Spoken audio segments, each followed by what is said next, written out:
I don't mean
your mind. DPA, open mic, free speech zone. DPA, open mic, we are live. DPA, open mic, we are live. Don't hold back, 'cause here we go. Let's go, let's go. We are live. 30 seconds space. Let's go, we are live. DPA, open mic, DPA, we are live. We are live. We are live. We are live. Welcome back to DPA Open Mic episode 135, where at the Vatican we have this very interesting, photo and images coming out between Trump and Zelenskyy talking one-on-one privately, and we have Pakistan, India going crazy. They have literally broken most of the diplomatic relationship. They still have the embassy in each other's country, but yeah, it's almost as good as breaking diplomatic relationship. And also, Kursk front is over. The Russians have announced the liberation of the entire Kursk Oblast. So a lot of things to talk about, and of course, there's other things like the Iran port explosion, Israel bombing Gaza as usual, the Hamas agreeing to peace deal which the Israeli rejected. So many crazy shit happening all around the world, and of course the trade war, and then nobody give a damn about the trade war anymore. So so let's see what we're going to talk about. I have no idea what everyone is going to talk about, so yeah, it's an open mic. People talk about whatever they want to talk about. So we're gonna I'm going to drop the link for you guys to join, just to check you guys can hear me, right? After I talk so much, I know you guys cannot hear me. I will be so sad. I have to repeat all those things that I just said again. It will be so depressing. So I'm going to drop the link to join. And also, of course, just to as usual, this DPA Open Mic is multicast on multiple platform on DPA YouTube. DPA Open Mic YouTube channel, DPA Open Mic Rumble channel, DPA Telegram, DPA Twitter, DPA Twitch, yes. And I have added one more, DPA Facebook.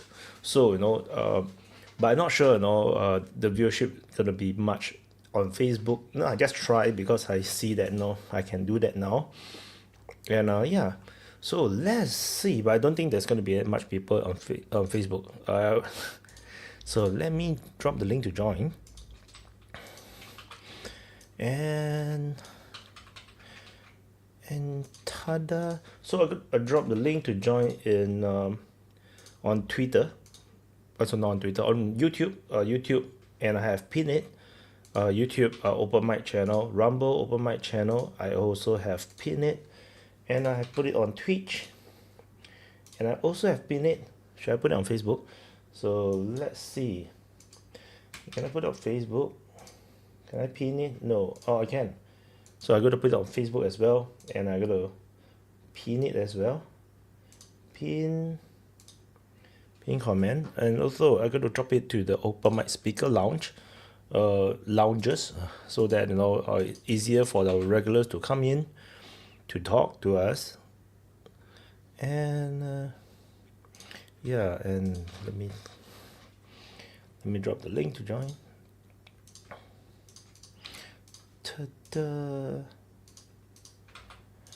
Alright, so yeah, so since people haven't come on yet, I'm gonna go on some monologue. Yeah, there is also the trade war that people is not really focusing right now. I haven't do deep research into it, but from my understanding, China have like United States have secretly or quietly removed tariff on certain product types.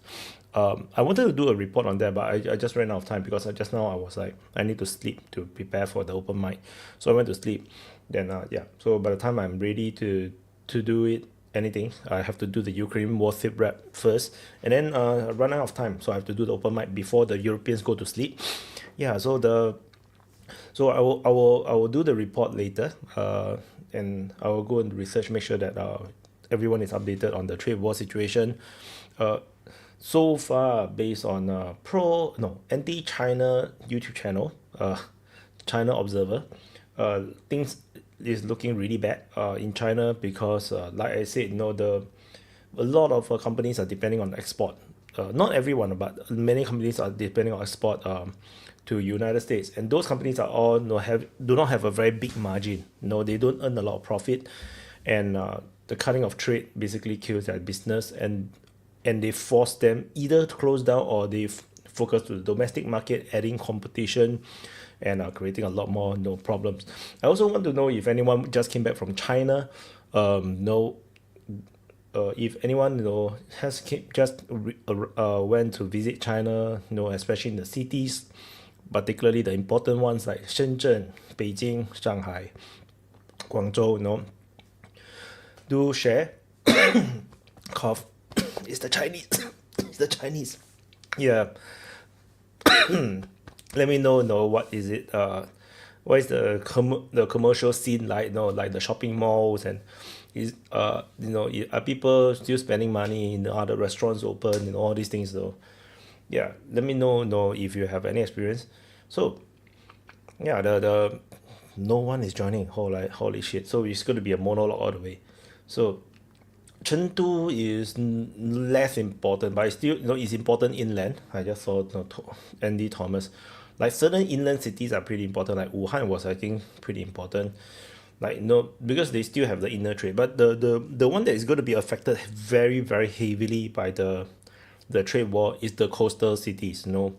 All the way from Guangzhou, Suzhou, like Dongguan is gone. Dongguan is the so-called factory of the world. I heard that it's horrible there. It's a bloodbath over there. There's also another city is called what? Forgot, somewhere near Shanghai.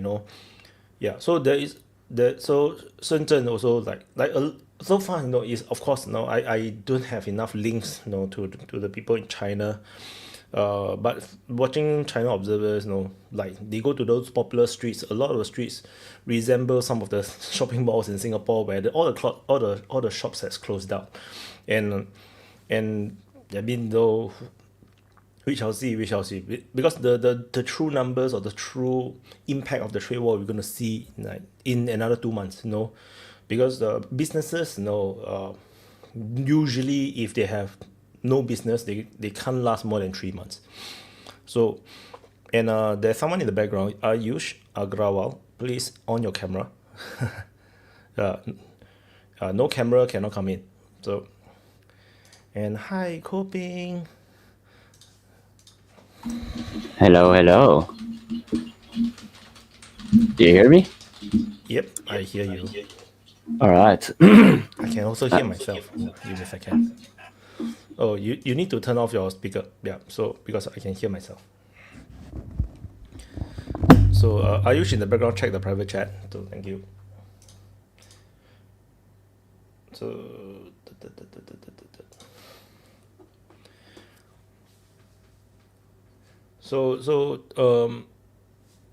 the India Pakistan situation is also quite bad. Like the Indians are super angry, and then they're just pointing finger at Pakistan. But no one have seen the evidence yet, so it's a bit difficult. So wait, give me a second. I need to get Ayush in.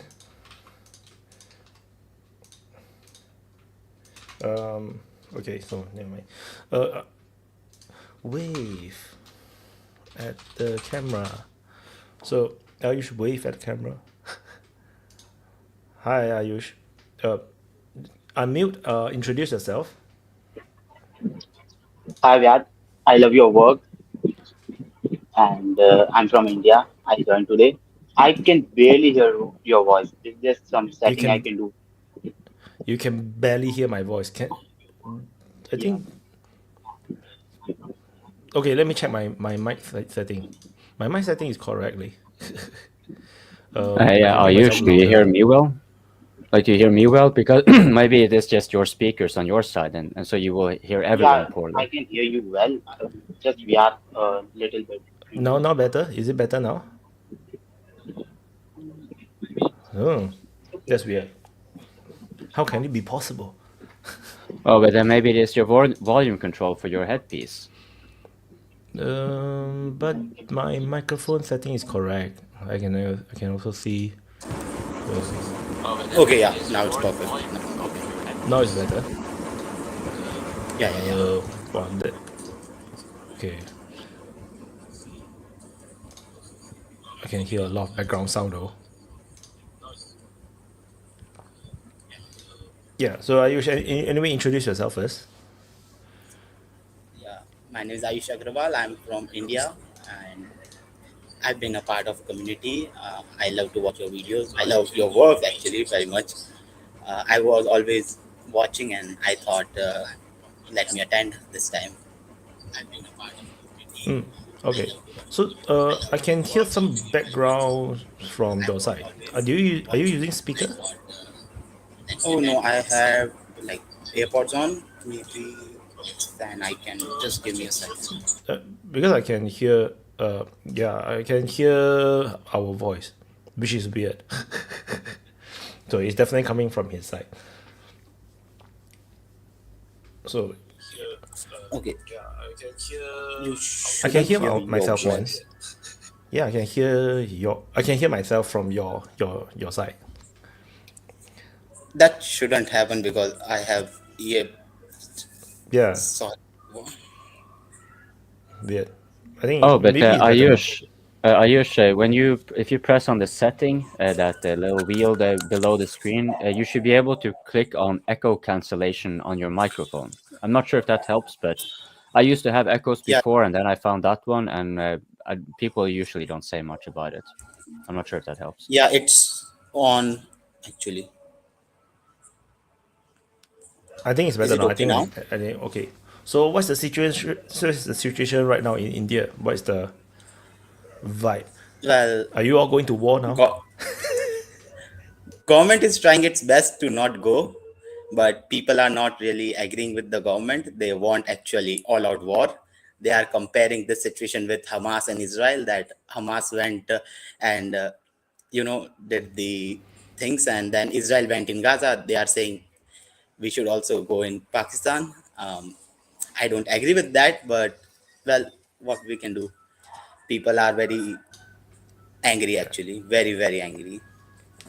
But it's a bit crazy, right? No, Pakistan is not Gaza. It's not one strip of land. It's one freaking big country. Yeah, yeah. But the thing is, they are not wrong in their argument because we have lost a lot of lives because of terrorism.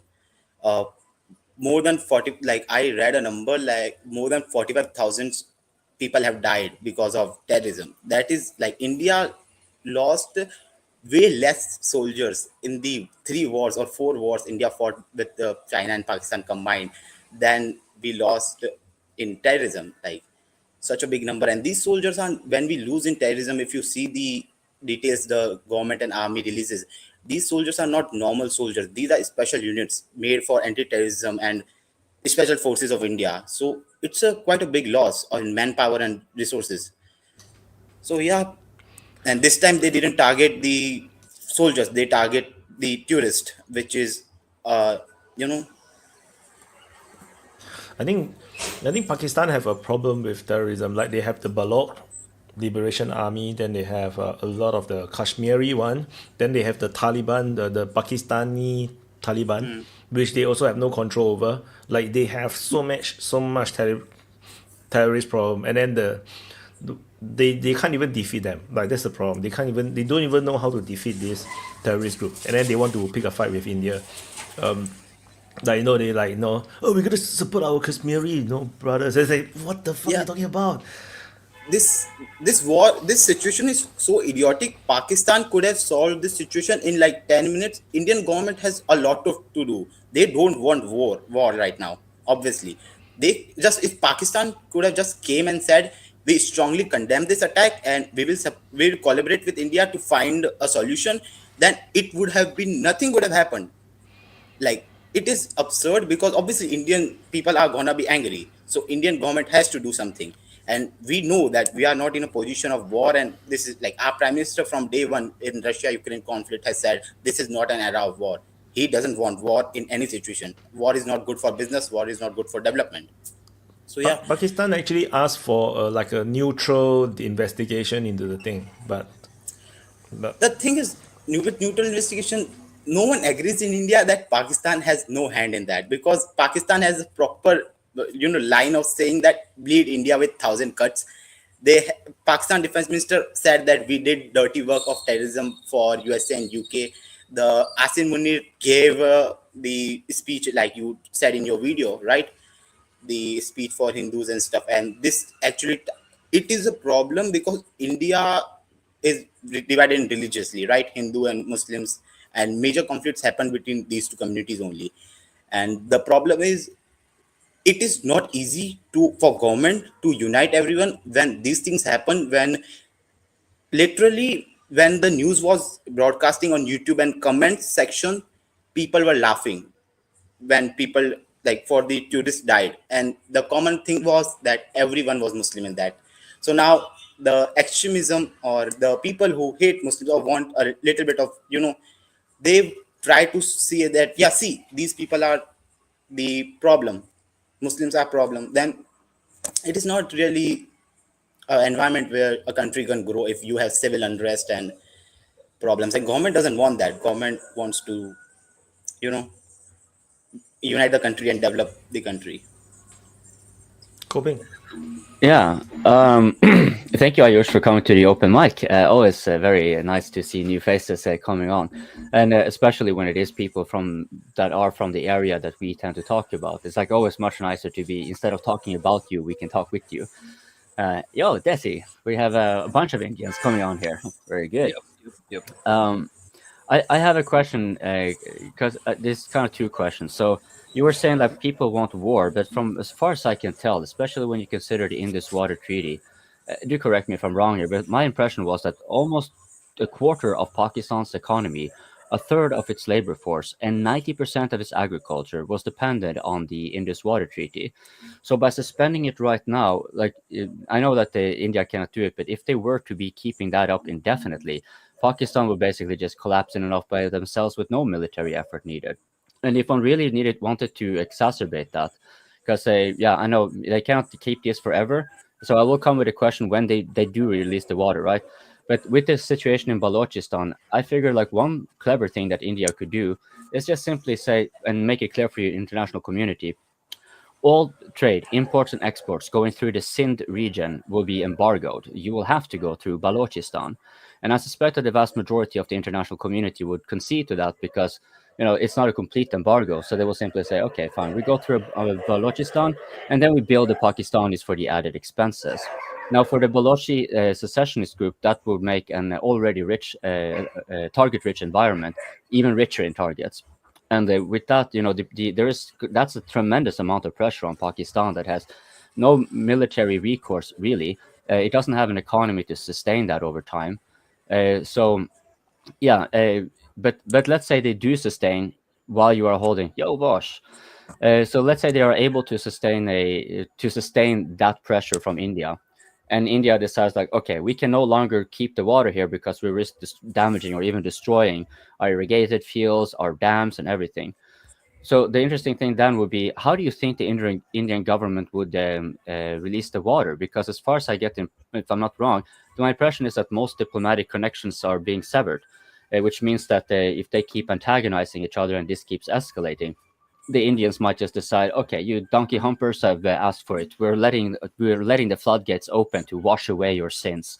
Just to use a slightly biblical term, right?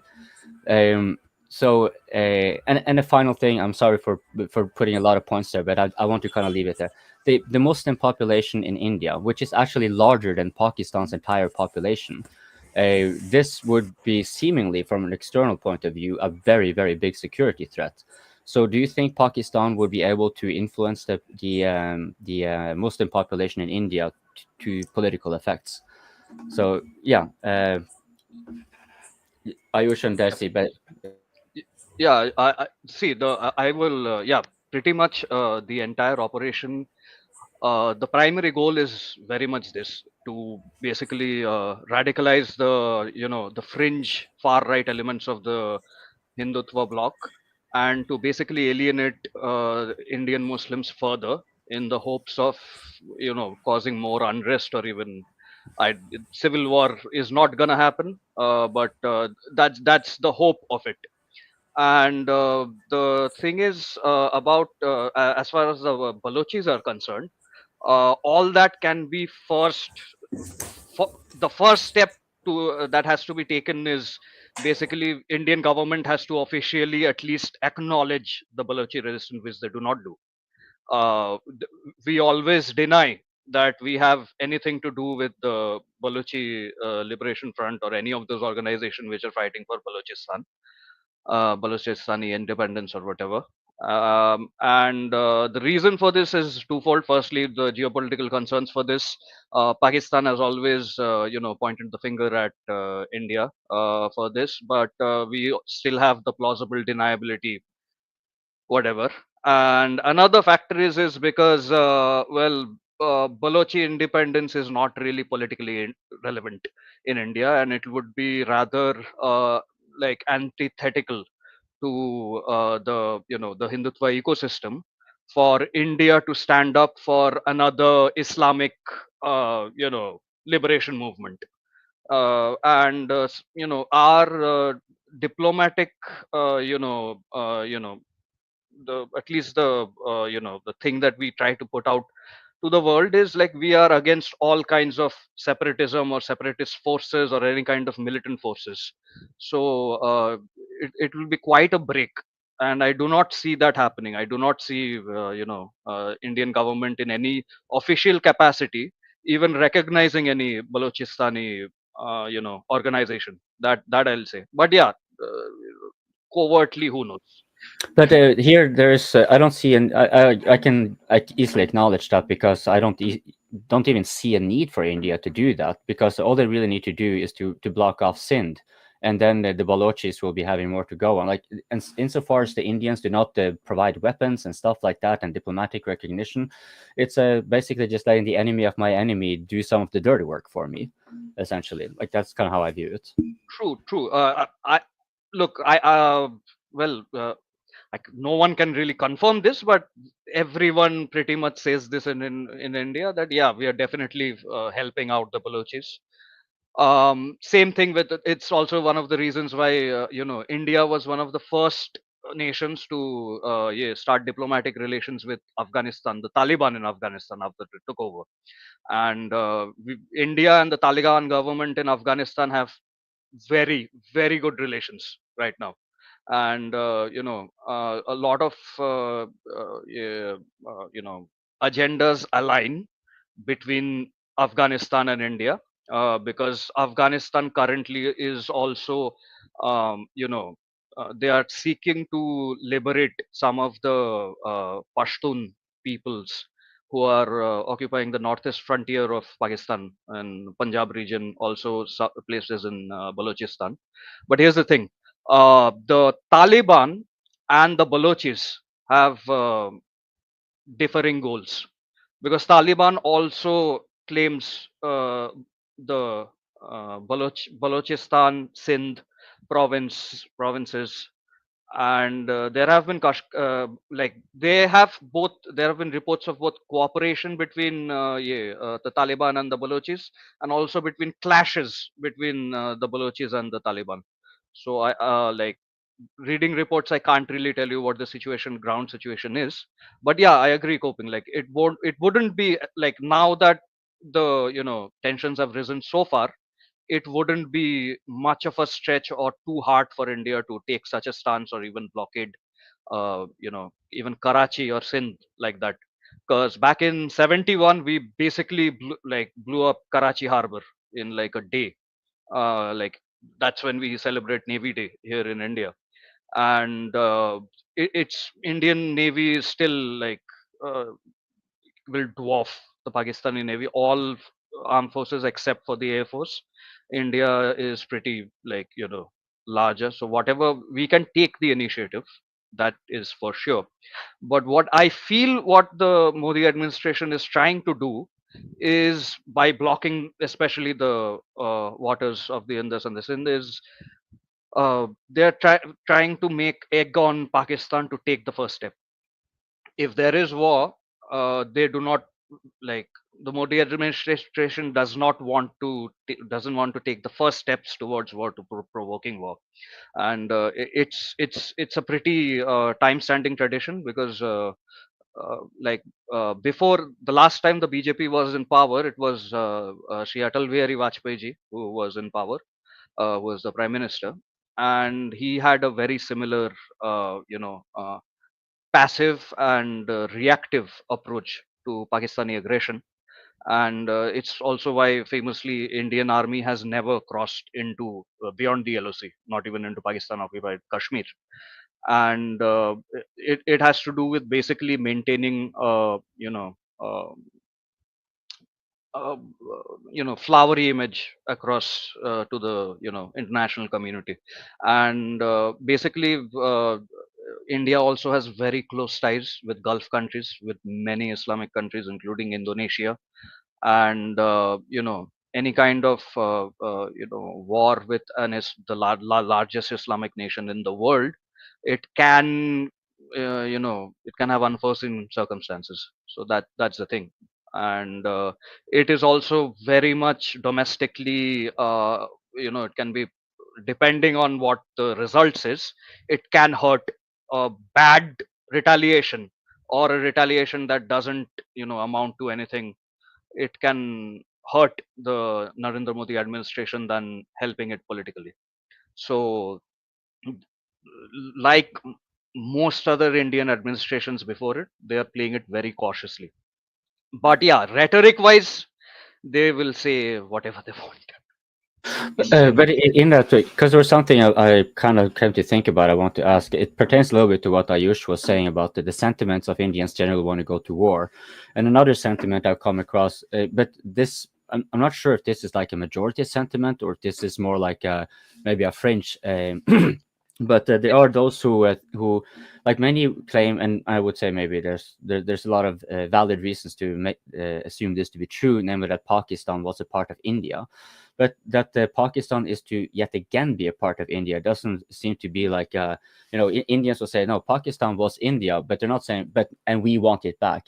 But is with this coming up now, is it how of 10 people, for example, how many Indians would you say harbor the desire for India to take back Pakistan? Taking back Pakistan, I'm not sure how many will do with it, but a significant portion of the far right of the Hindutva ecosystem, which is also slowly grown. This was in the last, like during Atal Bihari Vajpayee's time, this was the fringe of the fringe. But now this has this section of the Hindutva ecosystem has slowly inched its way to the forefront, and they are a pretty potent political force, and they are very much a core block of Narendra Modi's core voting block of Narendra Modi and the BJP. And yeah, there is this notion of Akhand Bharat, but it's fantasy mostly. There is not I saw no that. real I saw that administrative. map. I saw the map Yeah, on Twitter. It because includes Myanmar, include Afghanistan. It's like Singapore also. Tibet. It also You're includes dreaming, man. Singapore. Yeah, it's Might as well insane. just claim half of Indonesia, because half of Indonesia used to be Hindu. Then no, China and Japan also was Buddhist, right? No, just claim all the way, claim all the way to the Yellow Sea. Yeah, Ayush. yeah, yeah. Yeah, I was saying that is just a map some people draw on. That is not no one takes that seriously. People just say that it is there. And I want to address the point which Coping said, industry. So India, like I said, Indian government doesn't want a war, right? The For the past 3 wars, this treaty has survived, and no prime minister and no authority has ever touched this. This time, according to me, this time this treaty was touched because, first of all, India and Pakistan were discussing about this treaty, and Indian government has to show that yeah, they are doing something. India doesn't have infrastructure for blocking the water and diverting it or storing it. At the very most, India can maybe like maybe 5% of the water can be diverted. That is not much of a loss to Pakistan. But the problem is, India has to show, that government has to show to Indian people that, yeah, we are doing something. Calm down, calm down. Otherwise, people are gonna be outraged, and approval rating of the government is gonna go down the drain. So I think that was the reason India government did the industry tea, and it is nothing to be taken seriously. But the reaction Pakistan gave is absurd. The political parties of Pakistan are saying if water doesn't flow, then the blood of Indians will, and it is an all-out war can happen, act of war. Absurd amount of reaction is happening when they know that it is. Everyone knows that it is not possible. It takes decades to build dams and then securing it, and it is not possible, obviously. Then we have a news that Prime Minister Modi has talked with Iran and says that no more, escalation, and we want to mediate it, because that was the whole point. Like, yeah, we want to make it so that Indian people can calm down, and we do not want to escalate it. We have other things to do. I got a question. Which state are you from in India? Rajasthan. Rajasthan. Right Oh, on the you're very border. close. Damn, man. Yeah. Yeah, it Yeah. does border. Udaipur. I'm from Udaipur, the city of lakes. So yeah, Nice. Beautiful city. Yeah. yeah. Oh, And so if war break out, you're the first to die. Not actually. The problem with we do border Pakistan, but the conflict doesn't happen in that area because it is very deserty, and we have special forces stationed there, so it is not really the case. I remember last time 1971 something happened, but it was not major. Rajasthan area is never the point of conflict. It is always the north side, Jammu Kashmir.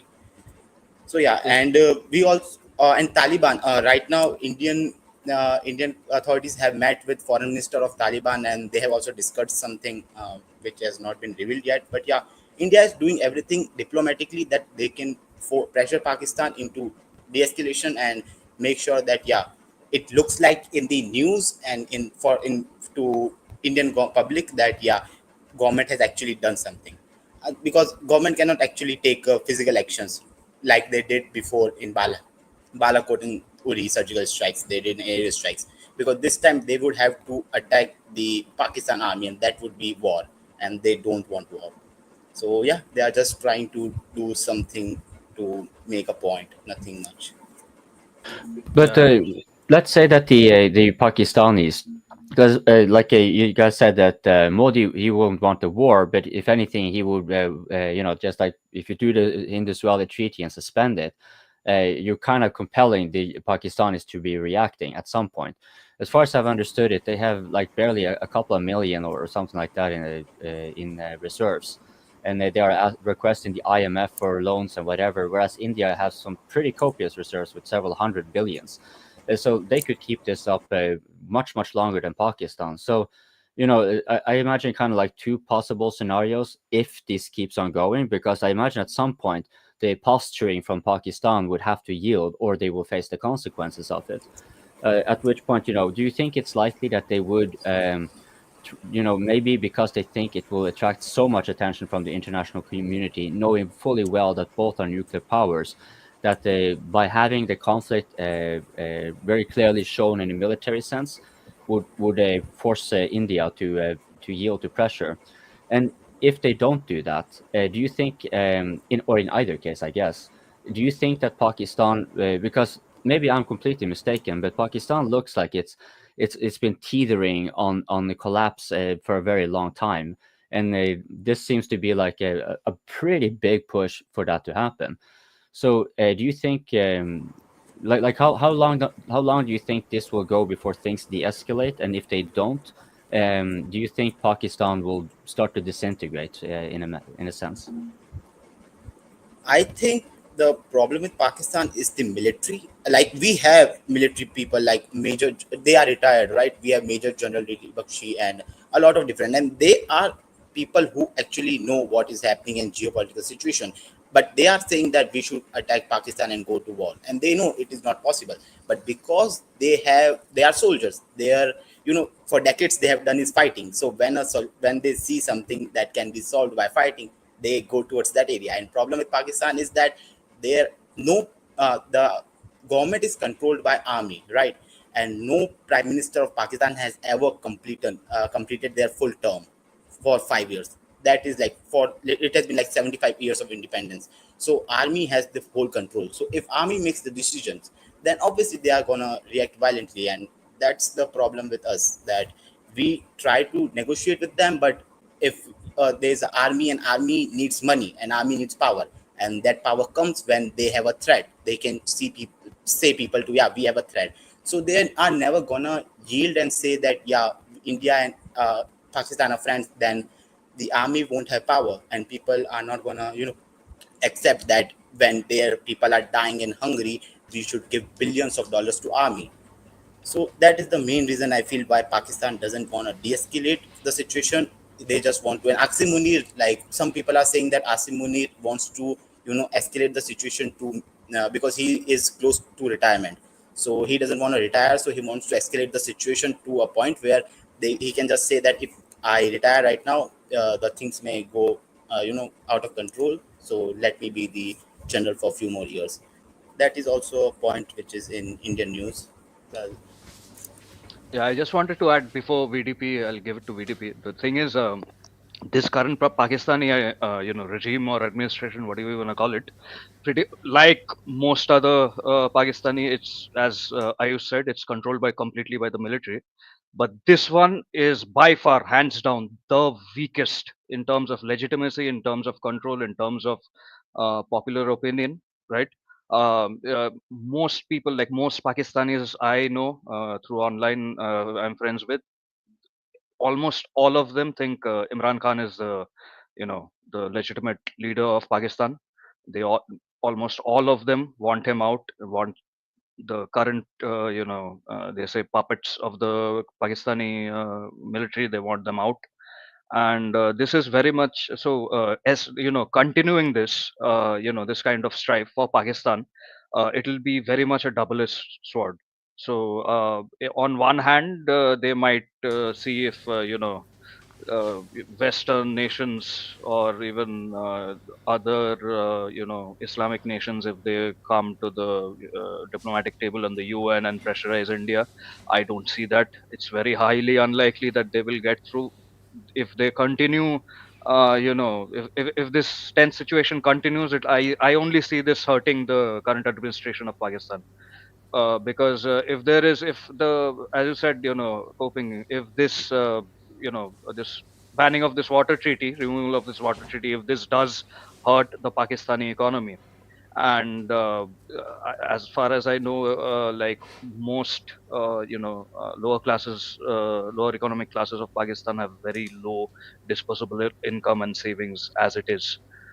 This it'll have devastating effects in towards the Pakistani economy, and as well as uh, it'll cause major political unrest. And at the same time, this is this is what I find, it's completely like stupid. This attack was, firstly, this attack will never help free the Kashmiris, and do have some sympathy for the Kashmiris, because I do think in a lot of ways, after the abrogation of 377, the Modi administration did go overboard. Like they had banned the internet in Kashmir for like 3 or 4 years or something. But at the same time, there is the vast majority of Kashmiris. They do not support any kind of terrorist attack or even armed insurgency against India. Not there was a situation. It was back in this 90s. It was very, there was huge outcry, but now it's they are just they are saying, the army chief said that there is major, yeah, but there I don't see it. I don't see it online. I don't see any major anti-government protests in Kashmir. There is the chief minister of Kashmir, Omar Abdullah. He was the one who for like strongly stood against this, commented against this terror attack. And the first protests, like against this attack, was brought out by like Muslim Pakistan Kashmiris. The Muslim Kashmiris in Leh and Srinagar, they were the ones who peacefully protested against the attack. So there, that's one retarded thing. Secondly, Pakistan has so many problems to deal with in its western border as well. So I just I don't know the logic. It must be has to deal, and I that's why I really hope that Vakar sir really joins us and is able to elaborate further what is actually happening in I worry Pakistan. he's very busy. Because now he's busy going to this show, that show, because he's one of the very few who Yep. dares to go on the Indian TV, right? And Yep. talk the Pakistani point of view. So, anyway, the super chat. Thank you to Ayush for joining the panel today by Tech Dub, and also actually honestly I always thought that Imran Khan would be like, wow, he's so good, like my impression is that he's going to be finally the prime minister or that can last the whole term. Oh my god. I cannot believe he got pulled out as well. It's like, then who can be a prime minister? No, he's the most popular prime minister I ever knew of Pakistan. So it's like, if he is down and the people can't do anything, then there's nothing anyone can do about it. No, I mean, they went insane. They not only banned his party, they banned his not only banned the symbol of his party, they even banned cricket bats in Pakistan temporarily. That's insane. They went fucking insane. Yeah, I don't know. I But don't know.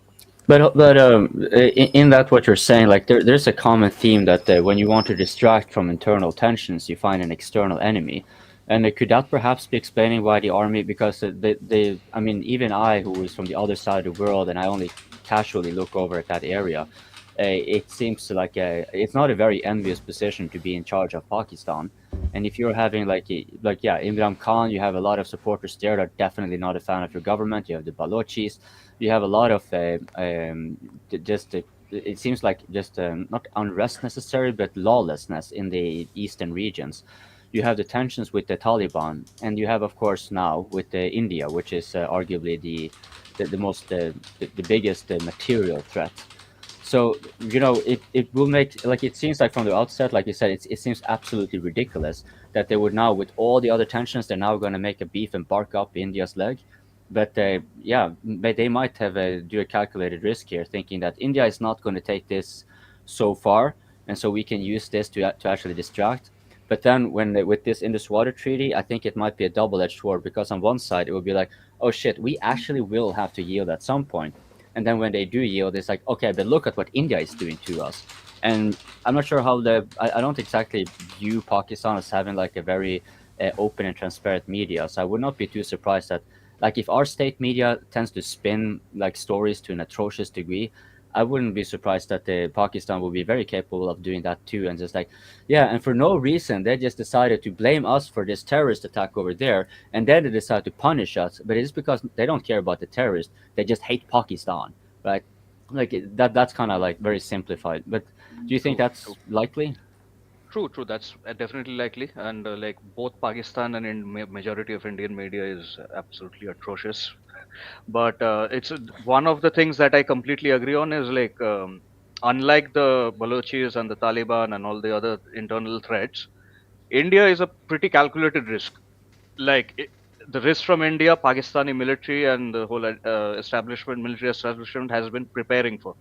And India won't do something wild like conduct terrorist attacks of its own, or like even take major steps like America or Israel and completely attack. Even though a lot of media and a lot of people here in India, crazy people, are asking the government to do this, but that's not going to happen. So it's also I agree with you, Coping, that this is very much a calculated risk. But the removal of the River Treaty, that was definitely a quite, whoever came up with that, whoever spotted that, kudos to him. That was pretty good. But yeah, I just wanted to address one thing that I saw like today. It was this weird situation online where um, the BJP IT cell and the Pakistani trolls have joined together. and united to basically cause causing anti-Muslim sentiments in almost every Reddit and every other forum that I can see in India, and it's pretty, I don't know, both scary and hilarious, and uh, it's pretty bad. It's pretty bad. Whatever, like there are many people who are saying like this, and if the worst thing that can happen right now is if one of these fringe elements, if the BJP does not control its fringe elements, and they start weird attacks within India on the Muslim community, that would be the saddest part of it all, because that would mean that this attack will succeed, because I am seeing this sentiment spread throughout the internet, and it is also being propagated by several establishment news medias, Indian news medias. Like Well, I would like to. they're doing two things. One, they are um, basically trying to downplay the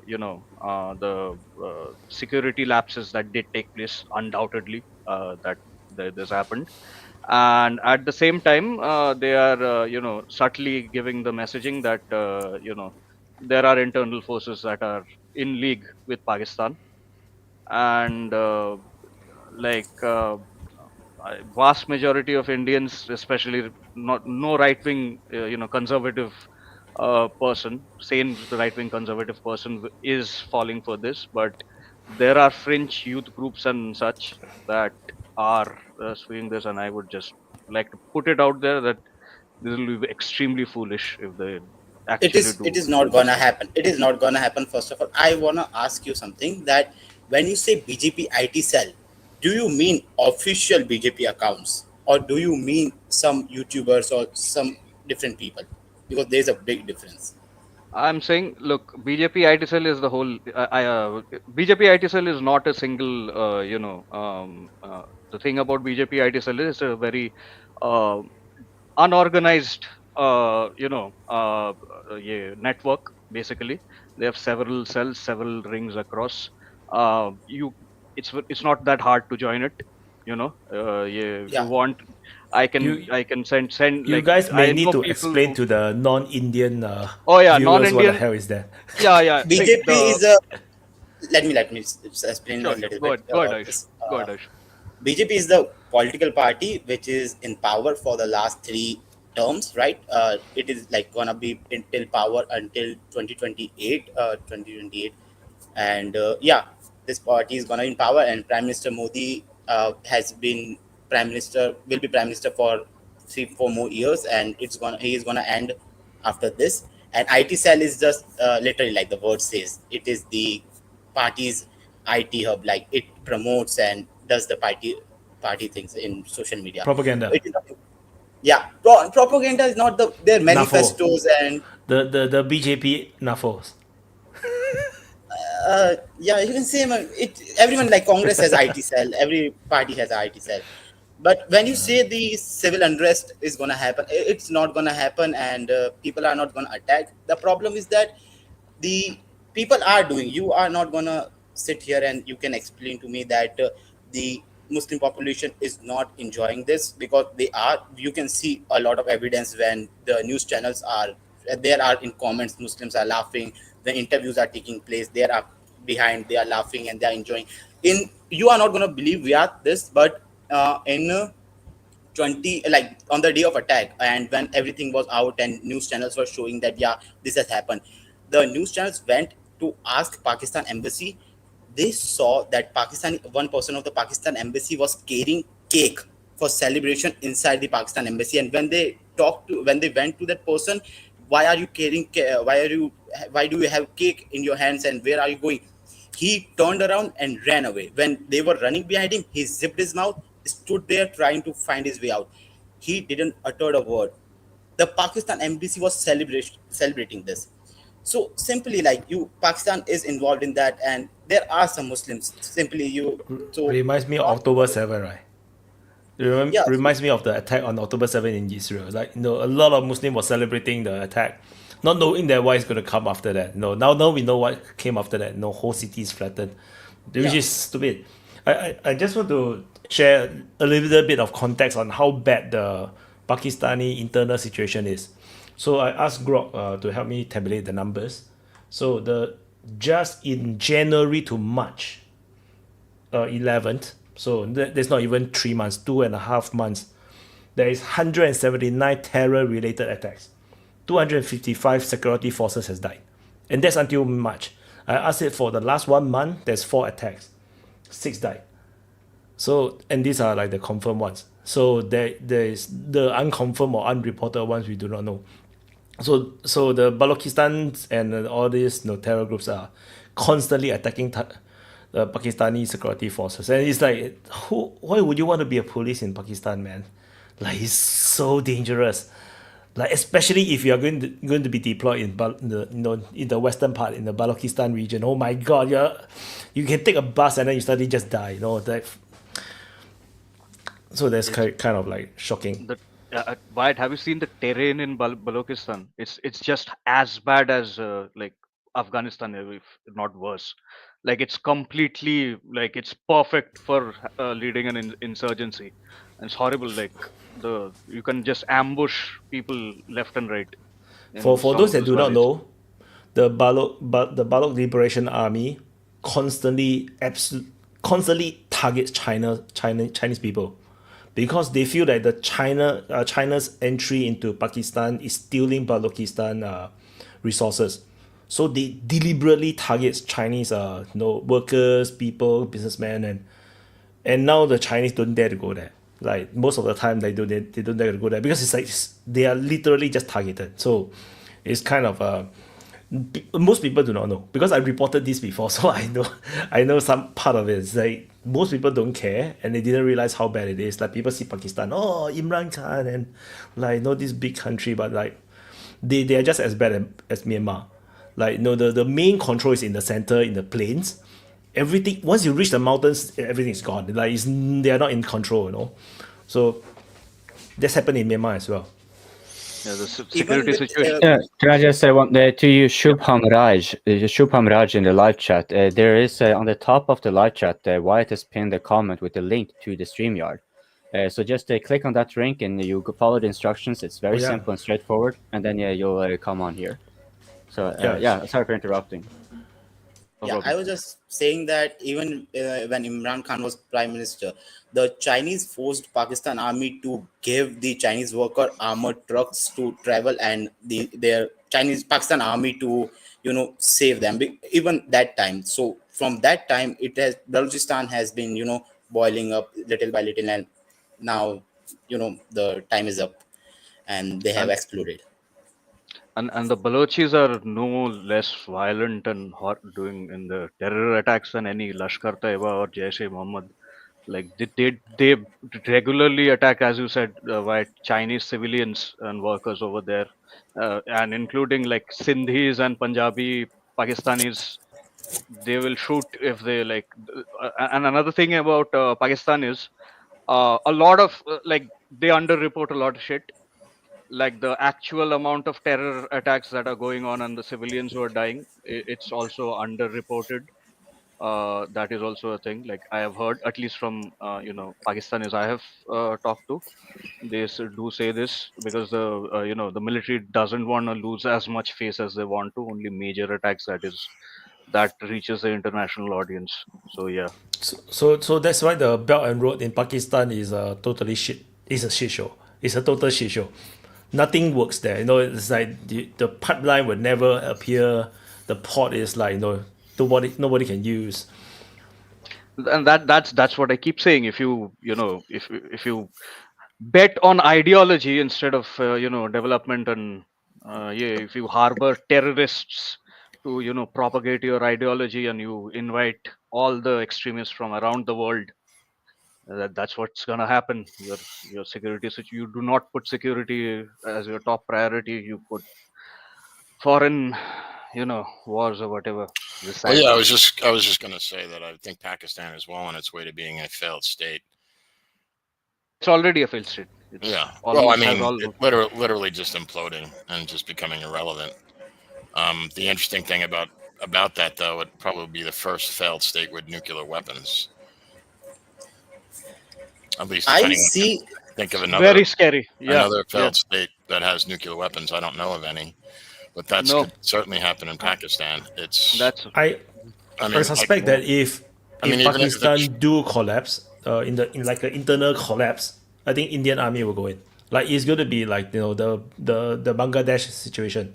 So in the past it was East Pakistan, so they have this massive civil war and unrest until to the point where the refugee crisis going to India is so huge to the point where India cannot ignore, and the military just went in and basically liberated East Pakistan, and they basically reformed into Bangladesh.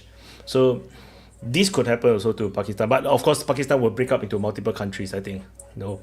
Pakistan will not but collapse. India, but I think it's not necessarily a one-for-one comparison because India and Pakistan don't have a history of really good relations, right? I mean, this going back for generations. So this might not be a simple thing of them just letting the army come in to deal with refugees. There's still going to be hyper nationalist Pakis that are going to be like, no, no, no, no, no.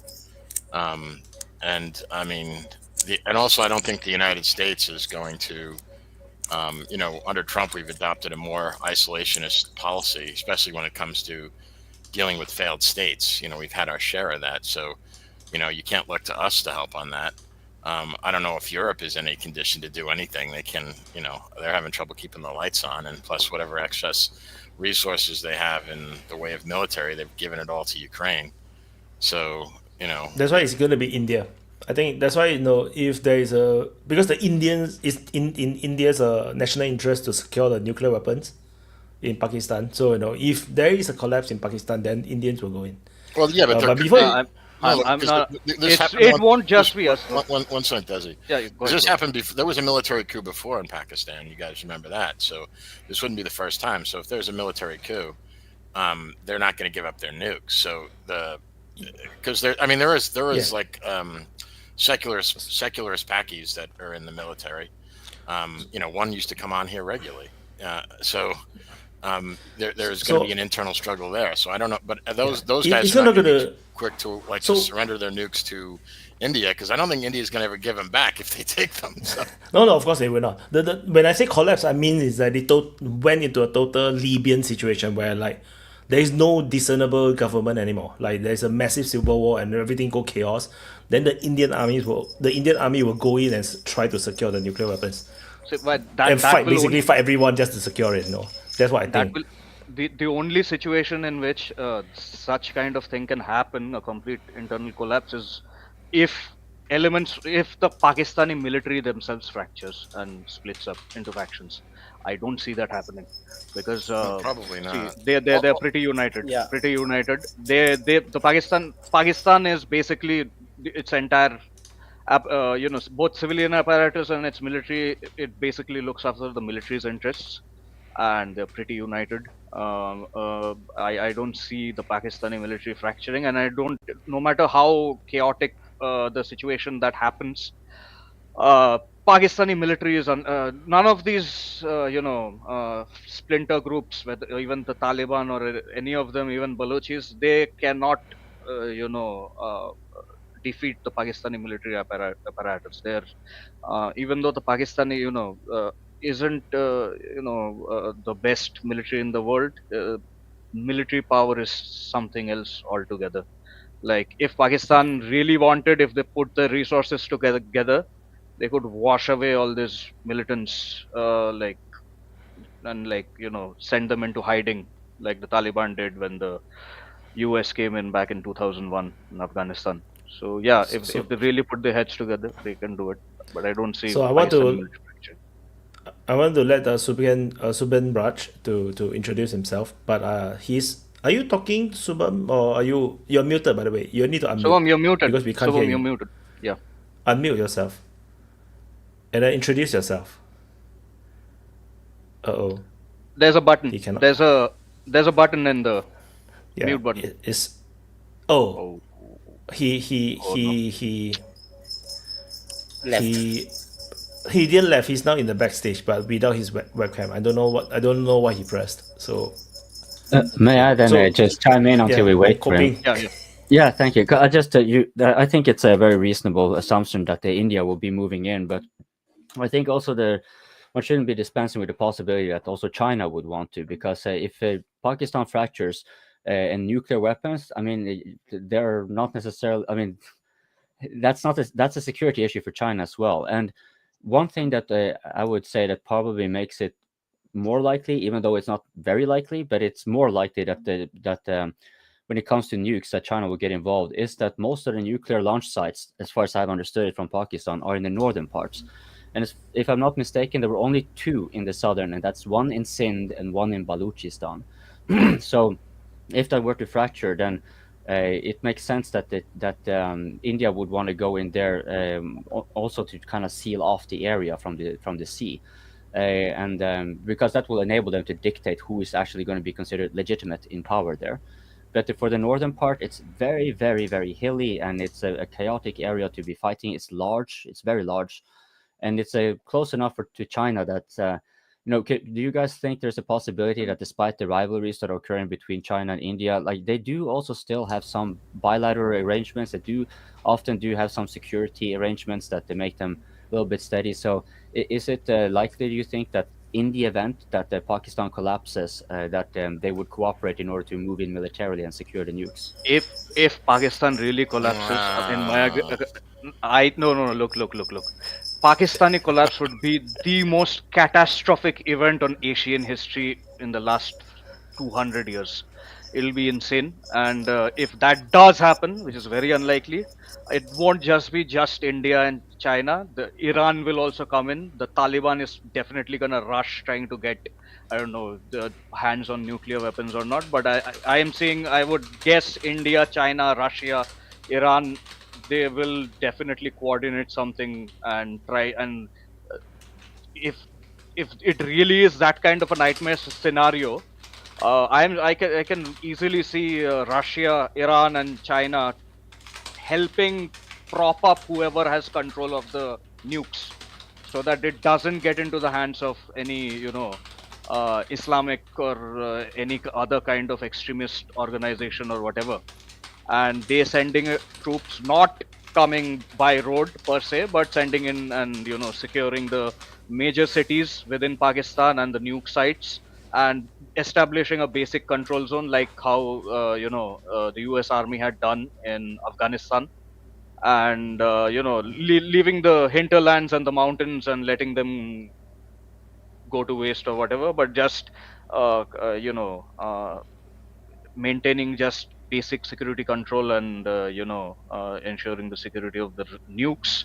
That I see definitely. And before India will do anything, India may act. They might agree, but it's more likely Iran, China, and Russia will come in for the save and prop up whoever is authority in the military or civilian administration or whatever. Super chat. What is the root cause of the instability? Although I'm not sure exactly which part we're talking about. And first, I want to let Subham introduce himself again. Hi everyone, my name is Subham. I'm from Chandigarh, Chandigarh from India.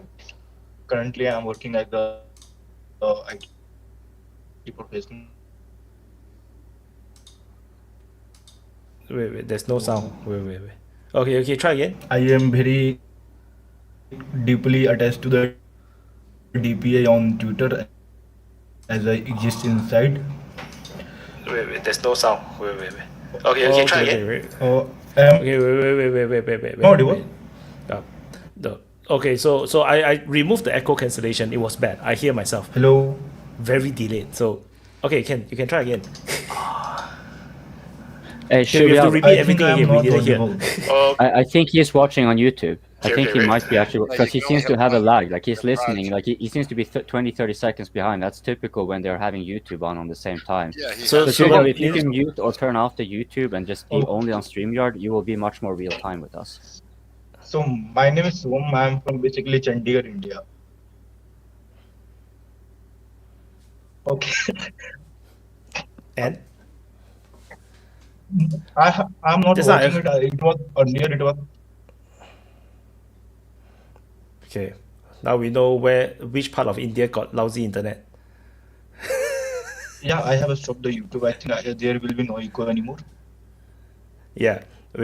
So just now I heard you say something about DPA, something like, Am I audible there? yeah.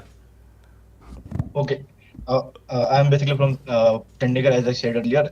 So let's continue on the topic where Desi left. So the MI. So the point here is that China will definitely want exactly. I was following DPA since like 2019 when it came on Twitter, and I regularly attach to the DPA content on the YouTube. It always give the great perspective on the war in the Iranian conflict as well as Russia Ukraine, something like that. You have a very good analysis about that, but today I saw your video about India and Kashmir, right? It was not contextually correct, but it was almost there. Like the point where you said that measures India have taken on the Pakistan Indus Water Treaty is revoked. It will basically not just like temporary measure. It is a very harsh condition set on that if you should have consequences in the normal world. And like now adding to the point to the Desi, where he left that China will secure first the nuclear weapons. I think China will want it to spread across the Islamic world. It will give them a counterbalance to USA in Middle East. Because Iran is almost there, but it's not like officially announced that I am nuclear capable. So it will give them Iran a most regional power in Middle East to just cross the border and grab whatever they can from the nuclear stockpile of Pakistan. And there are ongoing tension between Pashtuns and Iranians in the Middle East corridor. So it will give them a proper opening on that stage. And the point basically China would want it to spread, not to control it, because they will not get any benefit about to controlling the weapon which is 20 to 30 years Wyatt, I think you need to step in older here, than man. their Yeah. Yeah. I think the difference is that Drops Ayush off. and Desi is using US broadband internet. Subham is using his handphone internet. So I think that's No, the because I'm reason China why also he's using like, handphone internet, but okay, has I don't like know. so we know northern Indian internet is rubbish. 2 days ago In the north it's rubbish. experimented with I Okay, believe the I Himalayas. which was like a major Yeah, he's also he's on delay. totally I am out. which pretty sure. He's 100%. also on He's very. he's He don't getting even know Yeah, that lagged. we are already like so ignoring which him was yeah. already. Yeah. No, under the carpet, which went under the I don't believe carpet what in the Shivam global said media. about the China spreading the But nukes basically, because China China has is very demonstrated this paranoid, capability with very hydrogen very bombs. paranoid. So they will not want some Yeah, I tech agree which with is Ayush. I agree with Yeah, Ayush. it is not. And No 20 to one 30 wants years to behind spread from the nuke. world. It is extremely serious situation if nuclear weapons actually turns against you. So obviously, I don't think China is gonna spread it, and Pakistan will not collapse in 100 years because even now, when Pakistan doesn't have any ability to pay back the money, billions of dollars are given by IMF, World Bank, or the Muslim states, China, and in a situation where Pakistan, a nuclear state, can collapse, America will do its best to make sure that the Pakistan doesn't collapse. First thing, and I also had a point, but I just forgot because of. Oh, that so happens. That happens all the time here. yeah. So Bum, you need to find better internet. The Himalayas is blocking your signal. No, you're too near to the Himalayas. So in case you guys do not know, the city he is at is basically just next to the Himalayas. So yeah. So That's yeah, what I happens blame when the you get too Himalayas. high. Yeah, you get too high. Don't Yeah. don't no. It's bad for health. Don't be too high. I wanted to pick up where we were, but because we were a little bit on the what if coming to nukes and stuff like that, which is arguably very, very speculative. But On a slightly less speculative note, if we're just looking at how the situation is now, far as I can tell, the geopolitical relations that India enjoy are much broader and comprehensive. I mean, Pakistan isn't a particularly attractive partner, anyways, right? But it is interesting for China. Now they have a lot of investments there, and while it may be the case, that's why it's said that most of that is failing and what have you. I imagine that if there were anyone who were to be coming and keeping Pakistan sustaining in this standoff, it would be China, because as far as I also know, most of the weapons, I'm not sure if the most of the weapons, but whereas India has a fairly robust domestic arms production, Pakistan has not. Oh, hi, Prata. The Pakistan has virtually none and imports most of it from China. So it kind of makes, to me, it seems sensible that if anyone were to be, if only due to rivalry, if only to piss off the Indians, it would be the Chinese who would be both financially and maybe materially also supporting the Pakistanis. Yeah, but coping at the same time, China is also trying to basically court India and Modi and trying to integrate India into the BRICS alliance. We have had several bilateral trade agreements recently that was yeah, done. We also, if China really wanted to do that, they wouldn't have, solved the border issues that was propping up, which they recently did with the Modi administration. And I highly doubt that China, in such a volatile situation, will come to the direct aid of Pakistan. But yeah, I do see maybe China, diplomatically asking India to, restart or renegotiate another water treaty with Pakistan. Um, China or Russia can, negotiate, become the middle ground on it. But I'll send it to Prata. What do you think about the?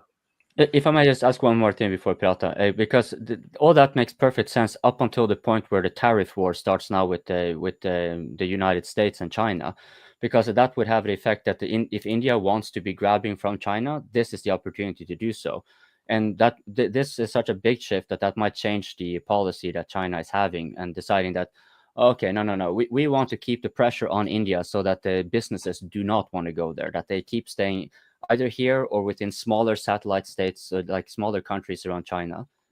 Businesses already do not want to come. But yeah, it's possible. It's possible. I would say it'll be a very stupid gambit by China, because India would be a much better partner than Pakistan.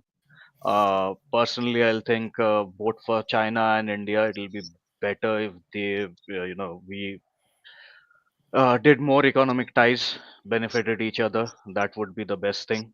All the differences we have in China is just few kilometers of borders, all uninhabited.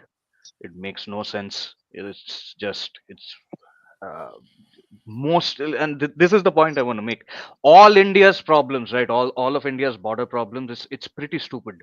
All of them are pretty stupid, and it's mostly propagated to, as coping you said, to prop up domestic politics in our neighbors, sometimes even within us.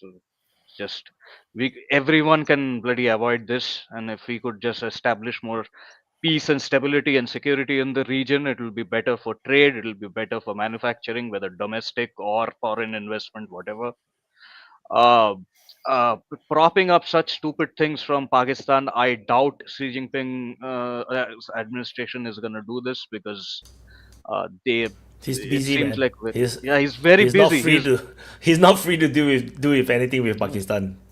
There's already a trade war going on. I very much doubt he's going to prop up this Pakistani regime. He did. China and Pakistan did share a very close relationship back when Imran Khan was in power. They still maintain the diplomatic relations and the economic ties, but as Wyatt had said, because of internal instability and security risks, the Belt and Road Initiative in Pakistan, unlike everywhere else, has gone nowhere. So Xi Jinping, please come to India. build more roads and stuff here in India. We are I, ready. I will, Very good spirit. I will be frightened if he's watching on DPA open mic. Oh my freaking god! Anyway, Subam now looks more on real time now. He looks sharper. The face is sharper now. well, No, he's not lagging anymore. well, I switched to the Wi-Fi now. I thought really Ah, mountains are suppressing my network capability, so I yeah. wanted to I switch think to it was the Himalayas. Like yeah, you offended the mountain gods. well, they will pardon me for that. So we let Prata. Prata raised his fingers. So later we come back to you. Prata. Your mic is not connected. You need to check your setting. Yeah, okay, good. Subam, you can repeat what you say just now. Well, we totally cannot hear, So we do not know what you're talking about. I was like struggling well, to listen to you. I was saying earlier that the China would want to spread the nuke from Pakistan because it would be better choice for them. They have a counterbalance in Middle East. They have a good relationship in Middle East with Iran as well as any other country which oppose USA directly or indirectly. So they will want at least some countries to have a nuclear in Middle East. It will give them a good stand in the Middle East as well to counter US narrative about nuclears are harm and the propaganda about Israel and Palestine and Iran. Because they are basically all the geopolitical maneuver of USA, China, India, Iran, every country is all come to one point. What is the oil and where it is going? In Middle East, I'm talking about Middle East and Pakistan. Pakistan is basically a puppet state for China when it's come to counter India, and same goes for the USA.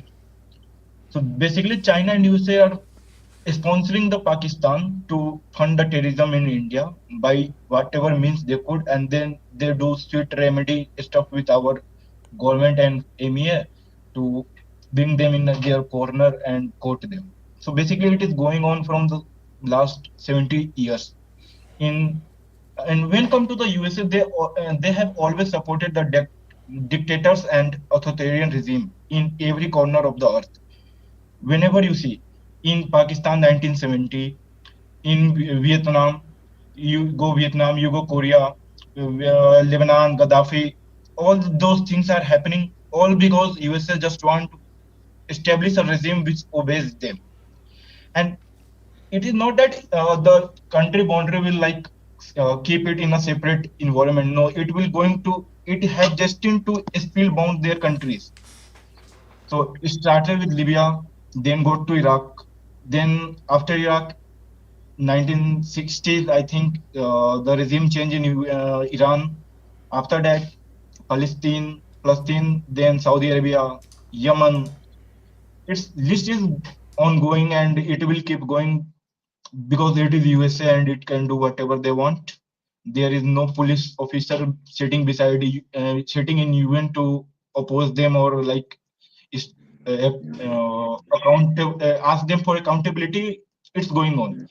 While China is very different because China is like a self-made superpower.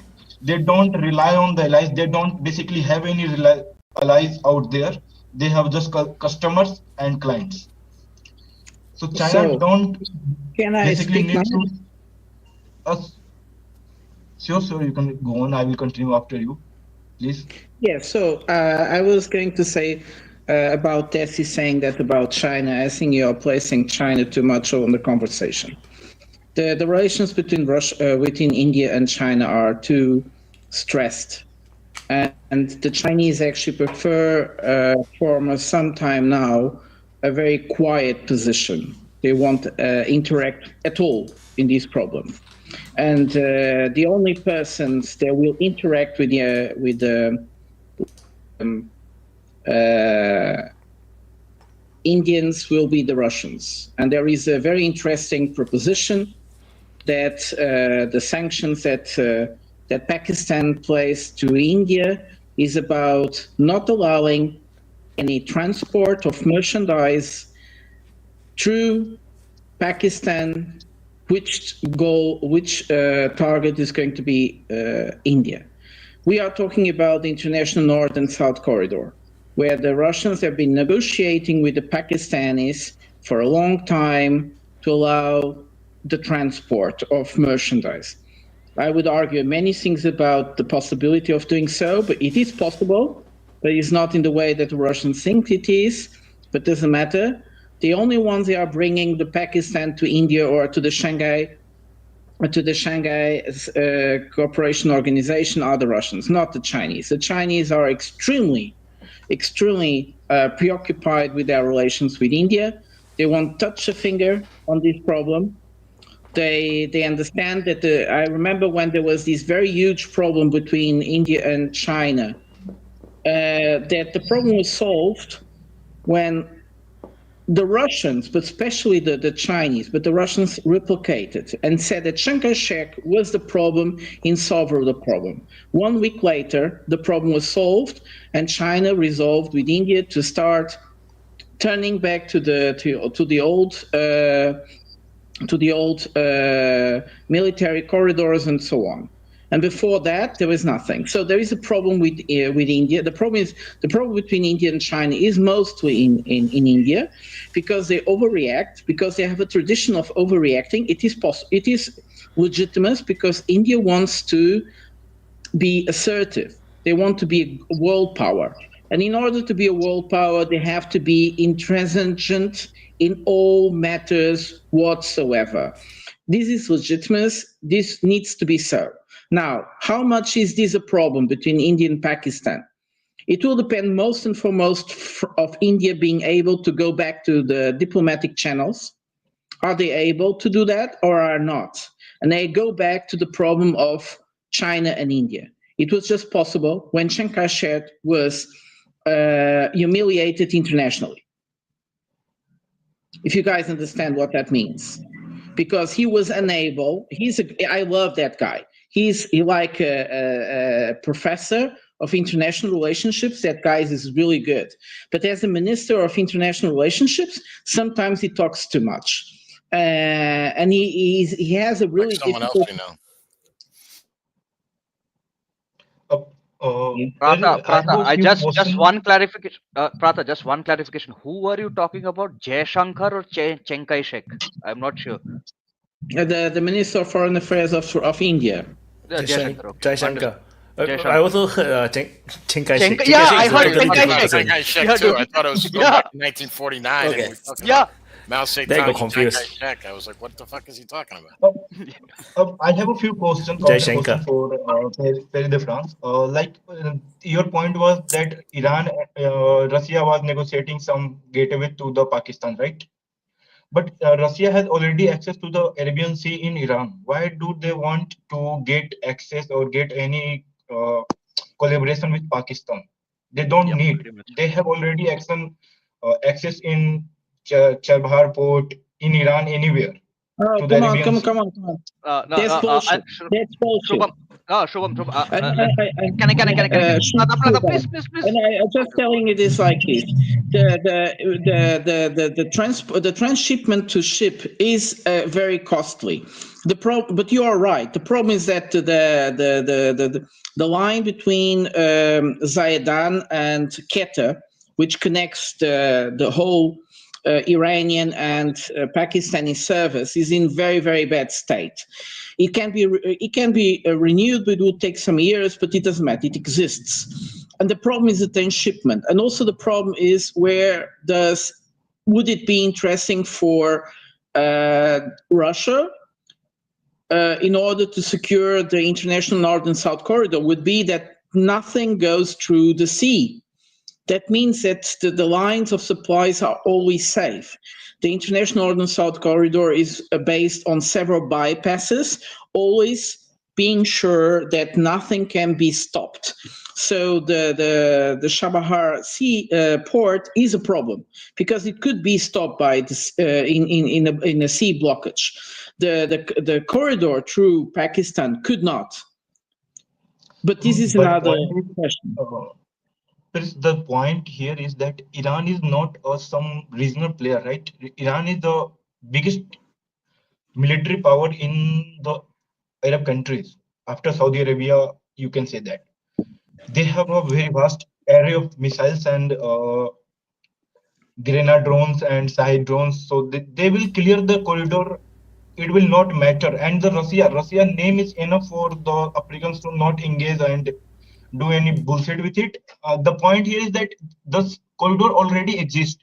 From Russia to India, there is a secondary corridor with Iran, Tajikistan, and so on countries, which take some sea route. There is like two sea route available in that corridor, which Russia and Iran already, Russia and India already use. And the second point here is that the market density, where if India asks the Russians to either choose India or Pakistan, who will they choose? Who has the biggest market in the world for now?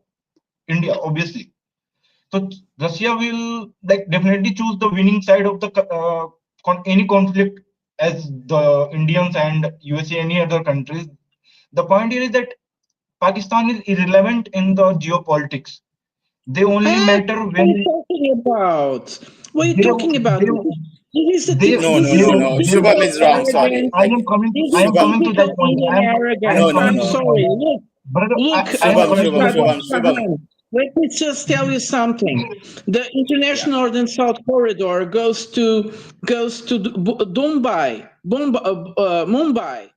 Bombay. Brother, It I am coming means Prata, to the that point. it's not uh, need there. Pakistan is only The relevant really when it interest, comes the to really interest would be wait a second. Afghanistan. Wait a second. The real interest would be to go to the north of India, where development, well, lots of people exist, where development is needed. The north of India, connecting Asia through the north of India, giving energetic resources through the Tapi pipeline.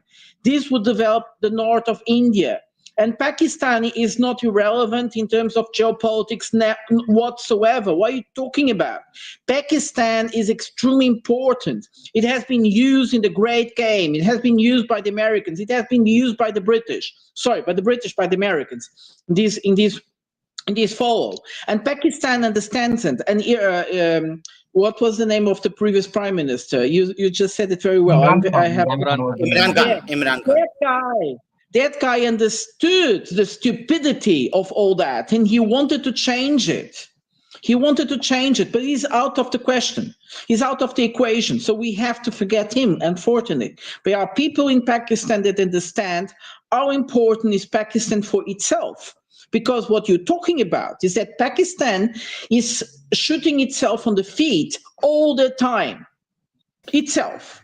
Yeah, But the moment Prada, you that missed the all beginning part. We kind of said exactly what you're saying, that Pakistan is a failed state. They have no real sense of themselves, right? They've pretty much broken down into tribalism. The a large section of the western part of Pakistan is hyper religious zealots that are, basically psychotic, who are killing their own countrymen. They're they Basically, they are cult with nuclear weapon. They are the rogue state and a cult with nuclear weapon. They are nothing more than that. They are getting I used by USA, China, any other sorry, No, country Shubham, only I had to disagree India with Shubham. region. You are like, I cannot counter you're your every abusing. point, You're but you abusing. are not really, you are wrong in a lot of points, according to me.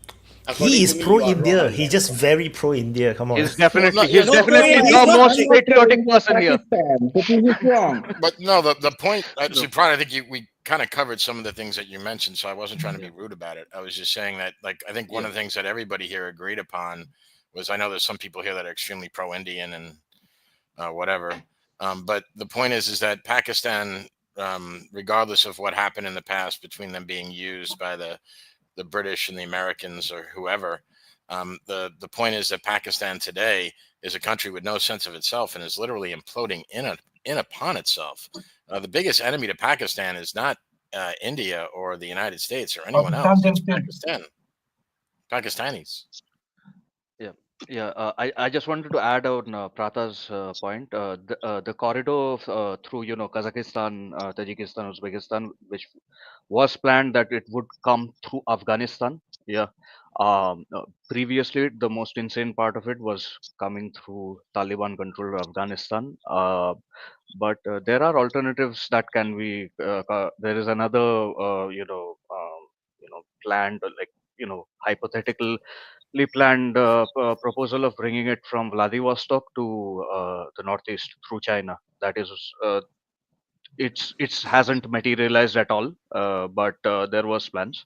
But yeah, I completely agree with Prata that the not the Moscow Mumbai route, it does go through the Gulf of Aden, and with tensions so high between America and Iran, and I don't see the Iran, Israel, and the you know that conflict subsiding anytime soon. That's another perpetual conflict.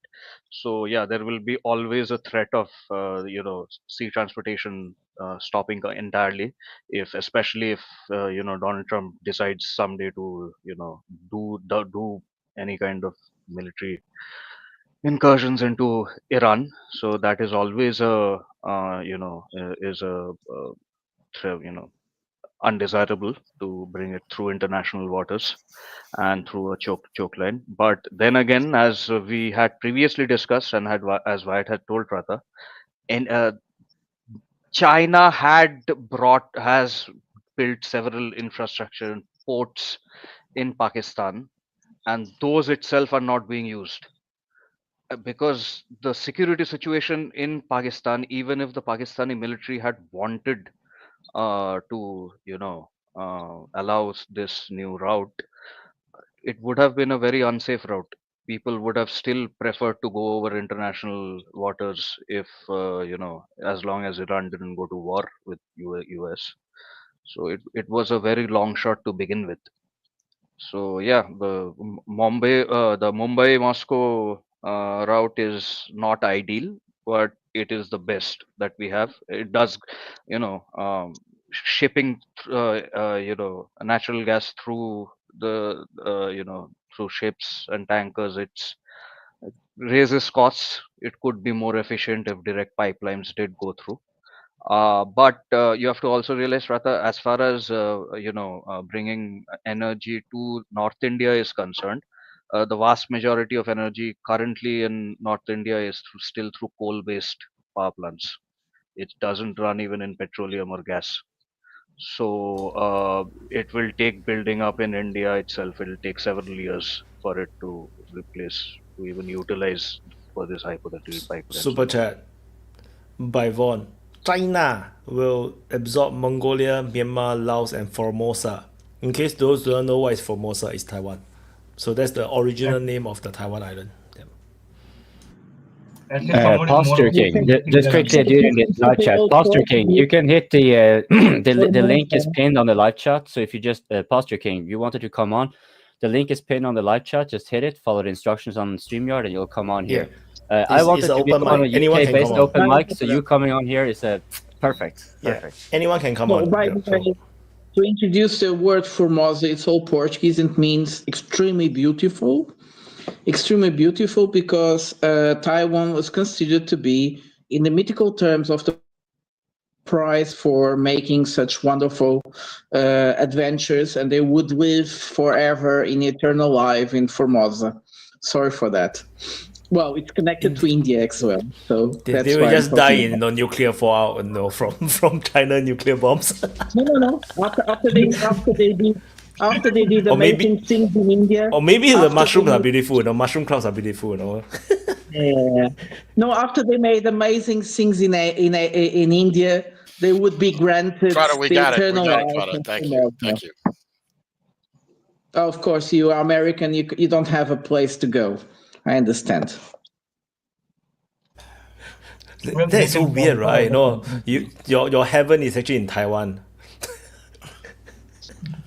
That's a bit.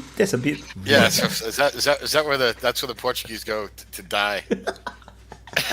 No, they reborn as Taiwanese.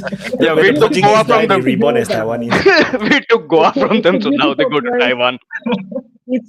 It's a beautiful place to go die. Some people die in Alaska. Well, go on. It's also beautiful in a way if you like cold. But Desi, I understand many what you think you said. The problem, what our question here is, you were talking about the inconsistency of Pakistan, but I see that in India as well. India doesn't really has a project of itself. It keeps trying, and this is a problem that they will need to solve if they want to be a global power. They need to know what exactly they want for each part. I understand they are a democracy, which means that everything in democracy needs to be mediated, needs to be discussed, and so on. But it takes too long. It's a very old nation. It shouldn't have to discuss too much. It should just go to the point. And the north of India is the place where the Indians should concentrate their development, because the south is already in a very good track. The north is not. So all these connections to the international north and south corridor, the possibility of building the TAPI pipeline, of course it would take a lot of time. These are things that could bring to the north of India real development. And you see that these things are happening in Kashmir, because Kashmir is like 100 years away of development, in a way. I'm sorry saying that, of course it's, No, you're absolutely I'm right. trying to move. I'm you're just being... absolutely I want to reply to Prata. I think India actually under Modi have a general direction. There's a plan. There's a massive revival of the Indian identity, based on Hinduism, based on this idea of like Bharat.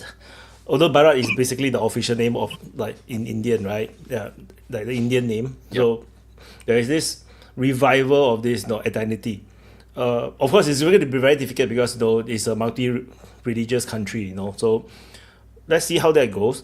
But then on the other hand, under Modi, maybe because it's the stability under him, right? There's like quite consistently it's always him.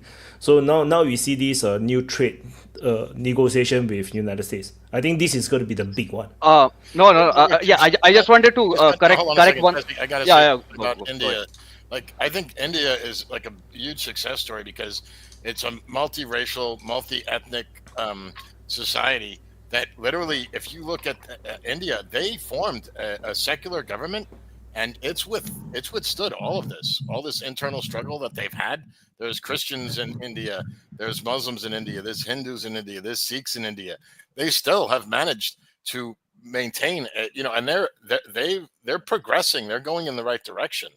And they don't really, for the most part, there is this kind of, under Modi, there is this kind of Hindu nationalism, but he hasn't used it to necessarily sow internal division. He's just more trying to use it because that's the largest, demographic group in the country. country. Yeah. So perhaps if Messi could correct me in some way, and Shadam Hajraj and August Agulvai, I'm sorry, I pronounce your names all incorrect, but you know who I'm talking to. When the Portuguese came to India, they found many kingdoms, but they understood they came to a civilization. And India as a civilization was always dispersed, but it's all together. And this civilization goes across a lot of places. They all understand they are Indians. And it's difficult those boundaries are, but definitely Pakistan and Bangladesh is inside of them. They all understand they belong to this civilization. It doesn't matter if they were Buddhists in the past or Hindus. It doesn't matter if there are now, some are Muslims and some are Hinduists. They all still understand they belong to this civilization. And this is very special. Because when you ever find an Indian person, you understand it's a very strong civilization. It doesn't matter if the British, if the Americans cross through it, they still understand they belong to that place, and they have this feeling. It's very complex. You can't understand it through normal speech or just a few minutes of explanation. But I hope you guys can give us a better view of it. Yeah, Prata, look, you want to go? Super chat, wait. Super chat. The USA should get Burma and Formosa. So by mistake. Yeah, right after we take Greenland. Greenland, next, and Canada. I think Greenland more important. Yes, Canada, yeah. Yes. I got a question. How separated is India from Britain now that you guys are supposedly all separate? Is it still heavily intertwined with the crown? or did you guys completely separate, or did they just say you separated, but really We are did we are kind of like we are, we America? Joffrey, we control UK, not the other way around. It's okay. We Yeah. had Rishi Sunak. Will Okay. soon No, will Desi, come but back. go ahead to the question that you were gonna answer. Yeah, Like, yeah. See, United States is already half controlled, no, 1/4 Kamala Harris. controlled. Yeah, no, And JD JD Vance. Vance's And JD wife. Vance. Yeah. JD Vance's wife. Right. It's already He's like our quarter Damat. controlled by India. Yeah. He's our son-in-law. Desi, go ahead. But yeah, see, Prata, the thing, like what Shabazz and you said, like the and you guys raised two issues, and those are connected. One, why does India not have a decisive, economic and foreign policy and foreign outlook and whatever plan? And the other thing is our how we have managed to stay stable and remain a democracy despite such differences. These are very two connected issues. See, the thing is, and credit goes where it goes, and I have a lot of issues with them, but it's the Congress, is the Indian National Congress, and their ideology, the ideology of Gandhi, of sovereignty, but peace, sovereignty, and equality for all people, and doing for the people, and like from the Indian Constitution to every aspect of every institution in India, it is secular. It gives equality to every race, religion, culture, everything. So that core was created by the Congress. But at the same time, what it did was it basically a lot of policies, a lot of regulations were brought up, which also stagnated development. It stagnated foreign outlook. It stagnated with no major, mega projects. India never took up because even acquiring land for any dams or anything like that, you will inevitably would be encroaching on the rights of some community or the other. So Well, you that it Indians is love always crashing. bureaucracy. You love Yeah, bureaucracy. It's yeah, you guys really do. But no, but yeah. I mean, I think The, as much of a hindrance that it was to economic development, I think it's a small price to pay for a society like a country like that size, like what, yeah, 1.3 billion yeah, people. yeah. Yeah, that's what I'm getting to. That's what I'm getting to. So that was the change that was brought in after 2014 when Narendra Modi came out, and they said like, yeah, we can't. They didn't say it out loud, but the whole direction of the policy was we cannot please everyone. So the hell with them. We are gonna cater to the we are gonna say we are catering to the Hindu majority, and then what they basically did was cater to the major Indian businesses, the major industrialists, the major conglomerates, Indian conglomerates, and they listened to what they had to say, what they thought is the best thing that India has to take, and that's what they did. That's what Digital India, all these things happened. And another thing that enabled Narendra Modi administration to do all these things was the huge majorities he got in the Indian Parliament, because India is not a presidential system; it's like UK, it's a parliamentary system. So a lot of the previous, like for since 1977, I think, most Indian governments have been coalitions. Like there is one large party, which is usually the Yeah, we know Indian what that National means. We know what Congress. that means. Yeah. Yeah, I know. So it's either the Indian National Congress and BJP, but Modi got the vast majority of since 2014, and he had the huge mandate, and he could launch all this huge mega projects and everything, despite all the opposition from the opposition parties and whatever. So yeah, so on one hand, Indian both foreign policy and the economic plan and long term strategy, it has become more defined. It has got more stability, but at the slight cost of all the the breaks and the checks and balances of the democratic processes itself weakening slightly. And one of the major things that has happened is free speech has been affected a bit, definitely in India. There is no doubt about that.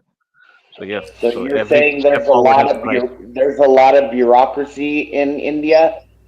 That kind of I'm reminds me of how many gods there are in that Hindu religion. With over 30,000 gods, there'd be a Yep. lot of different things tugging on you.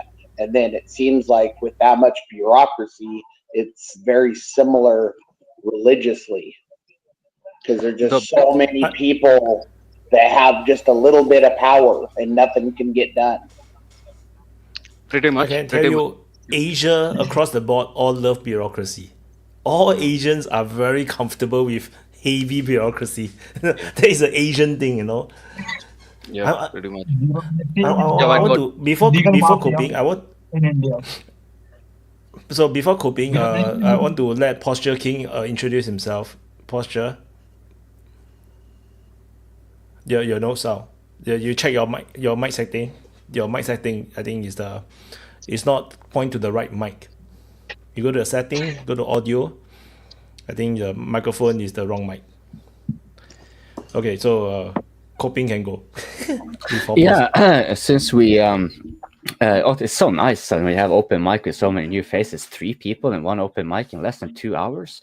Damn, that's So I think I wanted to just ask. This is a bit silly, but I'll be putting it in anyways. You were talking, Desi, about like a parliamentary system and like you have all that stuff, which kind of like the UK, it's much of it is adopted from there.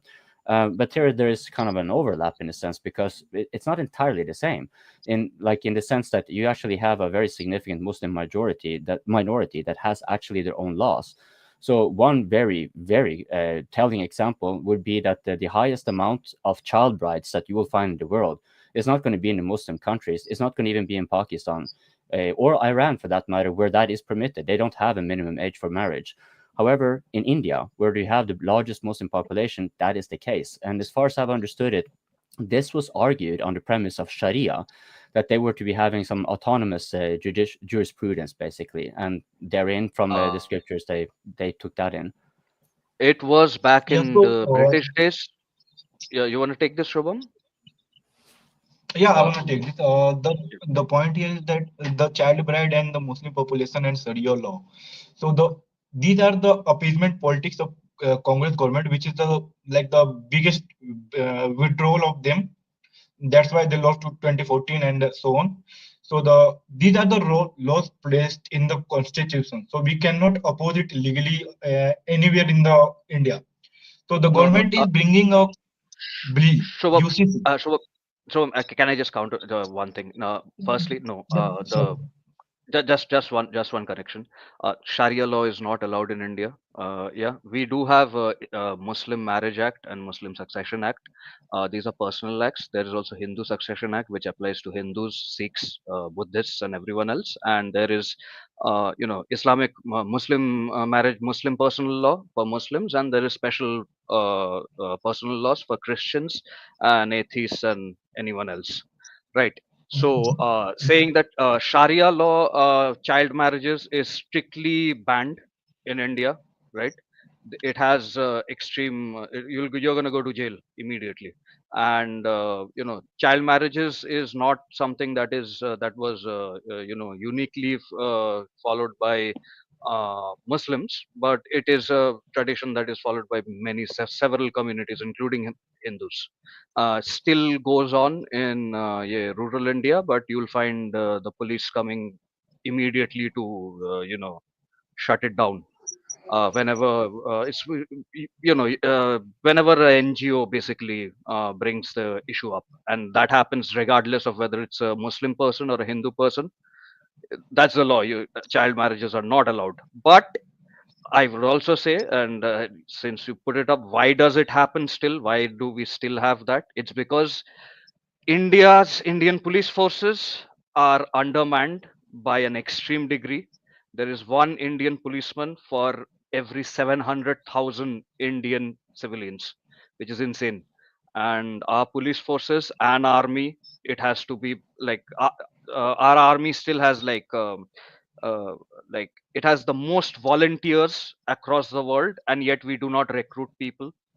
And our police forces should be quadrupled at the minimum to maintain basic security.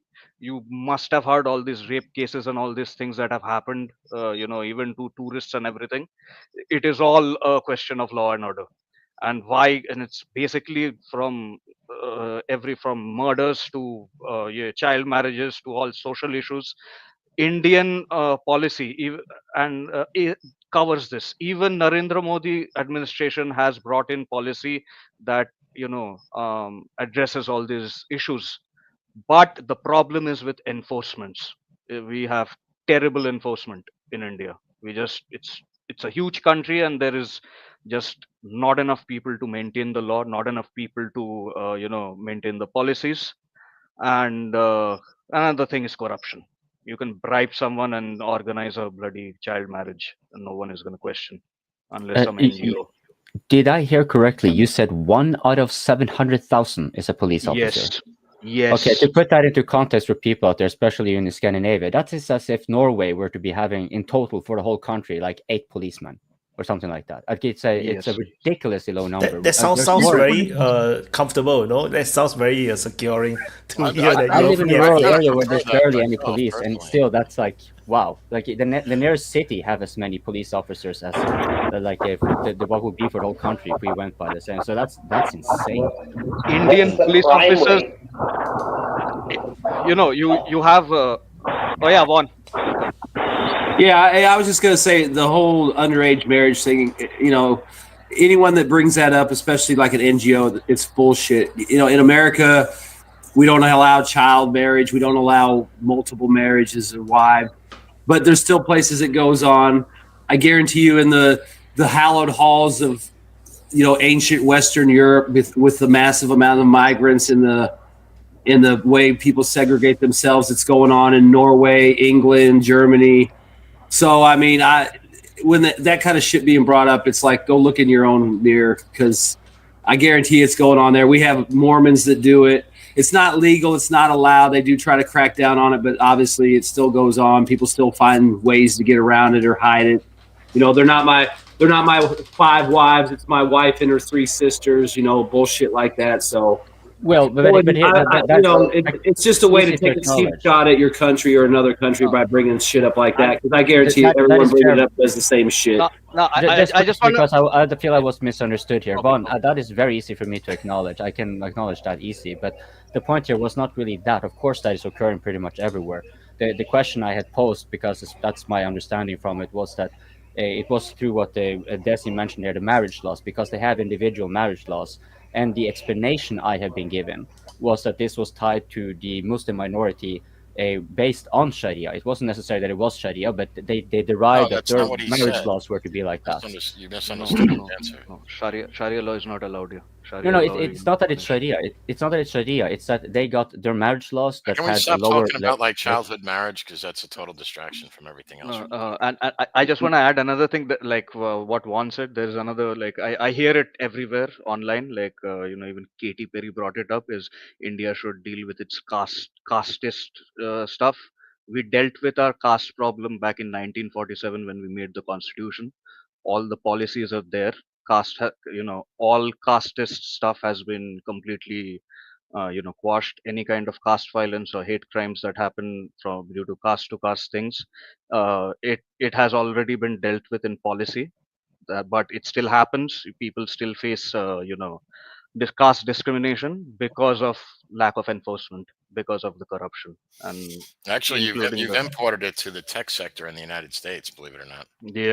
Yeah, I've heard of that. You know about that, right? If you want to get promoted, you got to be Brahmin or Kshatriya, or in some cases, even I've heard, some companies entirely become, a floor of a company become entirely one single Indian caste.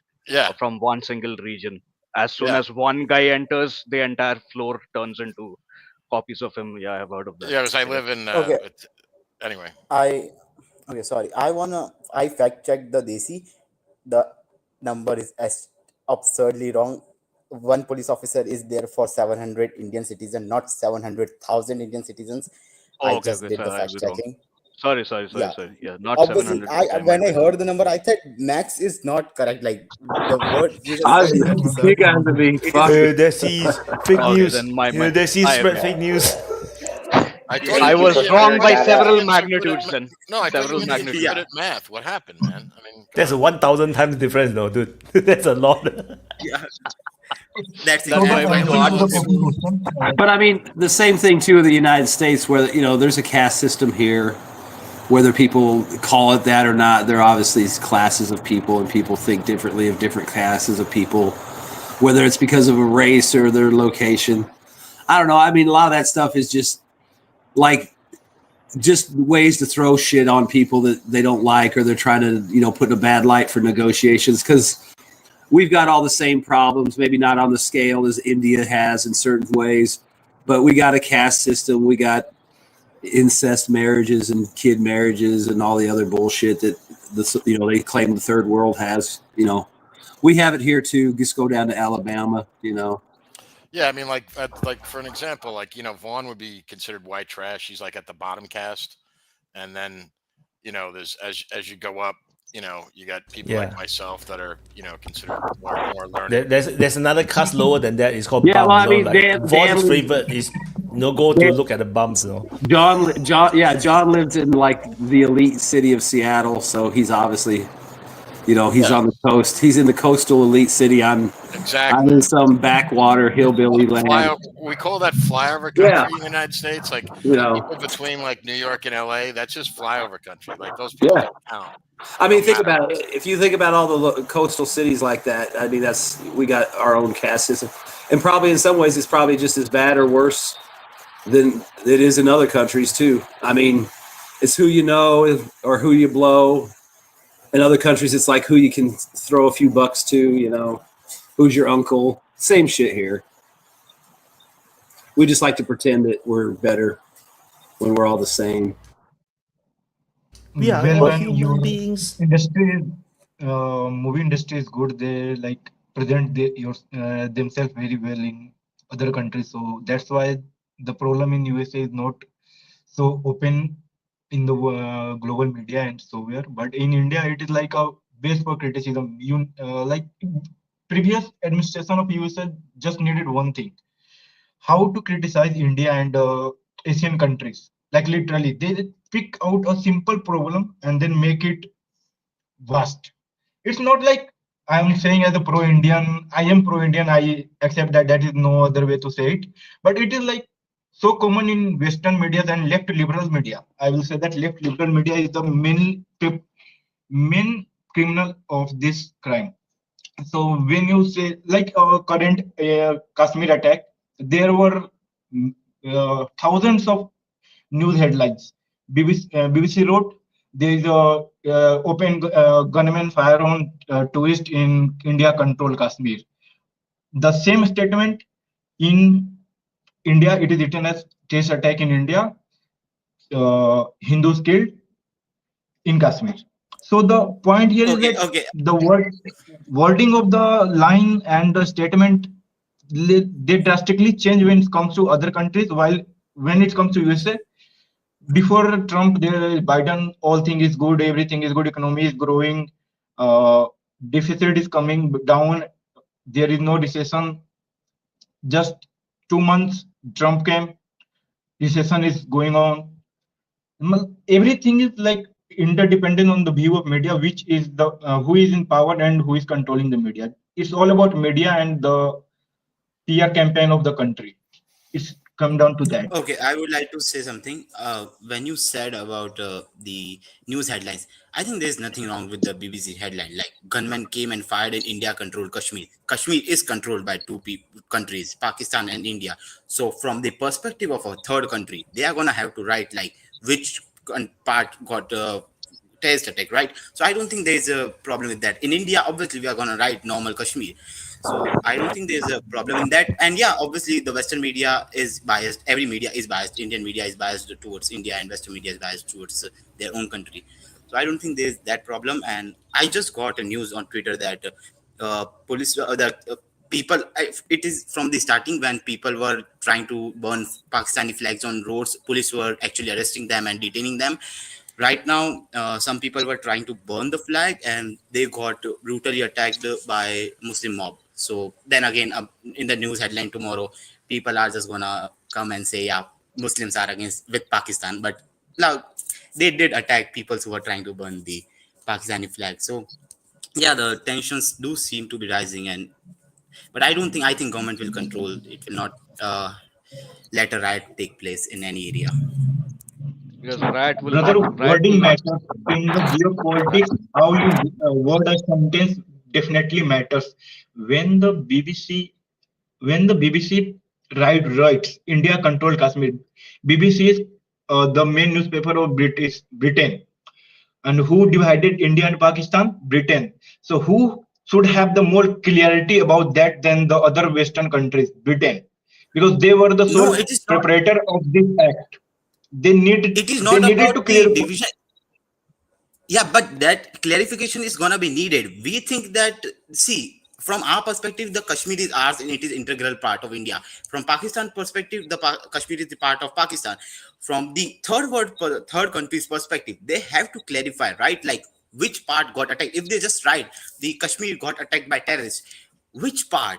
Pakistani part or Indian part? First thing. Second thing, we not like you got to understand that not our perspective is always right, like it is not. I can't counter you anymore. Like this is the Look, most logical explanation I can, can I give can you. tell you, can, most can of I the world can, don't even know what the hell is. so, No, okay, most of the I- world don't really understand what the fuck is happening in Kashmir. Yeah. Like really, like we don't understand. We do not know where the line is. Is it along the river? You know, is it not along the river? And most of the world don't even know what Kashmir look like. We know is that there's a river. That's what I learned in The river geography, but is no, the we have secondary no idea how thing. it looks River is like. the wait, river is I the don't even know secondary there thing were, to Kashmir.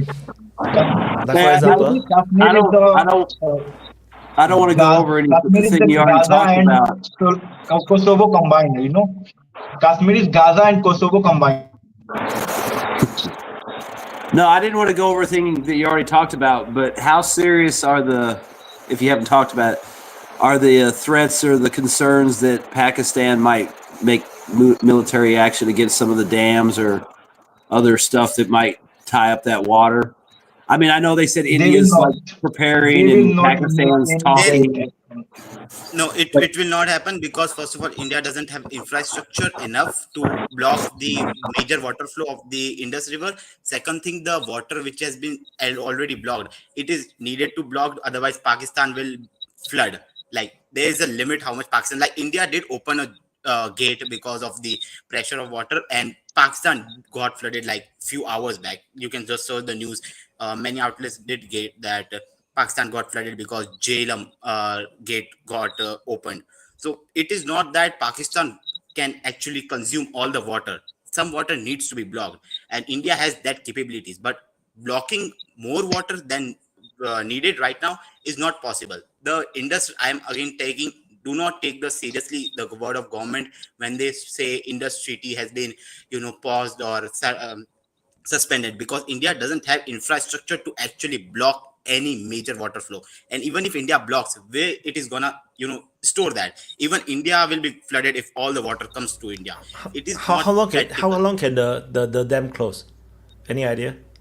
3 days? There is no dam, brother. There is no No, dam. There is a hydroelectricity plant and a canal which divert the water to India. There is only one system available on that river. There is So it nothing cannot more. close. If we, So there is yeah, no there is a limit infrastructure for to that. that. We have not created infrastructure. We have not thought about closing it ever. Right? The situation arise. Now we have got back down from the treaty. That's what happened. like The treaty has stood 5 wars. Just understand, treaty understand 5 wars. 1971, 65, Kargil, like 5 wars. It is not easy to break, but this is the very big step from the Indian point of view to counter Pakistan. Last resort, you can say that. okay.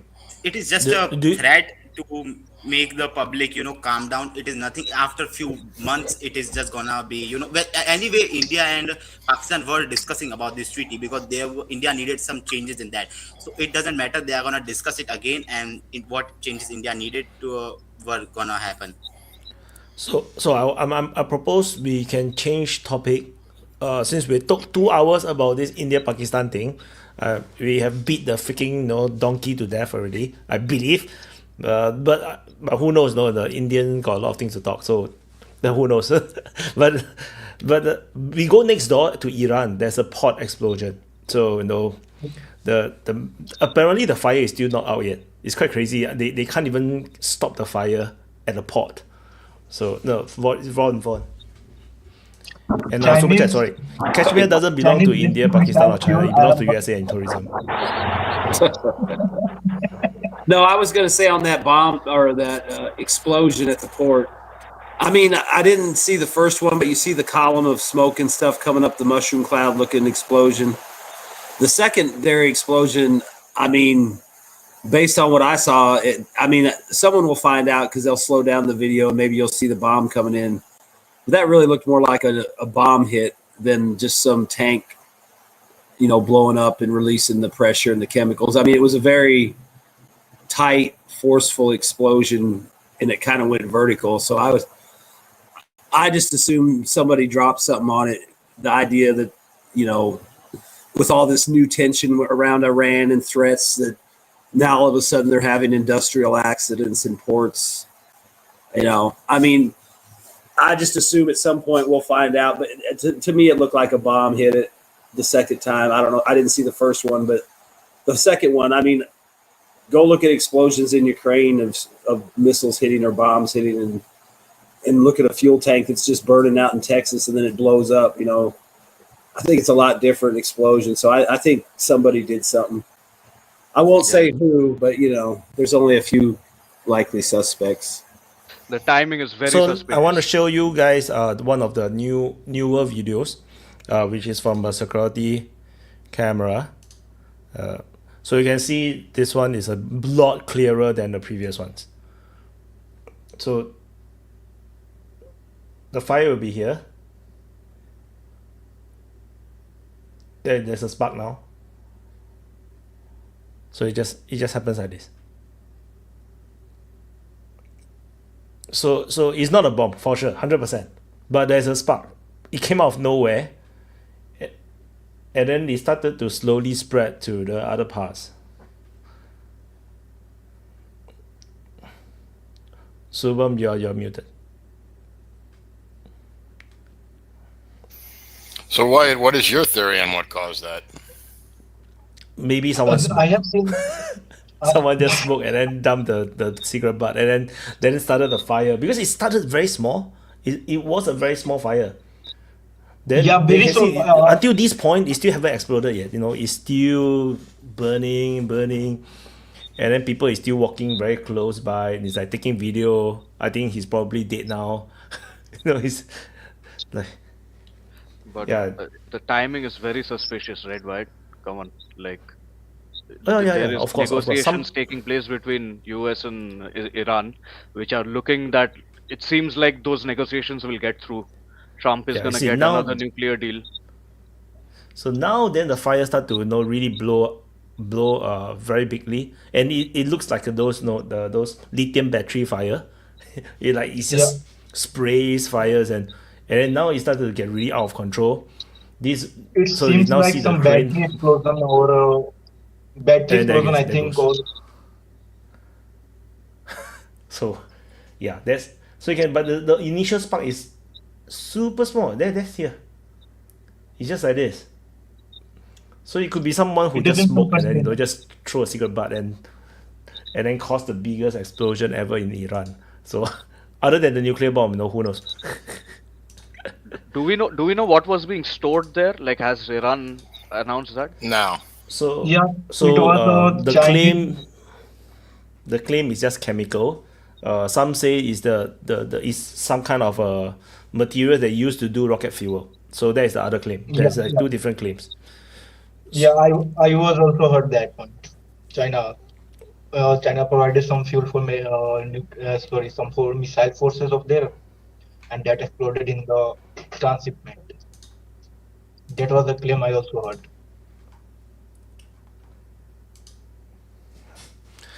So this is like a entering like spy versus spy games and stuff like that. So it seems like a perfect opportunity for me to bring on something I wanted to convey here on the open mic a couple of months ago. So a few months ago, like very shortly after Assad had fallen, I came across a legislation that had been done in Iran where they had made new hijab laws, which wouldn't be noteworthy at all if it wasn't for one thing, namely that it permitted foreigners to enforce it. And in my eyes, that's a sign of weakness. It's very right. It's very telling. You have foreigners come over and become a morality police. It's pretty serious. And then shortly, of course, this was met with a lot of unpopularity within Iran. And so here comes what happened barely a week after. I wanted to get on the open mic, but technical reasons prevented me. But what had happened within less than a week was a slew of assassination across the entire country. And this was unusual, but not only because of the scale, but also who the targets were. Yes, they were mostly IRCG personnel, but they were like mid to high level. Like they weren't something that would typically qualify for the Mossad, nor were they killed in a way that the Mossad would typically do, because they like to blast them to smithereens. And there were also a couple there, which were very noteworthy because they were IRCG judges, almost at the top level, but still not so high that they would, like, you would immediately think, yeah, this is a natural target for the Mossad. Like it's not, they don't simply qualify within that hierarchy usually. So I see sort of three actors doing spy games within Iran. One is of course the Mossad. The other one is the Ayatollah. And the third one is what I used to refer to as dissidents, but from now on I'll call them rebels, because they are notably more organized and capable than I at least perceived. Like my opinion of the dissidents in Iran have been almost the same like this pro-Palestine. They might be like in vast majority, but there's a bunch of disjointed, unlikely allies, and for all the noise, it's not really going anywhere, right?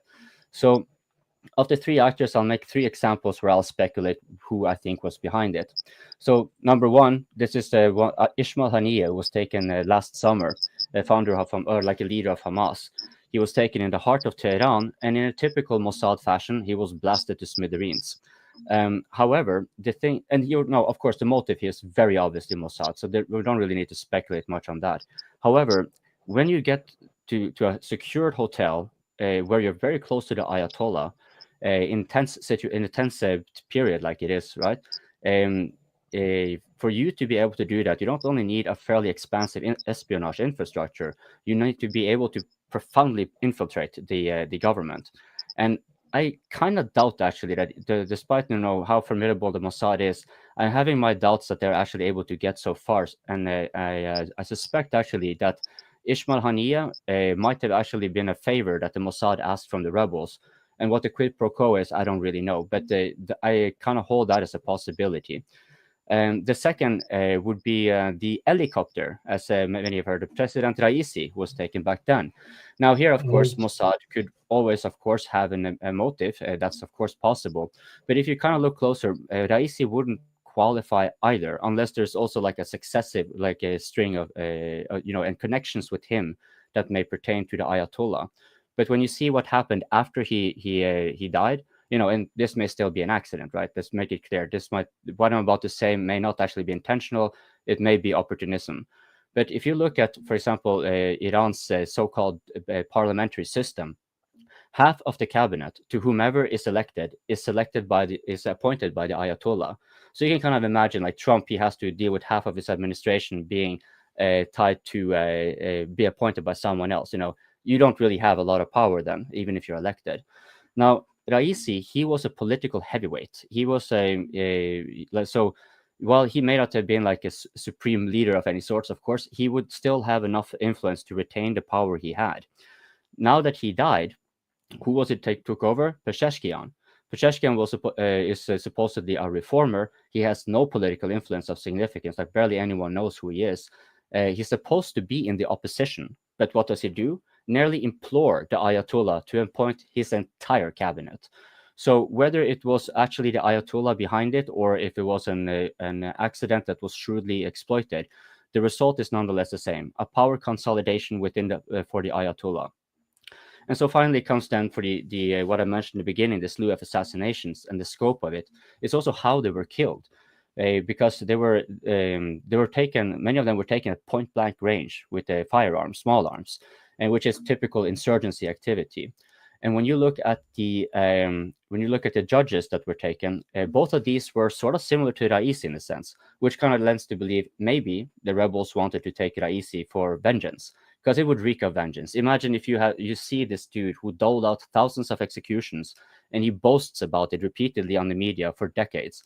The people who lost loved ones here are probably going to harbor a lot of resentment. Well, likewise for these two judges that were assassinated, they too had in the early 80s each doled out thousands of executions. And so so this reeks of revenge. Now, how were these two judges taken out? In a heavily secured, as far as I can tell, an equivalent of an IRCG judicial headquarters. And as the state media pointed out, yes, they of course pointed on the Mossad, which isn't unthinkable. But again, the targets don't qualify, and the method is very, very unusual for the Mossad, because the man who had killed them was a janitor there who had been there for 10 years. It's not unthinkable that Mossad had planted an operative in such a building, but at the same time, if you think about that, a lot of the intelligence and the Mossad, as far as I can tell, at least, that's just my opinion, are very reliant on the dissidents and the rebels. And when you look at the targets not really qualifying for the Mossad, and this is very, very unlikely to be the Ayatollah having any schemes either, right? So then it leans more over to rebel activity. Having one dude going into a heavily secured building, shooting these at point blank range. This is you cannot lose this if you are the Mossad, because this runs a very big risk of unraveling your espionage infrastructure. But if you're the rebel, well, then this is different. You have already made you are not just compartmentalized and easily isolated. You are tied to the entire network within the country. So with that being said, if someone was behind the port, if there was a sabotage, it was actually intentional that someone tried to make that explosion happen, who would be having the intel? Would like to pick it up and have the intel? I would say the rebels certainly would, if they are already the ones assisting the Mossad.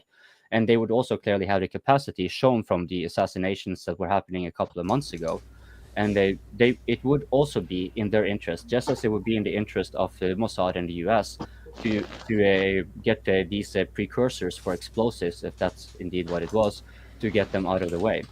And that means, so I guess if there's a very big if, of course, but if this is indeed the case, then I think the question is more than to what extent has this been coordinated between the three parties? Like, is it like a Mossad rebels, Mossad and the US rebels, or are the rebels just doing this on their own accord, noticing that with the Americans right outside, okay, it's time to soften up and scare the regime and make them freak out, because who are they, of course, going to blame? Well, they might, of course, suspect the rebels, but they might be even more inclined to suspect, like everyone else, and I agree, it's a very reasonable assumption, the Mossad and or the United States.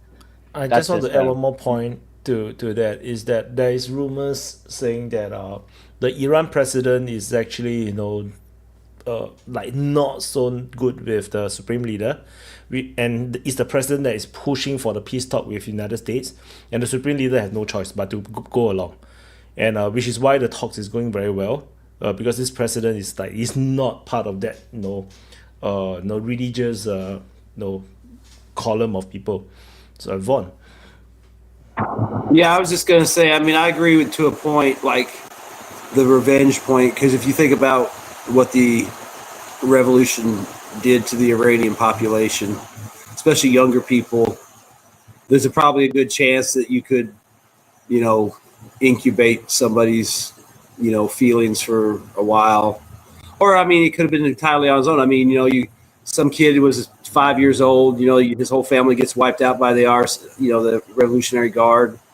He lays low, goes to school, gets a job as a janitor. The whole time he knows what he's going to do when he gets there, I mean, or they got wind of somebody like that and they obviously, nurtured it and fomented it. But like in regards to the helicopter crash, I believe that was just a mechanical failure. And then they attempted to auto rotate on the side of a mountain, and it, if the weather was like they said, because I mean, when I saw the wreckage, it looks like they put the tail and then pancaked into the ground. So I don't think there was any, unless you're going to say somebody sabotaged the engine, but I mean, it's a helicopter. Shit happens. So, you know, it could be sabotage, or it could have just been, it was 1 hour over its tolerance, and they weren't joking when they said don't go over the tolerance. You know, and plus think about it, you know, I'm sure those guys were the best pilots in the Iranian Air Force for the helicopter, for that guy. And I'm sure the mechanics and stuff are super vetted and anally probed for their loyalty. So, I mean, I'm not saying somebody couldn't get in there, but, you know, the judges, obviously somebody had access or a plan, and that's what happened. I mean, it could be personal revenge. It could be an agent acting on behalf of like the other parties, like you said. So, but I mean, with the helicopter crash, I think that was just an accident, because I don't think there's any way somebody could have got to that thing. Well, speaking of helicopter crashes, apparently the helicopter crash in D.C. by that woman, it was her fault. It was a DEI thing. So I don't know if you guys are familiar with that. Yeah, I mean, I watched that, and it's like they had rules that were established. Obviously, and like I was saying, I think other people said it, probably Doug, you know, that she's a captain. So she's not a warrant officer. She's not a sergeant. So she's not on that aircraft every day, flying it all the time. She's there for some inspections. She's probably, you know, it's Biden's army. You know, the standards are lower. You only have to fly a minimum of hours a month to keep your proficiency rating. That doesn't mean you're a good pilot. That just means you flew enough hours for the Army to think you could still fly a helicopter, which, you know, a warrant officer is a guy that's flying it every day, all the time. There's always a warrant officer in the helicopter. You know, so it's just like on a tank. If I had a captain on my tank, yeah, trust me, when it comes time to wash the mud off and switch out track, the captain's in a briefing with the S3. I guarantee it. So it's the same thing. She probably wasn't a very good pilot, or she didn't have enough experience at night in certain situations, so it caught up with her. And then all those people died because of it. But that could be said about any officers in certain types of units. Obviously the men have to meet a standard that's not lowered, whereas the women are getting lowered standards, even though they deny it.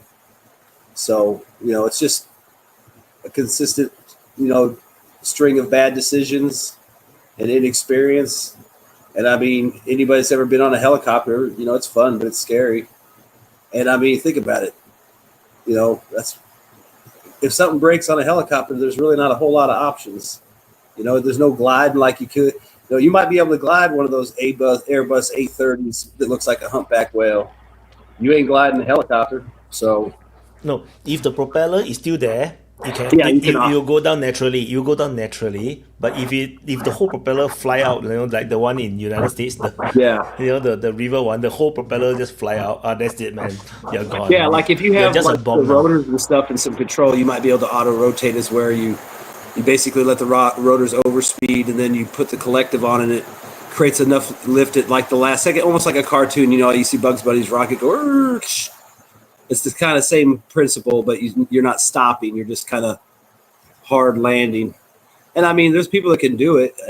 But think about it. You know, I've seen guys do it. It looks beautiful. It's perfect. But they're doing it on a flat field or a runway strip or something. You know, where that Iranian one was, it was like a thin ridge line that sloped steeply on both sides with rocks and trees. So, and it was supposedly foggy. I mean, I don't give a fuck if you're Maverick or not. You probably ain't making that, just because, I mean, I've flown in the mountains in Colorado over some areas where there's like, man, I hope nothing goes wrong, because everything below you is cliffs and boulders. So it's like, fuck. And that's what I mean. The helicopters are just unforgiving. That reminds me of the time I was like, you know, in the sea. And then, you know, I can't swim very well. I can't tread water very well. But everything below me is sea urchins. I was like, oh, holy shit! I must float. Yeah.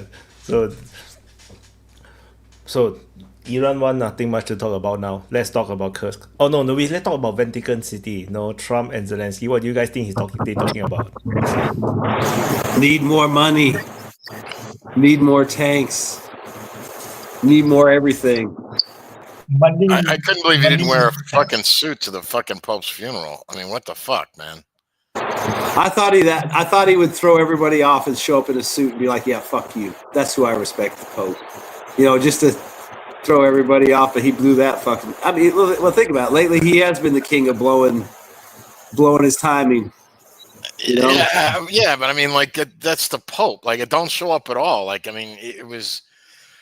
If you, I don't know what I don't care. I mean, I'm not a Catholic, but I just like I just thought that was disrespectful. At least he wear button shirt, man. This is the first time I see him wear button shirt, like, you know, since like forever. Since the war he actually started. wore like a button down, did he? Okay. Yeah, he wore long sleeve button shirt. At least he wore a button shirt, no? This is an upgrade already. Okay, so maybe like a year from now he'll wear a tie, maybe. Yeah, it was a long sleeve button down, olive drab with a Ukrainian trident on the pocket.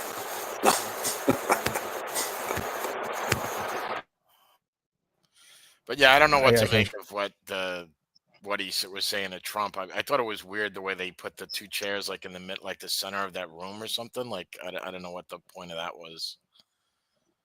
Yeah, like that, right? Yeah. Maybe that's the only place in the Vatican you can say cuss words. So, yeah, I don't know what. Yeah, it's just weird. Like they have these two chairs, like just I don't know. Yeah, someone found it selling from China, like it's made in China. they found the exact same one. And he was no fan of the Pope either. They had criticized the Pope heavily. Like they wanted the Vatican to go all NATO, and the Pope refused to do so, and they were very pissed off at the Pope. Israel was pissed off at the Pope. NATO was. I mean, everybody. But I am very surprised that the Pope took a very neutral stance on Ukraine war. Like I would have expected that the Vatican to be like no pro-West or pro-Ukraine, but no, they were like super neutral. And they're still friendly with Russia, and that was a big surprise to me. I never expected them to be so neutral. What do you think his motivation was being that way? Because he didn't have trouble picking a side in a lot of other political things, the Pope, like especially he spoke out vociferously about Trump in both of his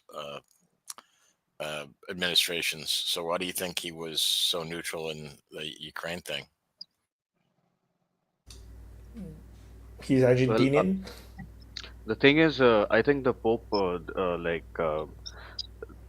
I would say he was pretty, as socialist as a Catholic can get, because he used to it's not just Israel or Ukraine.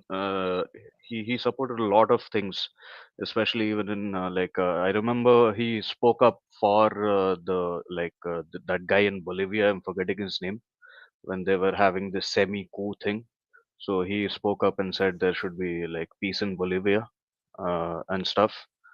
So he was pretty, oriented towards the left, and his, political views were pretty much like global southern, the global South solidarity kind of thing. And he was very much pro working class, pro. He was a total socialist. Come on, let's be real. Yeah, wasn't he? And that's what as socialist as you can get as a Pope. But he's from Argentina, so maybe he doesn't have that kind of bias like the Europeans would have. I think that's a big reason. That is also true. That is also true. Yeah, because he was definitely people from the global south is more welcoming about the Russians than. Like more friendly view of Russians than the Europeans. Maybe, if but it's the a only European thing Pope, 100% is gone, man. And Super Chat, ASCII, he went there just to beg money left and right. The biggest disrespect is when someone comes at your funeral just to talk about war and beg money. Yeah, please, if I ever die in the funeral, please don't come to my funeral and talk about war and money. You know? Can I ask for super chats when you die? I want super chats. Yeah. if I die, don't complain at my funeral. He's like, do you remember that time? I give super chat to Wyatt, and he didn't read my super chat. Yeah, exactly. He's freaking Wyatt. You did that to me. You owe me $2. Yeah, he deserved this death, man. He deserved this death. But I mean, he would that with being from Argentina really, because the thing I recall from the Pope, and it's not like I pay much attention, but he struck me like a very unusually woke. Like he was like okay with homosexuality. I believe he even said something about transgenderism and stuff. No. He was not. That's the one part he was not. He was Okay. Catholic. That's what I'm saying. He was as socialist as a Catholic Pope can get. He was against homosexuality. He was against abortions and stuff. But yeah, he was pretty, Geopolitically, he geopolitically, was, yeah. But like when it came to like Catholic, he didn't like pass any like new Catholic laws per se that maybe he did, but is there any Catholics in the audience that can speak to this? I don't know. I mean, I used to be Catholic. I mean, my understanding is he just didn't change any of the doctrine. He held to more traditional and maybe clarified things that were muddied by the previous or by some of the punditry of Catholicism. Kind of like Pope John Paul II. I mean, yeah. Not as probably intense, but still the same kind of mindset. And this, there's a bunch of new guys, so who knows? When do they have their conclave?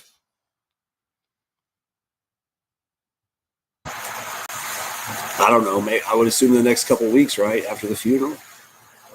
I have no idea. I saw a video they sealed up his coffin and shit, so I'm assuming he's getting buried. Do you guys see like the candidates to be for the new pope? It's a bit like a presidential election. Like they talk about their stance about things. Then a few of them is like anti-immigrant. It's like what the hell? Like what is it? They're talking about all these things. Isn't this like a religious thing? Yeah, exactly. It's ridiculous. Like the way you're right. Like the way I don't know how it's being covered in other countries, but in the United States, they don't seem to give a damn about how religiously pious they are. All they seem to be concerned about is what stance they're going to take, like from a geopolitical, or are they going to like be pro-tranny or some, nonsense like that. Like I was like, what? Well, they want to know: is he going to hide illegal aliens in his church? Is he going to lock? Stupid shit like that. That's the kind of people they think we should be in charge. Yeah, the Vatican City will not keep illegal immigrants. No, it's too small. Yeah, but but I mean it's kind of weird when people who a lot of these people are like totally secular. Actually, some of them are devout atheists, and they're chiming in about who should be the next pope. Like you read like the New York Times or things like I don't know how much Western media some of you guys can. It's insane. Vaughn, you have a lot of background disturbance. This is a very heavy scratching every time you unmute. Is it raining there? Is it raining, Vaughn? No, I had a fan going. I'll turn it off. Oh no, poor Vaughn is going to be like sweating. Vaughn, are you from the deep south? Are you staying at the deep south? Yes, he's white trash. He's from. Yeah, like the Dukes of Hazzard. That's in our state. Just probably like 5 hours away. But yeah, there's some. You get out in the hills of Kentucky. There's some. It's sad too because there's like this one place we used to go. It was a coal town, and they still have a coal mine there. They have one open, but with all the new bullshit and global warming and everything, the only people left in this town, and it's like a super steep valley with the road down the middle, and people got their houses basically just cut in the side of whatever little land they got. It's like all the old pensioners probably from the coal mine. There's no young people there, like the working age, let's say post college to 50 probably. Because they got to find jobs, so they're bailing out. And so it's like, and there might be really young kids that maybe stuck with families or something. But that place had like a dollar store, a couple gas stations. It used to have, but they shut down all that mine except for one thing, and it was mostly for tours. And there's like a nice power plant next door. I took pictures of it. all this stuff just decayed out and rotted out and just left in disarray. So it's just like these ghost towns. I mean, it's really fucked up. Well, yeah. Well, Sorry, that's Von the is thing from about, which state again? Sorry, Von is I from don't know which if he state wants to again? say. I don't. It's up to him to say. We don't want to tell him. It's Kentucky. Oh, okay. Oh, But I mean, Yeah. think I like your about it, fried and that's chicken. like, yeah, that's like southeastern Kentucky. I like your fried Appalachian- chicken. Your fried chicken is good. Yeah. Oh, but get this. They deep fry Kentucky- everything in the South. Don't you know that, boy? Kentucky Fried. Yeah, Kentucky Fried Chicken is moving its headquarters out of Kentucky. Then what's the point of the name then? I know. But They don't supposedly call they're it no moving. Kentucky Supposedly Fried they're Chicken. moving to that It's gay called state KFC called Texas. because Fried has gotten a bad name. So I guess they turned gay because they're moving to Texas. Texas fried Is it- chicken, but Texas already have a Texas chicken. You know, they shouldn't move there. You know. Cartel chicken with a K. Cartel fried chicken. I don't know. Maybe we could save it. How do you say Kentucky Fried Chicken in Mexican? I don't know. Mexican masala. It would be racist if we said. But it's really sad. It's really sad, this kind of deindustrialization for the sake of, these people who are the ones who are, ranting about, global warming and stuff. These are the people who are emitting the most carbon per capita out of any people, like any individuals. And they Yeah, just do not care about the working class at all when No. it's just And it's ridiculous how people believe them. Like, you remember Al Gore had that ridiculous movie, An Inconvenient Truth, Yeah. Yeah. and then he's flying around on his private jet, and like, he Giving built this huge conferences. he built this huge mansion that, like, it's like it has like a carbon footprint of like 1,000 people, average working class people, and everybody's like, and according to his movie, shouldn't we all be underwater by now? I mean, it's ridiculous. We should be dead by now, I think. If I'm Yeah. not Well, wrong. you've seen that one video that I can't think of the guy's name. He's a billionaire real estate guy. He's Mexican, I think, or Hispanic or Latino. And some lady asked him at something, he was giving a talk about global warming, and he went into this whole spiel about how much bullshit it is. He goes, because no bank on the planet would ever give a loan to build any of these condos you see if they knew in 50 years or 100 years it was going to be gone because of water. He says that's how you know it's fake. But he was way more abusive and profane about it. But I mean, it made perfect sense. It's like none of these people would, New York wouldn't exist because nobody would have spent that money to build that there if it was going to be underwater in 100 years. No way in hell. So there's this matrix, it's the rich people matrix. So by looking at what the rich people do, you know what is the real situation. For example, if you look at a country where if all the millionaires are migrating out of the country, something is wrong with that country. So if all the millionaires are still buying coastline or beachfront properties, you know that there's no global warming problems, there's no sea level rising problem, if they're still buying. If you start to see them all selling away their coastline, it's time to move inland and go uphill, like in California. The problem in California is real because it's getting into the sea not because of global warming, but simply because the California plate is moving into the Pacific plate. So that's the only place from where the millionaires are moving out from the beach property. That's different. It's not I for really global hope warming. that hopefully California will, the San Just Andreas sink. fault will happen and it'll just sink into the ocean. Didn't Lex Luthor have a plan for that in one of the Superman exactly. movies? Yeah, the original one. Yeah. So that would be the best thing that could happen to not just the United States, but the entire world if San Francisco, Los Angeles, all those people just sank into the Pacific Ocean. I mean, I think it would be like another Renaissance period we'd have, but that's just my 2 cents. I mean, Jimmy Doe made a very nice point. Like he said, and it really clicked in my mind because we had the ice ages, and the whole world warmed up without any, factories or coal mines or whatsoever. It warmed up way too much without any human interference whatsoever. So how, like, Earth, like I think, I was a pretty a pretty staunch believer in global warming, mainly because how hot it is in India. But the thing is, like, the more and more I read upon reading into global warming, I'm becoming more and more of a skeptic, because it's arrogance. At the end of the day, it's arrogance. It's like they are saying that their factories and their industrial output is able to, you know, override mother nature altogether. And I find it a bit like, I I always make this joke. No, you know the ice age. No, when the ice start to retreat, human beings already start to become civilization. That is like 10,000 years ago. So we have the pyramids and the Egyptians and then the ancient Hindus. And all the myth.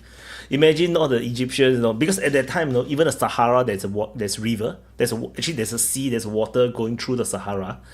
Then imagine those days, people think that, holy shit, you guys built a freaking pyramid and it caused the global warming. Yeah. He said, you defy the heaven, you build the freaking pyramid, and now no, we are all losing our sea. You're losing the water, the river is gone. Then they blame global warming. Then Yeah, I gotta go I think off it's first. kind of disingenuous, just because it's like, like with India, they're basically in their industrializing age, and all of a sudden everybody's worried about pollution, but they didn't. It was okay for Asia and China. China's even in the midst of industrializing, so there's a lot of pollution that they're probably farther ahead. But America had its golden age of industrialization. Europe did. Now all of a sudden everybody's supposed to, you have to keep your standard of living low because we've already gotten to where we want to be. And that, like you said, is arrogant. It's bullshit. And these are the same people that don't have a problem with Ukraine flying a drone into the Chernobyl sarcophagus, or selling the Zaporizhzhia nuclear power plant, or blowing up Nord Stream, or talking about bombing nuclear sites, which I would assume would mean there would be leaks of nuclear material or radiation or something. I mean, I'm sure there's a model where the bomb hits perfectly and the dirt collapses in perfectly and seals it forever. But, That's not real life. I live in the real world.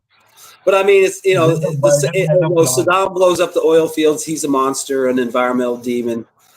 But at the same, and they're talking about, and then they were talking about, taking Kursk, nuclear power plant. I mean, just crazy shit like that. It's like, okay, why should I take this whole climate change thing seriously? It's like, before coping go, you know how fast things change? Like, Donald Trump come in, DEI is not the real thing, and then suddenly it's all gone. The freaking work culture is almost entirely gone. I was like, what the fuck? It's like, you almost thought that it would never go away. Then suddenly, just a change of US president, it's gone. It's like, what the fuck? I don't know. Well, I don't know, Wyatt, if that's really true. Like, because there. I mean, No, there are people who are still holding It's on. a big place because it very depends where. It's very regional in the United States. Like, I live in a very, very liberal city, so it's still here, But you can move to a lot of other places where, like, they're like, let's get rid of it, And I think people in the left wing tend to do this, like, historically, at least the last several hundred years. They tend to overplay their hand. Like, they just push, and then they don't realize when they just went a little too far. And then all of a sudden there's like it's like the rubber band snapping. Like, that's what I know. I don't know how else to explain it, but they tend to they can't tell. It's just like the religious extremists. They also cannot tell. Like, they do not know when the terrorism start and when is the religious religion ends. They don't understand. Like, because once it becomes like a religion, then you do not know when you go extreme. Coping raised his finger a long time. Yes, thank you. I got to drop off for a little while, so I figured since we're at the 3-hour mark, this is a good time for me to do a promo shtick, and I thought I'd do it this time with a twist. So, through wisdom, a house is builded, and by understanding, it is established. For by knowledge shall the chambers be filled with all the precious and pleasant riches. A wise man is strong. Yea, a man of knowledge increases strength, for by wise counsel shall thou make thy war, and in a multitude of counselors there is safety. Wisdom is too high for the fool. The thought of foolishness is sin, and the scorner an abomination of men. Proverb 24, 1 through 7 and 9. Now, why did I, as an irreligious person, like this proverb and thought it was appropriate for the open mic? Well, for by wise counsel thou shalt make thy war. This means that it's not by strength alone you will win and overcome a war. It is by wisdom you will acquire real strength. And so, through wisdom, a house is builded, and by understanding, it's established. What is the house? Well, this is here.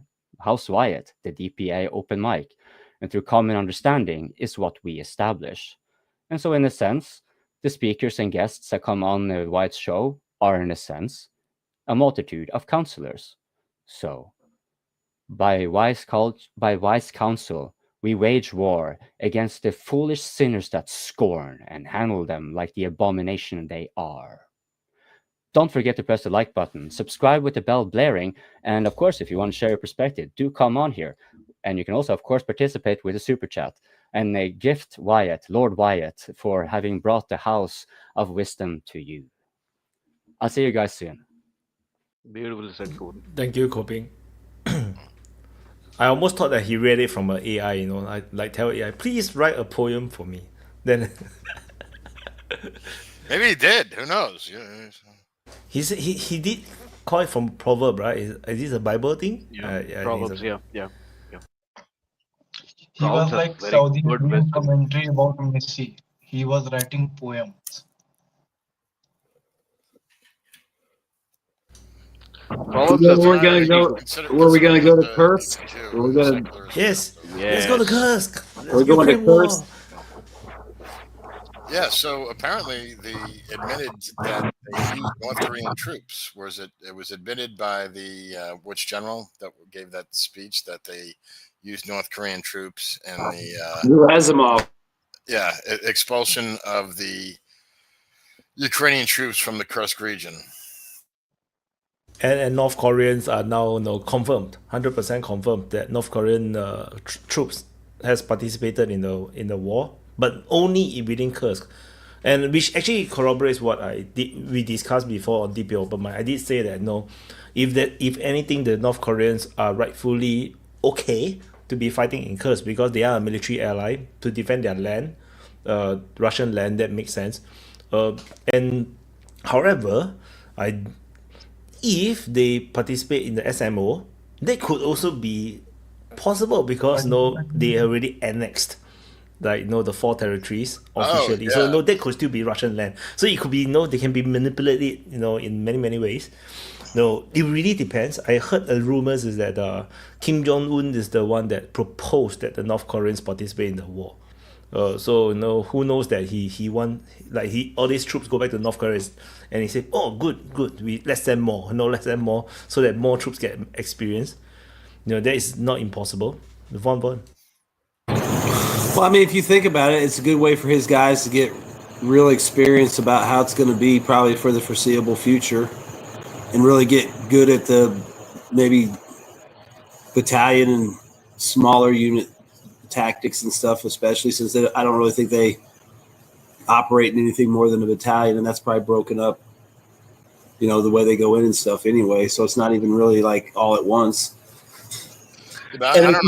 Well, hold up. I mean, if you think about it, there's got to be smart guys in the Western militaries that realize that those guys coming back with that kind of experience and passing it on is going to make the North Koreans a tougher army to beat.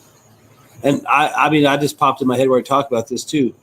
Is there any chance that some of the ex-Wagner guys go to North Korea and train them too?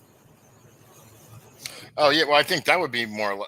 Yeah, I mean, how do I say this? I don't think the battlefield that North Korea would ever fight on, if it ever comes to it, is going to be anything like the situations that they experience in Kursk. So I don't really see it as being, any sort of training they got there.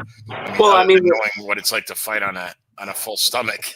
Well, no, I mean, I think they get training. Like they might coordination with the drones, how to use the drones, how to avoid drones. Artillery calling for fire missions. Air support. That could be it. Because that was my understanding anyway. Was for the most part they were fighting. I mean, maybe they got some house-to-house fighting too, but that might have only probably been not, because it would be too hard to coordinate that. I think purely the North Koreans learning how to use FPV drone will give South Korea so much hell. No modern army, other than the current two combatants, have means to deal with FPV drones. Like in fact, even the Ukrainians can't really deal with it. Not even the Russians. The Russians are also dying a lot. To the FPV drones. So no army in the world actually deal with FPV drone well, or at all. Like I don't even know if Singapore army have means to deal with these FPV drones. Like whatever electronic guns. You don't even know if it works. The EW gun. Imagine it doesn't work and you're pointing at a drone like an idiot. I got a question for Wyatt on this. Sorry to interrupt, but are the drones that the Russians are using, are they all produced by? I mean, I know they're using like Chinese chips and such like that, but I mean, they all produced like in Russia proper. Yeah, I think now is if I'm not wrong, now is like entirely from Russia in Russia only. Like they have like creating the supply line, and they created their own things. I think, if I'm not wrong. They assemble or manufacture both. I think mainly assemble them in the Vladivostok region. I think then they will get like the Iranian drones. They started first they imported the drone, then they started assembling it, and now they are manufacturing. So it is a step process. Yeah, they bought the license. The Garan drone is licensed. Yeah, they bought the license from. It's kind of like what the Chinese did for the Russian jets. Remember, years back they bought the license to build them. But I mean, Russia's in an interesting place right now, because my understanding is, and none of us really will know the details of this, but just rumors, that pretty much the Russians had to sell to the Chinese. Like, I know all their subtech, that was the one thing that the Chinese didn't have, that the Russians pretty much had the best on, and the Chinese really wanted that because that was the one thing that the Russians had that the Chinese didn't, as far as tech, because they pretty much already have everything out. What was their subtech? And apparently, rumor is that they were kind of forced to sell that, and they were kind of holding that back because it was like their one thing that was extremely valuable. And then the rumor is that they had to sell that to China to get them to help in their war effort. China has lots to gain from this war than any other country out there. Yeah. As far as the North Korean troops are concerned, I think they can be useful if they were deployed in the annexed region, especially in the quiet fronts. That could free up more battalions for for offensives in the fronts where Russia can advance. And as far as the drone technology is concerned, like even Russia and Ukraine, the most I have seen is they putting up nets in top of tanks and all.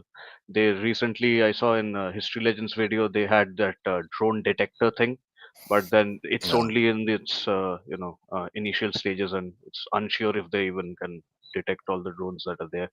So yeah, you guys are right. Like drones are the future, and every technology has like the tank itself. Every time it's like a weapons race between the weapon and the shield. So in drone technology we have the weapon, but the shield hasn't yet developed. I'm sure it will eventually. Like, why do you remember you were talking about the mosquito laser technology? Yeah. Maybe something like that can happen. Because you don't even need radar, you just need a camera with AI power. The AI using the camera visually identify the drones, and then just one bullet, one hit. If they can calculate accurately. So if everything is zeroed, I think it's doable. So even if you look at what Elon Musk even said, like he said that fighter jets are also going to be it's not going to survive a drone swarm. So even Elon Musk said the same thing. He said that stealth technology is not going to survive like a visual identification, which is the one that I talk about. Not like We So have seen with in AI the powered Russia-Ukraine war. camera, sorry, Subham? Now, adding to your point that we have seen in the Russia-Ukraine war, there are lots of scenes, times when the drones take down helicopters and jets and other drones. So it will become like drone versus drone, or the drone versus physical barrier, because after introducing the optical drone, there was no countermeasure for it. There is no Yeah, radio I frequency for you to capture it and disable it. so eventually you're gonna have like the drone fighter jets. So drones will be fighting drones, with powered by AI, and then you'll see like very very crazy shit happening in the sky. Those then and see who get attrition, to the end of all their drones. So you're gonna like an air superiority by tactical one, and you have a strategic one. Strategic one would be like the big drones or big fighter jets, human manned. Then you have the tactical, air to air battle. So it's like there's gonna be like a totally like different AI categories versus of airspace. it will, yeah, it will become AI versus AI. The superior and AI and, will and prevail. and also because of robotics, new propulsions, AI, you're gonna have like walkers, you're gonna have like mech warriors appearing, you're gonna have like Iron Man type of suit, you're gonna have a lot of crazy shit that's gonna appear in the next like 10-20 years. I think within the next 10 years we're gonna see some kind of crazy shit appearing, and you will be a lot like Helldiver kind of thing, where they have a fast deployment, with quickly suddenly drop behind enemy lines, and these are all fucking heavily armed people, and yeah, but of course it's going to be the rich country that is able to do it. Like most likely it's going to be United States. Like That's what why that's the point I wanted to raise basically. Like, what do you think will be the in terms of drone development and all this future tech, like what kind of battlefield can develop in the future, with on one where in one hand you have this few like huge nations, with like Russia, US, with China with advanced technology, who can reliably deploy massively technologically advanced drones and as such like that.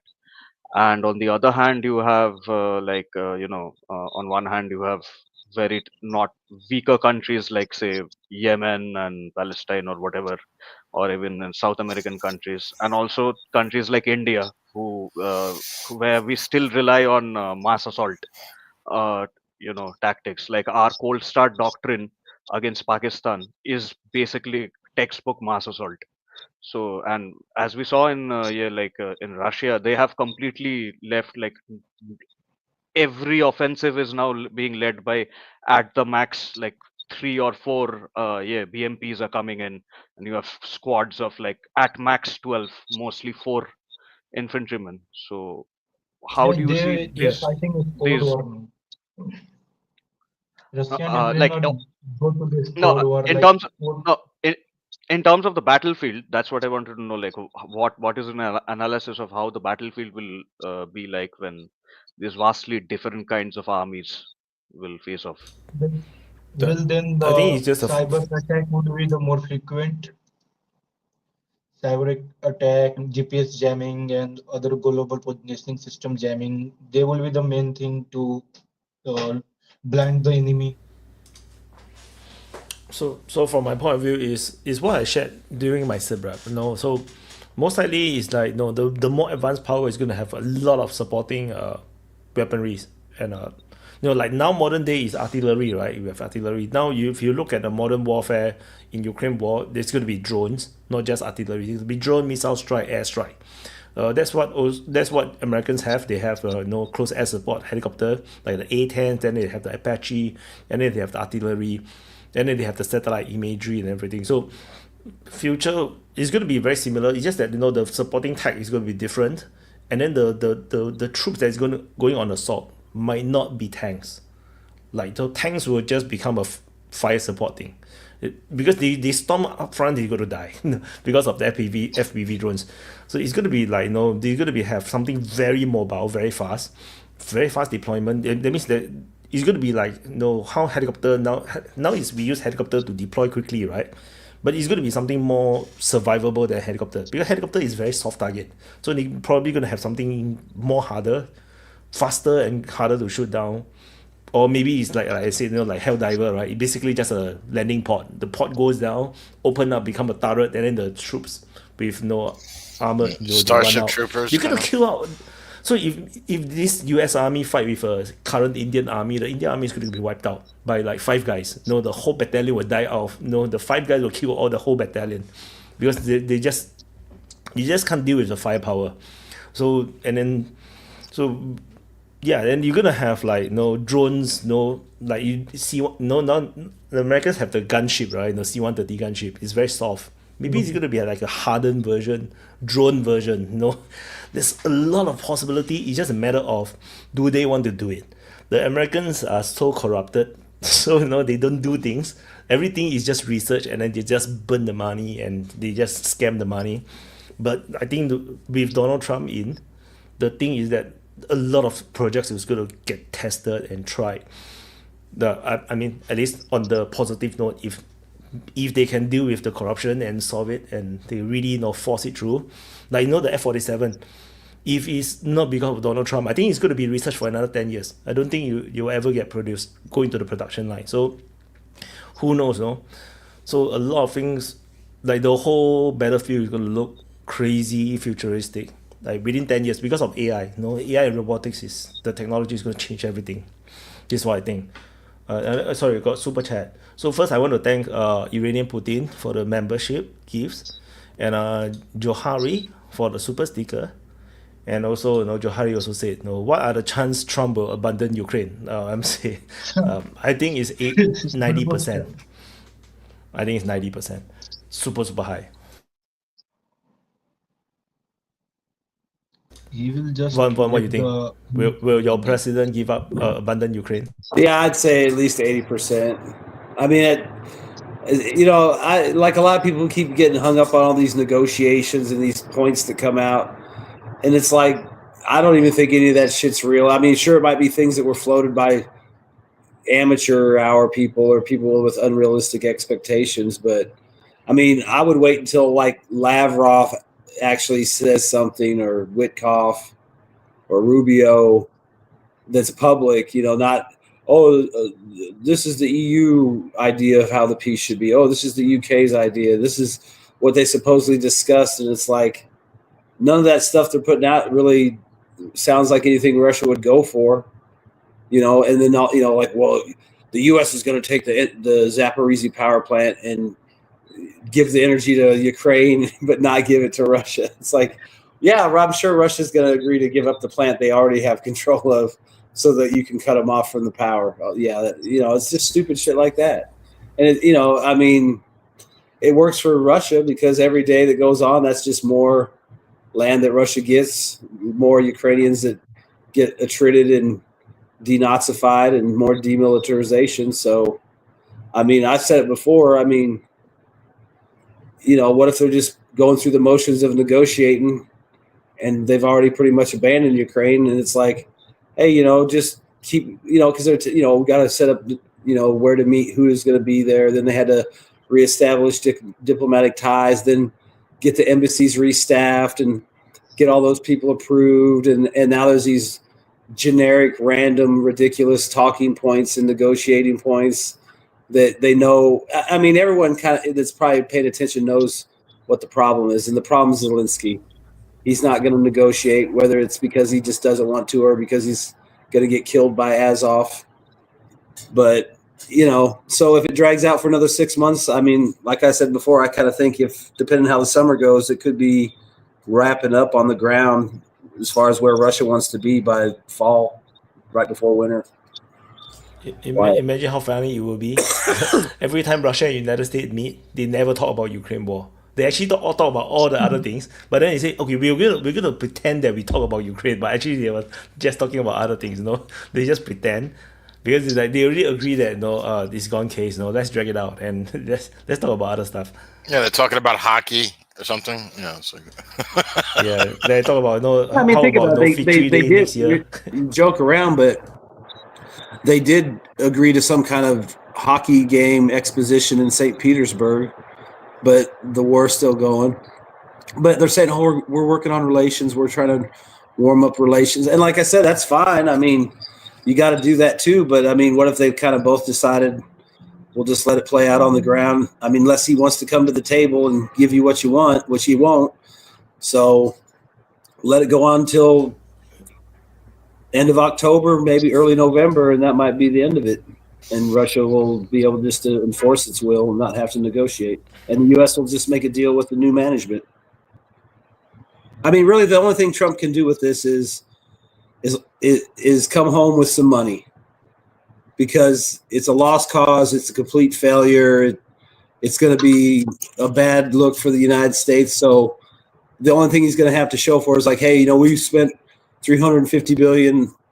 I'm coming back home with $500 billion in repayments through mineral rights or oil deals or whatever. I mean, that's really the only thing you can bring back. I mean, you can't really do anything else or spin it any other way. At least if you come back with the money, at least you're breaking even, I guess. Because what is there to gain, like for United States? Because imagine the place will be conquered by Russia, and Russia will just sell it to the Americans. They were still like, I'll give you a discount, let's make a deal, they still gonna get access to the same materials. I mean, think about it. Like you said, a discount. He'll be like, well, with this 30-year discount of 15%, that equals $500 billion. So we're more than made whole. It's gonna be cheaper. Well, you know what I'm saying, but it'll be stuff like that. That'll be how because that's the only thing he can bring back is us getting paid back. That's about it. Yeah, it's still cheaper than trying to fund the Ukraine war machine. Like the Ukraine war machine is like a endless, is a hole. So you just throw money into the hole, and the money you never see. A money pit. Yeah. Yeah. It's a black hole. It's probably cheaper to just buy it from the Russians. Like you don't have to put up a few, like $500 billion upfront. Well, the thing is, though, there's really nothing that the U.S. really needs from Russia or Ukraine that they can't source either within the United States itself proper or from Canada or South America. So there's really nothing that Ukraine has that the United States needs. We can get it somewhere else. There's so many, as far as like natural resources go, whether it's rare earths or oil or natural gas, we have more than that here than we know what to do with on United States land. We just never exploited it. You know what I mean? Like, like that huge lithium mine that that lithium deposit that they found in Nevada. And so it's all here. The US does have enough resources, but one thing it can do with Russia is, since it's now an oil producer, maybe it can counter the OPEC and in terms of setting up oil prices, maybe something like that. If they coordinate, that can. Well, that never really works though, right? Because how do I say it? The price of oil, I think, is going to continue to go down because I think it'll settle around like $50 a barrel. I mean, if like adjusted for inflation, oil now is like $20 a barrel, and it's going to continue to go down because of new technology. More oil fields will be exploited. The United States has tons of oil fields that we never even touched. Like there's a massive one in California that's bigger than the fucking basin in Texas, and that never even touched it. Because maybe environmental reasons or whatever. So which is why going back to the trade war again, because the Chinese wanted to push the EV, and they have very successfully lobbied the whole world and maybe funded all these green initiative, right? Who knows, to really believe in the EV. Although EV is nothing, it's not really saving the planet. It's like it's rare earth, and then it's like it's expensive. You still have to generate the freaking electricity. The same thing. Like, and all the raw materials are China controls to make the EV. Yes, they're quite smart. That's why the Chinese are quite smart. I know because I'm Chinese. So the thing is, what if Trump and Putin decided that let's stop this EV bullshit. If the people wants to buy EV, you can go ahead, but they're going to push gasoline again, petrol cars again. Well, think about it too. Putin and Trump both want to hedge China. They want to work with China, but they want to keep China kind of in its place. So why not throw Yeah. each other some bones to make a friendly relationship that puts China in an awkward position.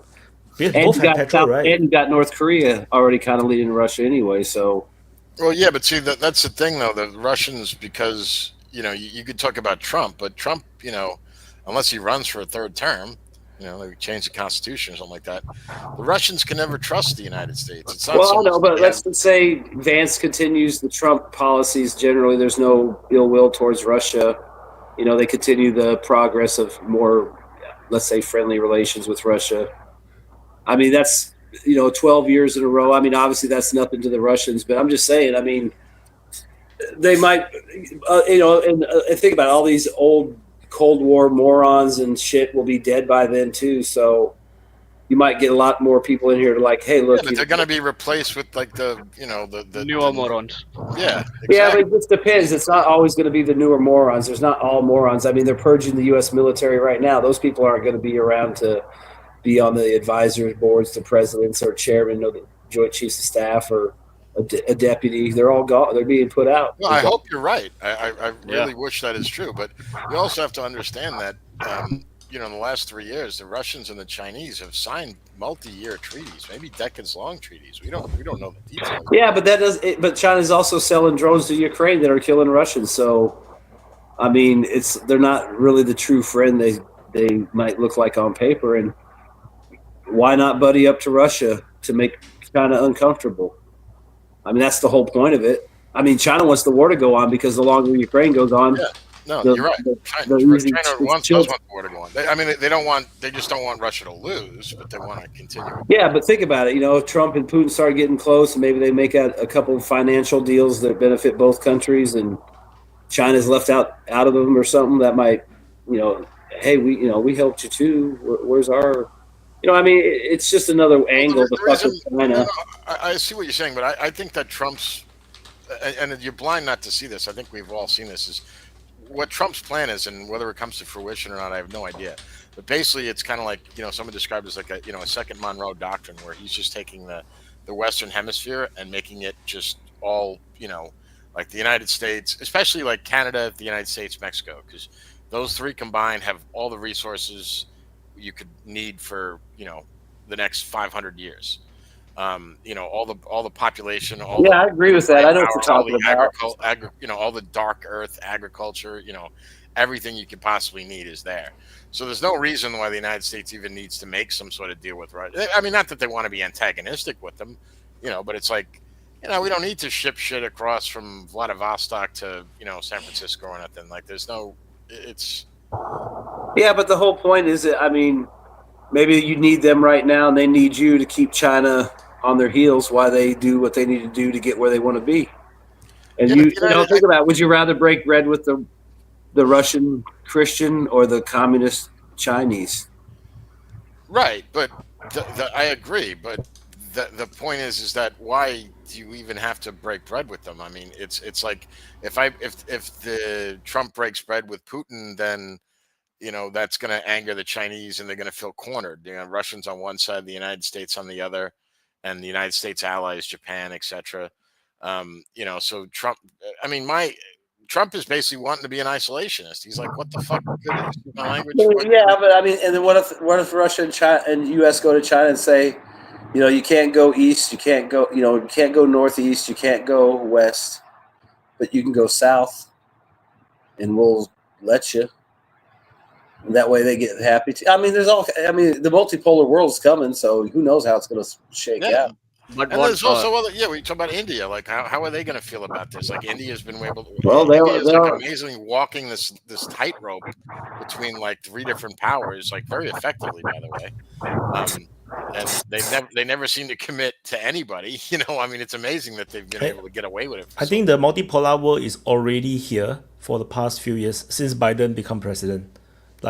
So what Trump is doing now is trying to pull the world back into a U.S. Leadership position, because that's why we have so many crazy shit happening all around the world, because it's a multipolar world.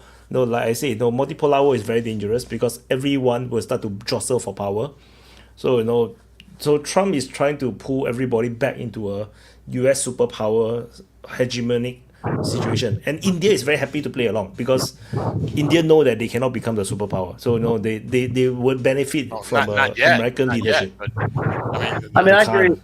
No I agree possible. with that to a point, but I think at the same time, like John said, it might be trying to pull back as the U.S. being maybe not the leader, but one of the leaders, and maybe they realize that they just need to consolidate their, the Western Hemisphere. But he's trying to fight, do that, and maybe try to keep America's position, because we need to kind of stay in first place if we're gonna make those kind of adjustments.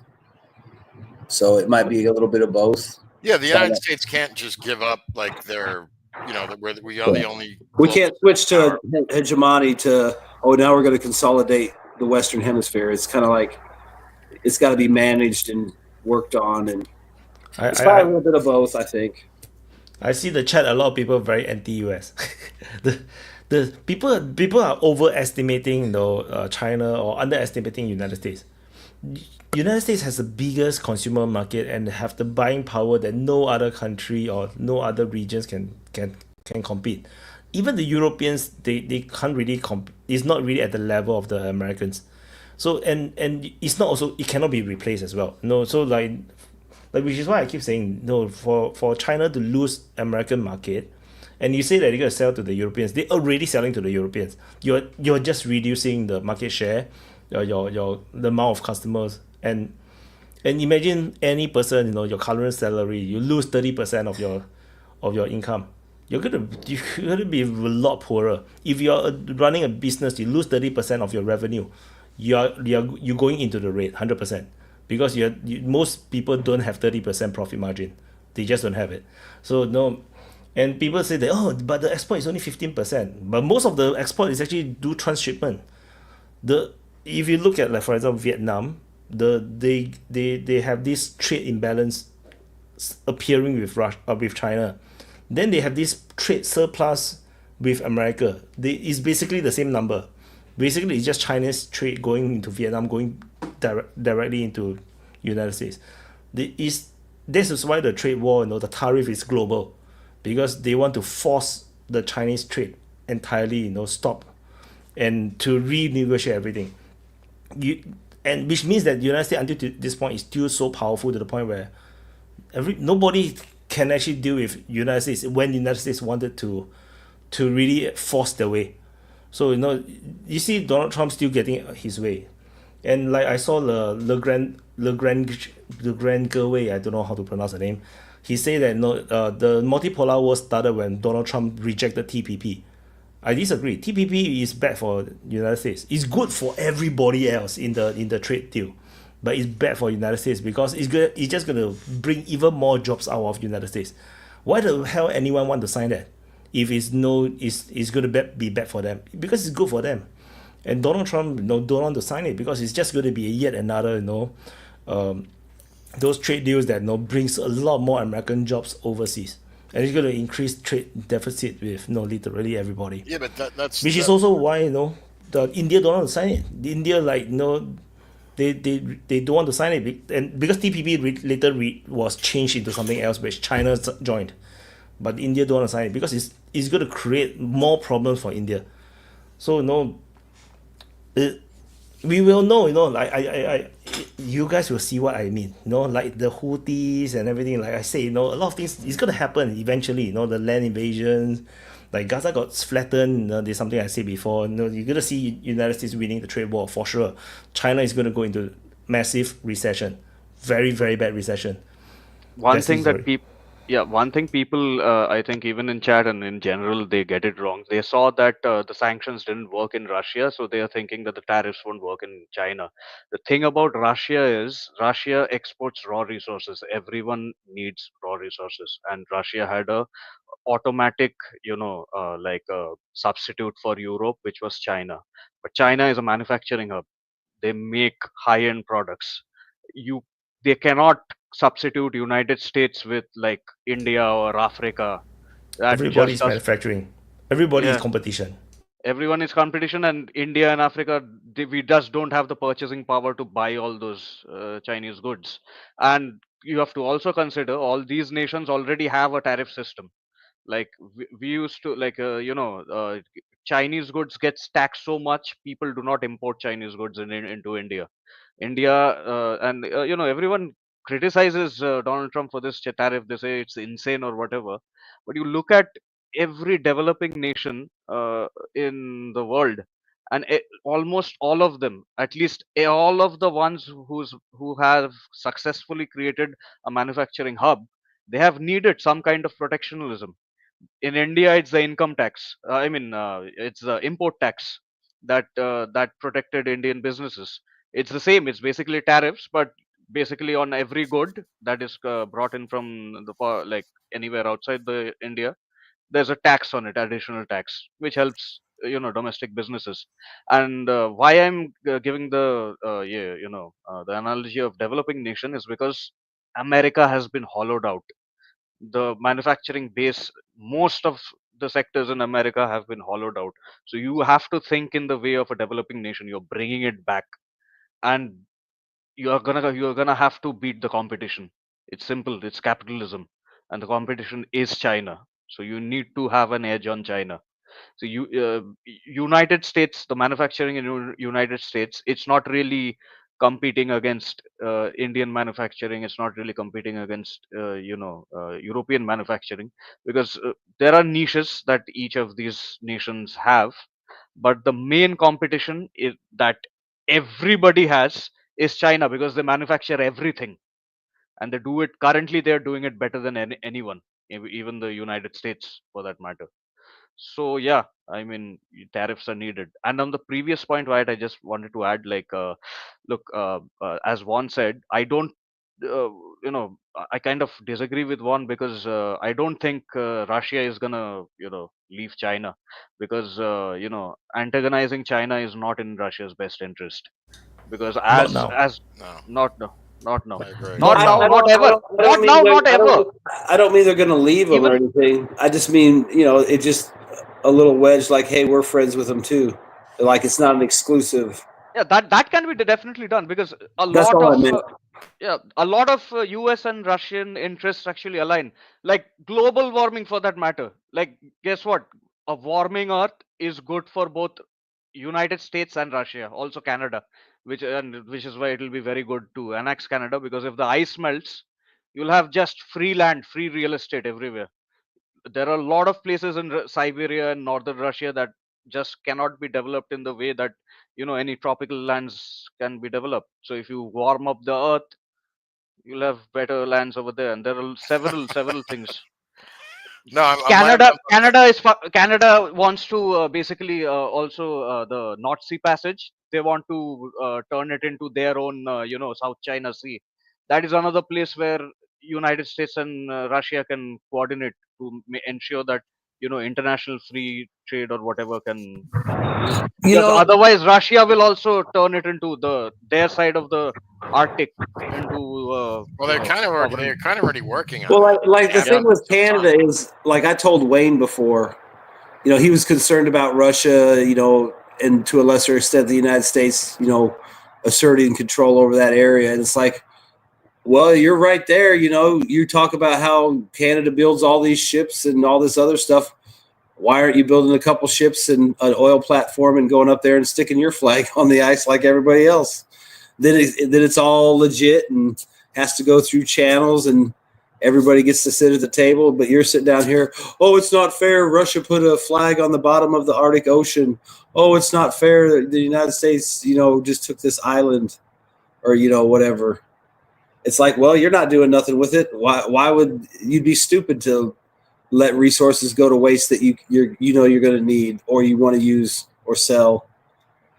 I mean, that's the thing with the United States. I mean, until we get off our ass and like use our own damn resources to make things here and make them cheaper, because it's like you're just getting it from down the road now. You're not shipping it in from some country.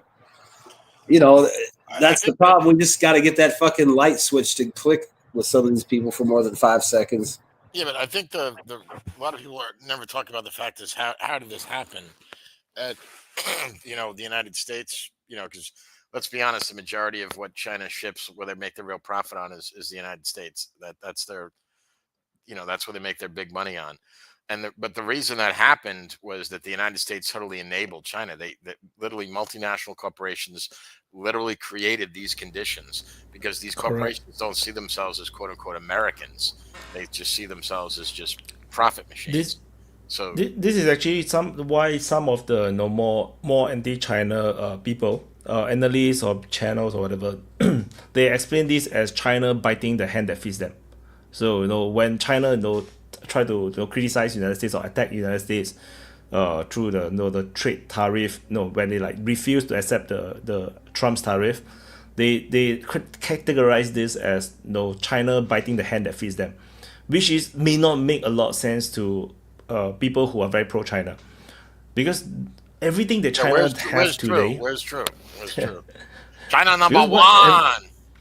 Because as much as people like to say China is self-made or whatnot, it's not true. It's basically everything that is basically given to China from United States. However, unfortunately, China took a very negative economic model of being try to drive everything to the lowest price possible, and basically have they overproduce literally everything.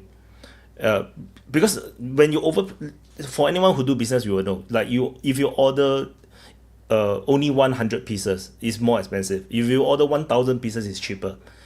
But per piece. But of course you spend more money, but by per piece. So they overproduce everything so that they can drive the maximum profit for each product they sell.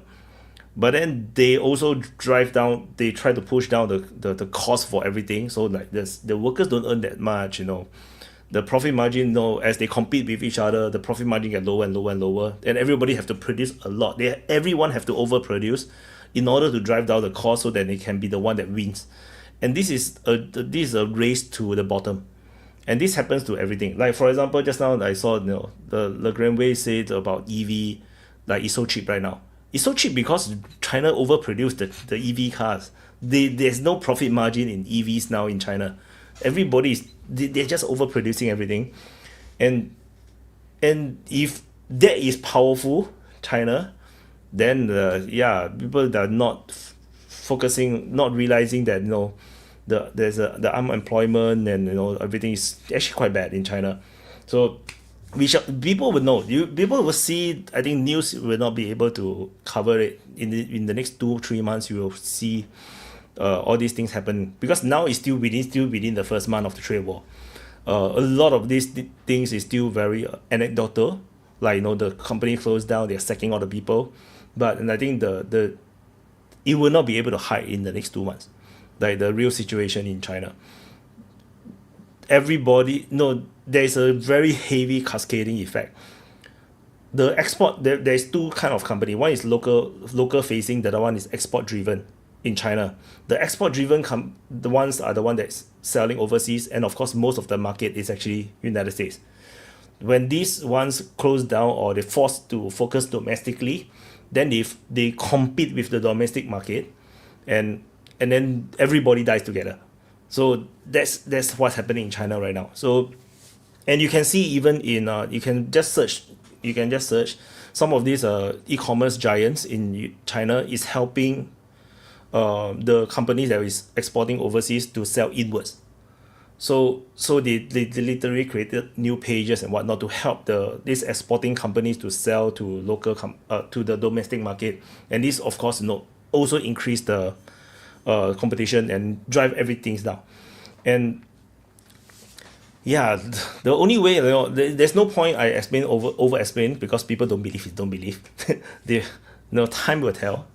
Just like the Ukraine war, I say Russia is winning. A lot of people don't agree.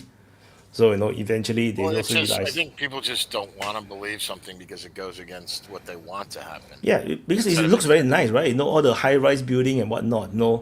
Like I can tell you for real, I went to China. It's scary because they are more advanced looking than Singapore. For some things, they're just as clean as Singapore. Everything is supersized. The shopping mall is 10 times bigger than Singapore. we have our shopping belt is two MRTs to 3 MRT long station longs, which is a metro station longs. I go to China, it's like 5 or 10. Then it's like I walk through the underground shopping mall in Guangzhou. I walked for a long time. I finally reached another train station, and I realized I thought that I would walk to the end of the whole chain. And now I realized that I only walked just one train station. There was still like another like 4 or 5 to go. It's like, what the fuck? It was that huge. It's ridiculously huge. And it's like, I thought that I walked the whole way, you know. It's crazy. And so I can understand, you know, the people's bullish attitude towards China. But China is a huge country. Huge country have huge problems. So, you know, it's like in Singapore, like for example, I was just explaining to my wife today, like for demographic problem, like Singapore, you know, we don't have enough children. We can import people to increase our demographic, you know, to the population numbers. We can still deal with it. China have a demographic problem. Where are they going to import people? You are not going to save a 1 billion people country, you know, through immigration. You know, you cannot. Where are you going to find 500? Trump could send over a couple of about 10 million Mexicans. They will probably need at least 500 billion. You know, people. You know, we don't have that many to send. Sorry. Where are you going to find 500 billion people from India? Who can talk Mandarin? Who can talk Mandarin, by the way? Yeah. So the Chinese could learn Spanish.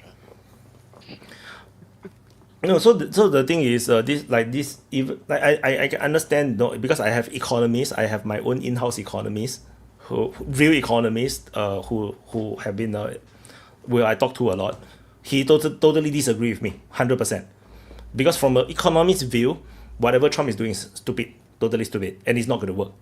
And then he said China is going to survive this and going to win the trade war. That is the economist's view, and you can find this very common. And I told him that I totally disagree. From a geopolitical perspective, China is not going to win.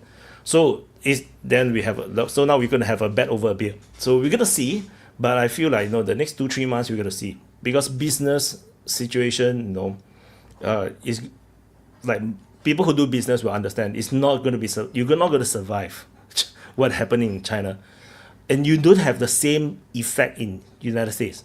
You didn't hear about there's no rumors about people is closing down because they are not getting China goods. Like, it's not really a thing. People losing their job because it's like they don't have Chinese goods. It's not that much of a thing. But in China, it's a big thing.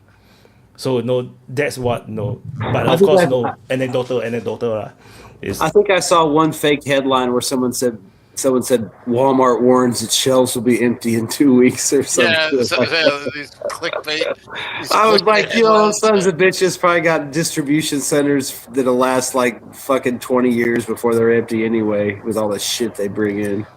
I mean, think about it. It comes in from China by the cargo ship full of shipping containers. I mean, you see a picture of those ports. It's like, yeah, well, they'll probably worry about the tariffs in like 2045 or something when they finally start getting low on rubber duckies or whatever. People underestimate the ability of supermarkets to find things to sell. There is plenty of shit to sell all around the world. It's just a matter of, do they want to bring it in or not? Like, sorry, Toby, your mic is not working. You didn't connect correctly, the settings. No, there is always things to sell. Like, and everyone is producing something or the other. So something will keep coming in. The only reason they are not in Walmart right now is because they can't compete on the price that China is selling. Exactly. Once that goods is gone, then we're going to see, finally we see some goods from Thailand or some goods from France, But who knows? Maybe no France, because EU will get tariff. Who knows? Maybe from South America. We don't need anything from France, believe me. Yeah, I was just going to say on the demographics. Is the mic working now? Yeah. We hear you now. Yeah. So on the demographics, it's kind of interesting because it's a global thing. In Australia, we've got election season, and everybody's panicking about mass immigration, and it's put forward as like a global conspiracy, right? I don't think they understand like the loss of revenue to governments due to the loss of population. It's like, because that's what the government economists, they just look at like the jobs shortfall and the loss in revenue that comes from demographic collapse, and they're panicking because they're losing their money, right? That's the money they get to spend is the tax receipts. So this is why every political party wants mass immigration. They're trying to keep the population stable. And I find it really interesting that at the same time people bitch and moan about mass immigration, they're not having kids, they're not having families. Well, so like in a lot of ways it's a cultural choice, because the reality is I agree with the you. reality is that it's a lifestyle choice. It's like you can have like more fun, you can go to the bars, you can have a flat screen TV, you can take heaps of cocaine, you can do all these other things as an individual if you don't have kids. And that's a choice a lot of people make. The West is very much making the choice, and China too, right, is making the choice not to have children, and then they blame mass immigration. It's an interesting one. Where are all these people going to come from? For China, yeah, for sure. How are they going to find hundreds of millions of people who speak Mandarin? That's a thorny problem. It's kind of interesting that Russia is possibly one of the only countries that's really like stared this problem in the face. And if you look at the policies that they've brought in, it's pretty full on. It's like if you have 3 kids, you get a 0% interest loan on a house, which basically means that, you know, you get a house for nothing, really, and a big house, right? That's a big deal. That is a big deal. Hungary has done similar things. They've done these Have policies. they? Yeah. And they give massive tax breaks. Actually, the United States is doing this thing too, to give tax credits for children. We've had that for a while. They generally don't work, or it's. Well, they would probably work, but you have so much propaganda against a family union and all that. The point that Toby was trying to make was I disagree with strongly, because there's a difference between. They were saying the reason Toby was trying to argue the reason they want to have more immigration into the country was it increased tax receipts. Well, yeah, but it also increases government spending, which is a net deficit. So, the taxpayers. So actually, people are extracting more government resources than they're actually paying in taxes. So it's actually hurting them economically because. Yeah, but that's going to be the next guy's problem, because you can just borrow. Well, no, right. You can borrow to an extent, but then that creates inflation. So it just becomes a cascading problem. So in a socialist country like Australia or the West, that happens. So basically, you have people buying votes. So you'll have lawmakers in Australia saying, "Vote for me, and I give you more free shit." You get more of this. I'll build more schools. I'll give you more social benefits or whatever, or you can retire at 45 instead of 55 or whatever it is in your country. And then people will vote for that party, but there's no money there. So there's a thing they do in Illinois where if you sell your house, if you buy another house in Illinois, I guess you get certain breaks and stuff. But if you sell your house and you're leaving Illinois, then you get hit with an exit tax. I mean, that's one way. I mean, think about it. They're afraid of losing their tax base. California's trying to do a similar thing. Yeah. So how much more is it a stretch to where, you got to pay X amount of dollars to leave to where, you can't leave. I mean, you could just conceivably extend it like almost an indentured. Yeah. You can earn so many points, then you can finally get free of Illinois or wherever. I mean, think about it. And that's a state where they're already charging you tax to leave. And it's pretty hefty, too, from what I understand, depending on how much you sell your house for.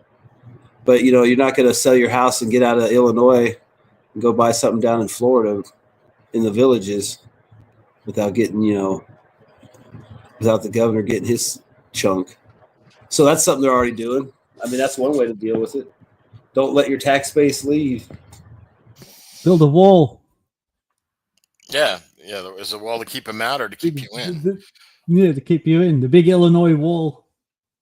Well, I mean, that's the problem with Beautiful a lot of these like taxes is like United States is kind of unique because each state can do their own. Well, fuck, each city can do their own thing. I mean, there's cities that actually have income taxes in the United States. You got city tax, you got a state tax, and you got the federal tax. And that's just on your income. I'm not even talking about your sales taxes, your sin taxes, your excise taxes, your property taxes. Well, think about it. Permit for driver's license, permit for if you want to car registration. That's just another name for a tax. I just had to renew my my car registration. It cost me $274. So there's all these things, and eventually, businesses like they're trying to do another thing here in Washington State where to increase more taxes on businesses and stuff. And then what happens is they just pick up and leave, and you end up like like a city like Detroit did this, right? Where the city literally went bankrupt, and the state literally had to take them over because they literally were bankrupt. I mean, they literally taxed the shit out of them. You remember Katrina? Yeah, of course. I went down there and visited some friends, and it was, I don't know, maybe 2 years plus after Katrina, like after the cleanup and everything. And we were I can't remember where we were driving across, but it's like an elevated highway and there's land on each side. It was all like strip malls and shop in a big mall. Nobody ever came back because before Katrina, they were getting hit so hard with, smash and grabs and shoplifting, but they couldn't leave because it was racist. But then Mother Nature came, wiped out the whole area, and he showed me. I mean, it was like probably a good square mile of like massive shopping areas and parking lots, and it was all overgrown, no signs, nothing. Nobody ever came back.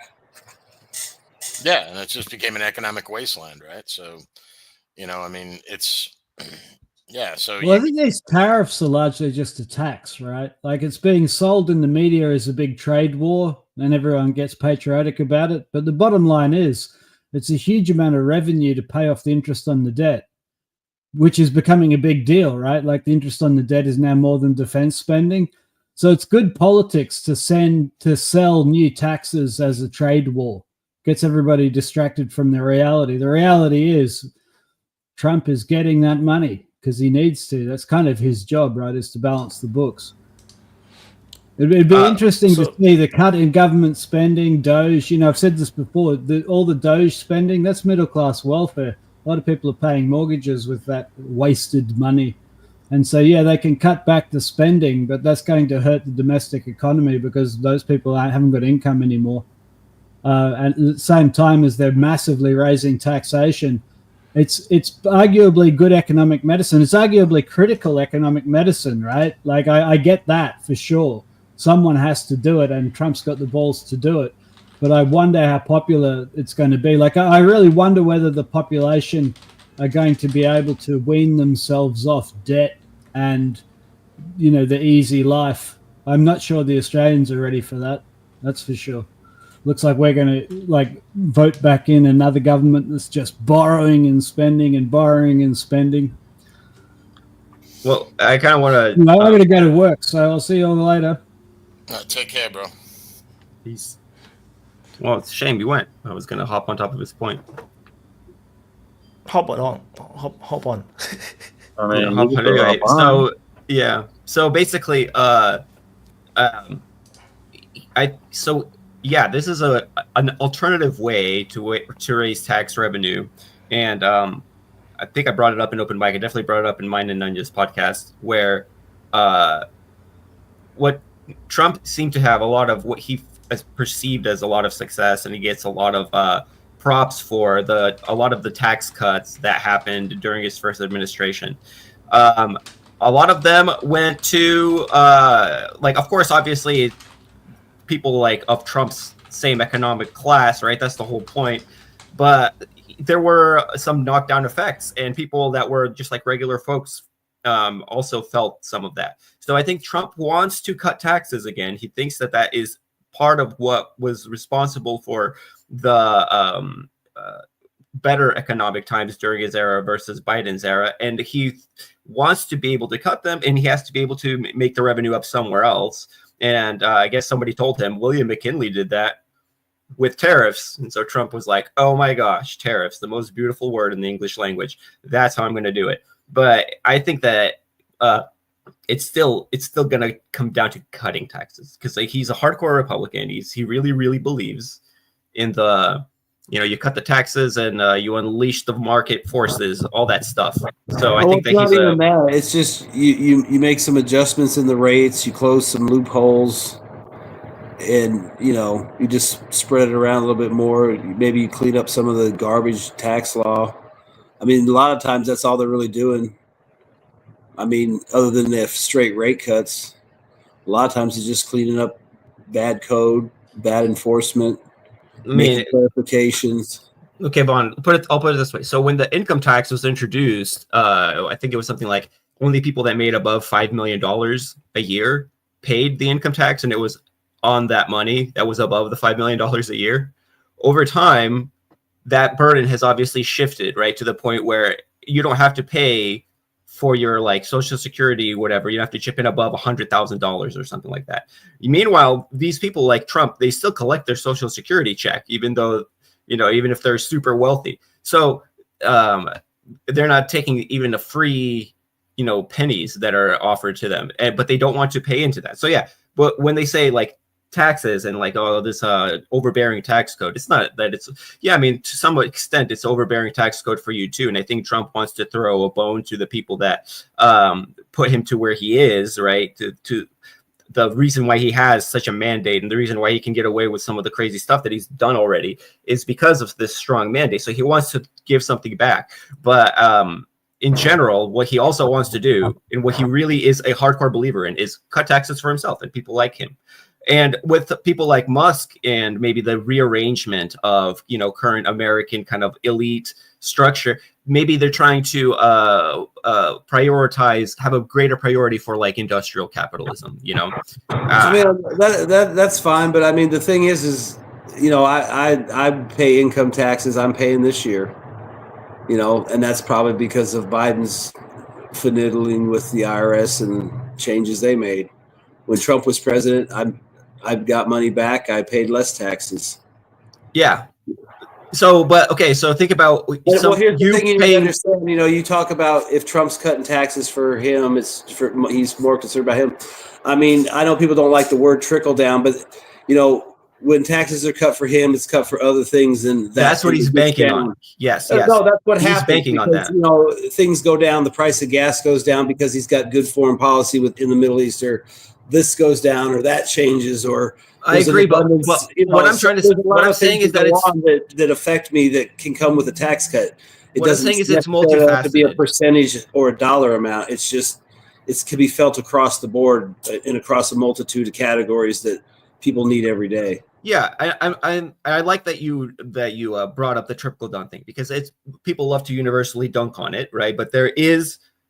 You can approach this piece, Professor of Logic. You can approach this whole thing in a multitude of ways, right? You can be doing you can cut taxes and try to emphasize, industrial rebirth of America, and have it affect the regular folks like you and I. That's definitely something that's possible. It's just a matter of what are you going to do with that extra slack that you've picked up with the tariffs. If you manage to do that, right, it depends on how the tariffs all work out, because it's still up in the air what that's all going to be. Maybe all of this, all we're going to get out of this whole tariff thing is just, an acceleration of the economic war with China in the end, right? I mean, what you obviously want to do is incentivize the things you want to do through tax breaks or land deals, or access to workforce, maybe arrangements to where you have access to people that are trained, literally, factory trained, boom, you're on the plant floor. I mean, there's all kinds of stuff you could do to incentivize things that would be productive and get you going. And just people have to be willing to like throw the ideas out there and do it. I mean, why can't we do what I just talked about instead of like figuring out what color flag we're going to fly in front of Capitol this week and what new holiday we're going to make up? I mean, and that spent the money we could have spent to do what I said. Because that would be productive. But you know what I'm saying? I mean, there's lots of things that could be done. They just have to do it. I mean, it's common sense stuff. It's not rocket scientists. I mean, look, AOC's a congresswoman. I mean, I'm sure she could understand the concept. I don't think she understands too much. So I did the calculation because of the US debt. She understands where her bread is buttered. She understands that. Go ahead, Wyatt. So I calculated because the debt was so huge. Then I'm not sure if I mentioned this before. Maybe I have. Like calculated, like I asked Grok to help me calculate if you have a 10% tariff on all imports. Know how much money is that, and then how much it will pay. It's not even enough to pay for the interest. So even a 10% on all imports is not going to make a dent on the debt. No, but why? You're looking at. I'll just sorry to interrupt, but you're looking at the wrong way. Like, what if that money was used, for example, like let's say all the money was used. Let's say it didn't even go to pay off the debt. What if all that money was used to give tax breaks, or let's say it was given directly to the American consumer? How much economic growth would that cause, and how much would that increase? So that's what I was saying. Yeah, that's what I was saying. So, what are you going to do with the extra slack that you pick up with that? And there is a version of the story where what Vaughn says happens, because Vaughn is like, well, why are you dunking on trickle down? Sorry, go ahead, Wyatt. So that's what Trump currently they are exploring. They want to raise the ceiling, not ceiling. The I think it's a ceiling. A pillar, so that whatever. more people don't have to pay tax. So you talk about the debt ceiling. The amount not the debt ceiling. They want to raise that threshold where you need to pay income tax. They want to raise it higher so that no more people don't have to pay tax. So if you have so the bottom people don't. If you earn below a certain amount, you don't have to pay tax. Yeah, so they want to raise this higher. So Donald Trump is trying to make more people don't have to pay income tax, and I believe this will which means that this amount of money will become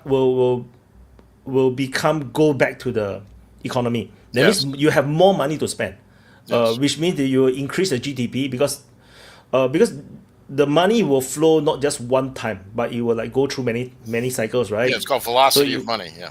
Yeah, it will actually increase the GDP because and on top of that, for my calculation, I realized is that it is the biggest driver is income tax. So and of course all the tax, all basically income. So the idea is that you need to have a lot more industrial base, a lot more people working, and everybody earning more money. Then you're gonna have enough money to actually clear debt. If you don't have that, then you can't clear the debt. The tariff is not going to do anything. The tariff is just a small drip. That's not why he wants the tariff. He wants the tariff to force companies to reindustrialize this country. Correct. It's not. Correct. He doesn't want the tariff to pay off the freaking debt. I mean, correct. Debt is like it's 37 trillion or 37 and a half. Correct. That's why it's a distraction right now. Like people is focusing on the tariff and the trade war, but the real aim ultimately, he have already said he want to reindustrialize the country, bring jobs back, build new factories, build new technologies. They want people to get work, mining, oil production. So basically, is to circulate the money within the United States again, to have more income, more people working. This will then be the one that will clear the debt. The tariff itself is not going to do anything. So that's what I learned when I was trying to figure out how the United States is going to clear the debt. But on top of that, you still need to reduce spending. Yes.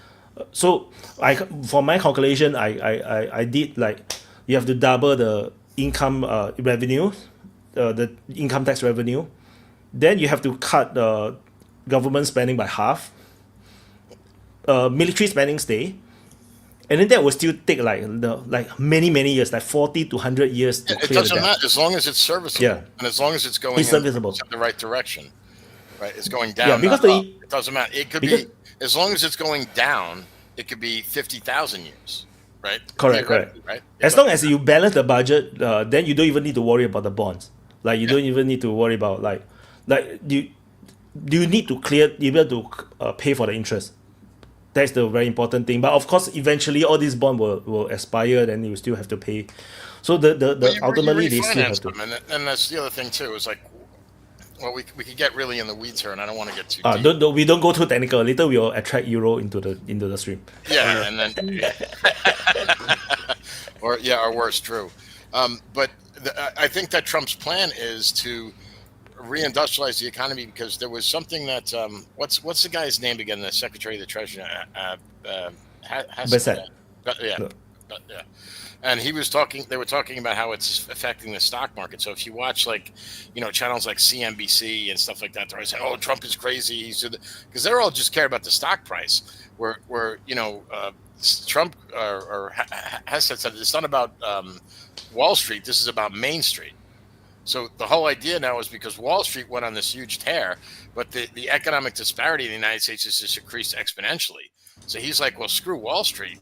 We need to be taking care of mom and pop, because 90%, what is it? Like, actually, it was Archimedes in the voice chat actually asked Grok, the question was, what was it? 93% of all stocks are owned by, what is it? Like 8% of the U.S. population.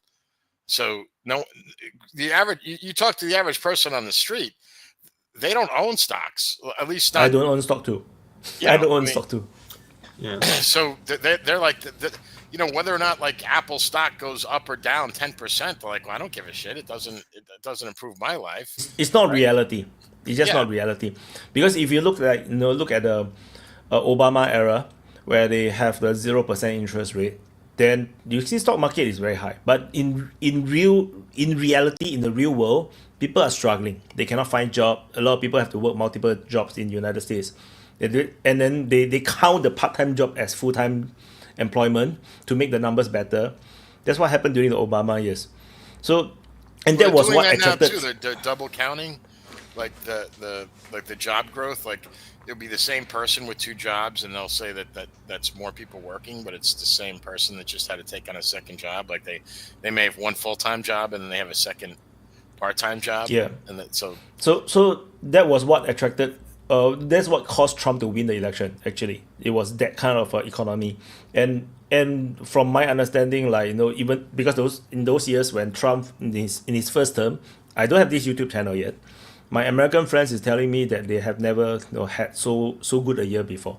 Their life is very well. Even my friend who was one of the Charlottesville protester, he actually found job. He's doing well. He's very happy. He's telling me that now he got a job, and everybody that I talked to, was doing very well during the first term until the COVID hit. So, So I understand the reality, in the United States. It's like it's very different from the mainstream media, portrayals, and it's just so different. And same thing is what's happening right now as well. The trade war and all these things. They try to make it sound very bad. But if any country have made the same policies, like, we're gonna bring in jobs, we're gonna build more power plants, invest in AI servers, we're gonna reopen mines, we're gonna do more drilling. Any country will have said this is good. Only United States say this is bad. It don't make sense. And it's like bringing jobs back from China. No, that's bad. Now you have no more goods. No, China is going to destroy you. But destroy how? They're not going to give you rare earth. But then you're going to develop your own rare earth, right? Eventually, the most you don't make so much batteries. I'm not sure. No, I'm not sure. There's a lot of booming. We can't get a new iPhone every 6 months. Yeah, it's weird. When there is a sanction on China, on the chips, microchips, then you see Huawei eventually still make a phone. They still managed to develop their chips. It just took 2 years. United States will do the same thing. You can block all the rare earth production. In 2 years' time, the United States will gain that technology and the production line and supply chain to do it themselves. It's just a matter of time. They say that now it cannot be replaced. All the iPhones, most of it is produced in China. In 2 years' time, all the iPhones is going to be produced in India. It's going to be the same. And also there's this funny thing though. Most of the products is not going to be manufactured in the United States still, because there's still cheaper place to produce them. But the thing is, a lot of the higher level stuff is going to be produced in United States. The cheap, useless stuff, the toys, and I think it's still going to be produced overseas. It's just that maybe more toys will be produced in United States, maybe the nicer ones, like at least some jobs will be created. It's not going to be like 100%. Everything must be everything in China now pop back into United States. It's not going to be that. People are like imagining things, and they're trying to like no, but things that are critical to our way of life are like nationals, like power transformers, for example. Like that was a huge thing where they were talking about the vulnerability of the United States electrical grid, was we were entirely dependent on China to produce these. I'm not talking about the little ones on the poles. I'm talking about the big ones that you see at the transfer stations. And correct, because they sell it so cheap, so nobody can compete. That's the main reason. Like there are people don't. I think a lot of people don't research enough about the vulnerabilities of China as well. Like China can't produce certain things. Like they don't to produce plastic, like food. Like to produce plastic, one of the raw materials for one of the ways to produce plastic, is entirely monopolized by the United States. I think the ethylene or something. So ethylene or something. So that is entirely produced by the United States. Like no one else have the technology. So that alone, caused plastic price to increase in China. Certain industry might totally close down if they don't get supplies from United States. Another thing, machineries, super precise machineries, high-tech machineries, China cannot produce them until today. They just don't have the technology. They are still at least 20, 30 years behind even Japan, and they still have to import those. And if you look at the import statistics, you can see that China imports high-tech machinery, precision machineries. They still need that. You mean like CNCs, like CNC machines, CNC machines, and even other stuff, relating to even other high tech stuff. And they quite a number of them is actually imported from United States. High-end precision machinery, specifically precision. Like all the high tech stuff, super high tech stuff, is all made in United States. They don't release, like Germany as well. Everything is protected with software. They password everything. There's no way you can actually do anything with it without the password, without the login. And the login they will never give you. They will just enable the machine to do a specific job, and they will block it for everything else. So until today, China still don't have the technology for a lot of these things. So it's not like China is like the super uber cannot be defeated thing. It's not yet. Not they will never reach there, but it's not yet. And I want to make a really tiny point before handing you over to Desi, that even that high-end machinery that like Wyatt is saying is like password protected and stuff. You want to know why virtual machines are so important whenever you're like shopping around for processors or something. It's because like 80% of that software is open source stuff that like some Linux nerd developed, and you just have your own proprietary mix of like, oh, we're using this open source software thing that we definitely didn't pay for, and that open source software thing, but this blend is like our proprietary mix, and that it's hilarious that they do that. Sorry, go ahead, Desi. Yeah, that's true. I mean, most of this, like from Windows to everyone, that is true, absolutely, Bradley. But another thing that, I wanted to point out is this whole trade war. A lot of people like do not realize like what the end results can be of this trade war. What, like, if you can, like, if United States can considerably reduce the amount of Chinese imports that are coming in, the result on the United States production market, if there is lowered competition, like once you lower the competition, that's when people will start competing. That's when people will have the opportunity to invest and become entrepreneurs and start making stuff that China is producing now. So that will have exponential effect on the your GDP and everything, work production and everything. And another thing I wanted to point it out is like this trade war has the potential to set up the boundaries of what a multipolar world will look like. Because oh yeah, and another thing, it also cuts both ways. Like why you were saying that United States can develop rare earth materials. China can also start developing its own vulnerable like industries, which it's vulnerable in, and it can start investing in those two. because the current global goods supply chains are pretty dysfunctional, because something that is it's made in China, then assembled in Vietnam, and then is shipped to America, and that it's completely dysfunctional. Like you No, it's because they want to avoid the tariff. That's all. That is the only reason why it's in Vietnam. That's true. If without the tariff, it would not go to Vietnam at all. Like 100%, they will earn all the money because I'm Chinese. We Chinese people are like this. No, in fact, and I think any country will have done the same thing. If you can produce everything yourself, why you want to export to another third world, right? But Wyatt, don't like Chinese companies own or Chinese investors own companies in Vietnam? Like Yeah, they do. so they own the company. They in do. Vietnam. The thing is that You can so pay them they less than they pay a Chinese.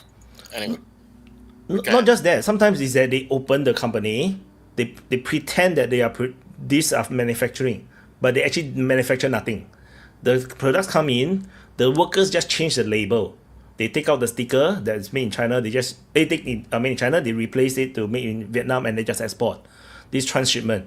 So a lot of them is like this. Vietnam is currently, because of this trade war, is now trying to clamp down on this. This thing actually happened not just in Vietnam. It's in many countries. Thailand, Malaysia, even South Korea, surprisingly. Also Mexico, all these things. So that's why this freaking trade war is global. Because if you don't make it global, there's no way you're going to stop China. Donald Trump already experienced it in the first term. That's why he knows. Because in the first term, he already tariffed China and realized nothing changed. Because China just go around it. So, Like but in it affects China internally. Because it didn't affect the country or the power base or the Communist Party. But it affected, the people were affected. Like China workers lose their job. That is real. So they still lose their job. But the thing is, they don't give a damn about the people, you see. But as a country, as a Communist Party, they don't lose anything. The trade still goes around. Some of them lose their job, not all. No, some of them. Well, can I ask you a question, Wyatt? Because I mean, I know you don't live there or anything, but you know people who do. So, what is the nationalistic mood in China like now, as opposed to what it was during Trump's first term? Like, how many? I don't know, 6 years. Like, are people more nationalistic, less nationalistic, or the same level of nationalism in China? I think the people who lose their job is not that nationalistic anymore. Okay. Like only maybe some, they are still very hardcore. The thing is, ultimately, it's just like in the United States. No, it's like the people who support the Democrats or Biden, right? They support, like they voted and Biden become president. But over time, shit got real, and then they realized they are stupid, so they changed. So I think China is the same thing. They're still nationalistic, but no, they don't view it. They view it more like, why our government like this? No, I don't think they view it like the way how we do it. Like you look at geopolitics, they just simply saying that oh my god, like because Chinese people are very fatalist. We are like very fatalist. It's like, it's all fate. It's like, oh my god, the government do this, and it's like now my destiny is shit. They don't think that they can change anything. Which is why they don't involve themselves in politics that much. It's a very very fatalist. We are very fatalist people. Chinese. Because what's it's funny is like heaven's fault. What's funny is a lot of Russians kind of have that attitude where it's like, why involve yourself in all this political stuff? Because you know what, a strong state is going to do what it wants. It's going to. It doesn't matter if you're living in a communist country, if you're living in if you're going to invade, they're going to invade, and it doesn't matter how many protests there are. And meanwhile, if you go out there and you're protesting en masse, even if it's for a legitimate reason, it's kind of like down upon. The fact that it's you have to get a permit to go and protest, that's viewed as common sense. Like, you don't want to have these who the heck knows who they are hooligans running around protesting about some stuff that's never going to be, hey, what's up, Macchiati? What's up, Upgrade 2? Like, you don't want to be involve yourself in all this stuff. It doesn't make a difference anyway. Correct. If it's kind of working more or less, there's like an agreement between the leadership and the people, and it's a good deal for them. Whatever, who cares? That's Correct. Literally. It's the same mentality, like literally the same mentality. Russians and Chinese, it's because Russians maybe is a half Asian thing. Like, it's all Asians thing like this. maybe not all Asians, but no, most of the Asian, especially yellow skin You were Asians, so we all very. fucking racist. Jesus Christ. It's true. We are just yellow skin. No, the yellow skin Asians like me. No, we are all very fatalist. We just like, it's like it's just beyond you. No, Yeah, things happen, and speaking with Nika sometimes drives me crazy for this reason, where I'm like, Nika, if you keep stabbing each other in the back in your region, you know, you're like, oh, fuck that tribe. Well, you know what? Our tribe needs to be, and you constantly are doing this thing, you know, you're never going to build anything. Meanwhile, look at the Chinese civilization. Holy crap, can they build something, right? So there's after they finish each other. So once they finish each other, they decided, okay, we have enough of stabbing. Then they will build together. Yeah. Then they will they'll suck up everything. They'll suck up a lot of pain and suffering. Then they will revolt. Then the revolution will come. Then they will start to stab each other again. Well, when That's the deal Chinese is bad, cycle. because sometimes the deal is working. But you have When to the be deal is really bad. Yeah, but very Chinese. If you look at Chinese history, things have to be super fucking bad before they stop stabbing each other. It's very weird. No, imagine the Cultural Revolution. That is horrible, super horrible bad. Millions and millions of people died. They haven't even stabbed each other. I mean, they stab each other to the point where it's revolution. But you know, like, they can suffer a lot. So the people don't think in the way how the Western or even the Middle Eastern people think. It's different. Like they don't go to the street and try to overthrow the government. Like they don't. They go to the street to tell the government or someone higher than the people who they think is corrupted to come and deal with this corrupted person. That's what they think. Not to be a contrarian, but what happened in 1989 in China? Like, how do you explain that? Because I remember I was in high school, like when that happened. I was just curious. My understanding was partly like people had enough. Like the students students are very idealistic, so they wanted certain change. I think there's some trigger. I forgot what was the trigger. And then after that, because life was hard, then the working people also go and support and then the basically the protest become national. And it went on for a very, very long time, and it doesn't subside. And then until finally, they realize they cannot go on, because the Communist Party, if they let this go on, then they will have the political system will change. So they decided the political system will not change. The Communist Party must survive, and then they sent in the army. Yeah. So and then they crushed it. They crushed them really good, but I was just surprised that many, because it seemed like.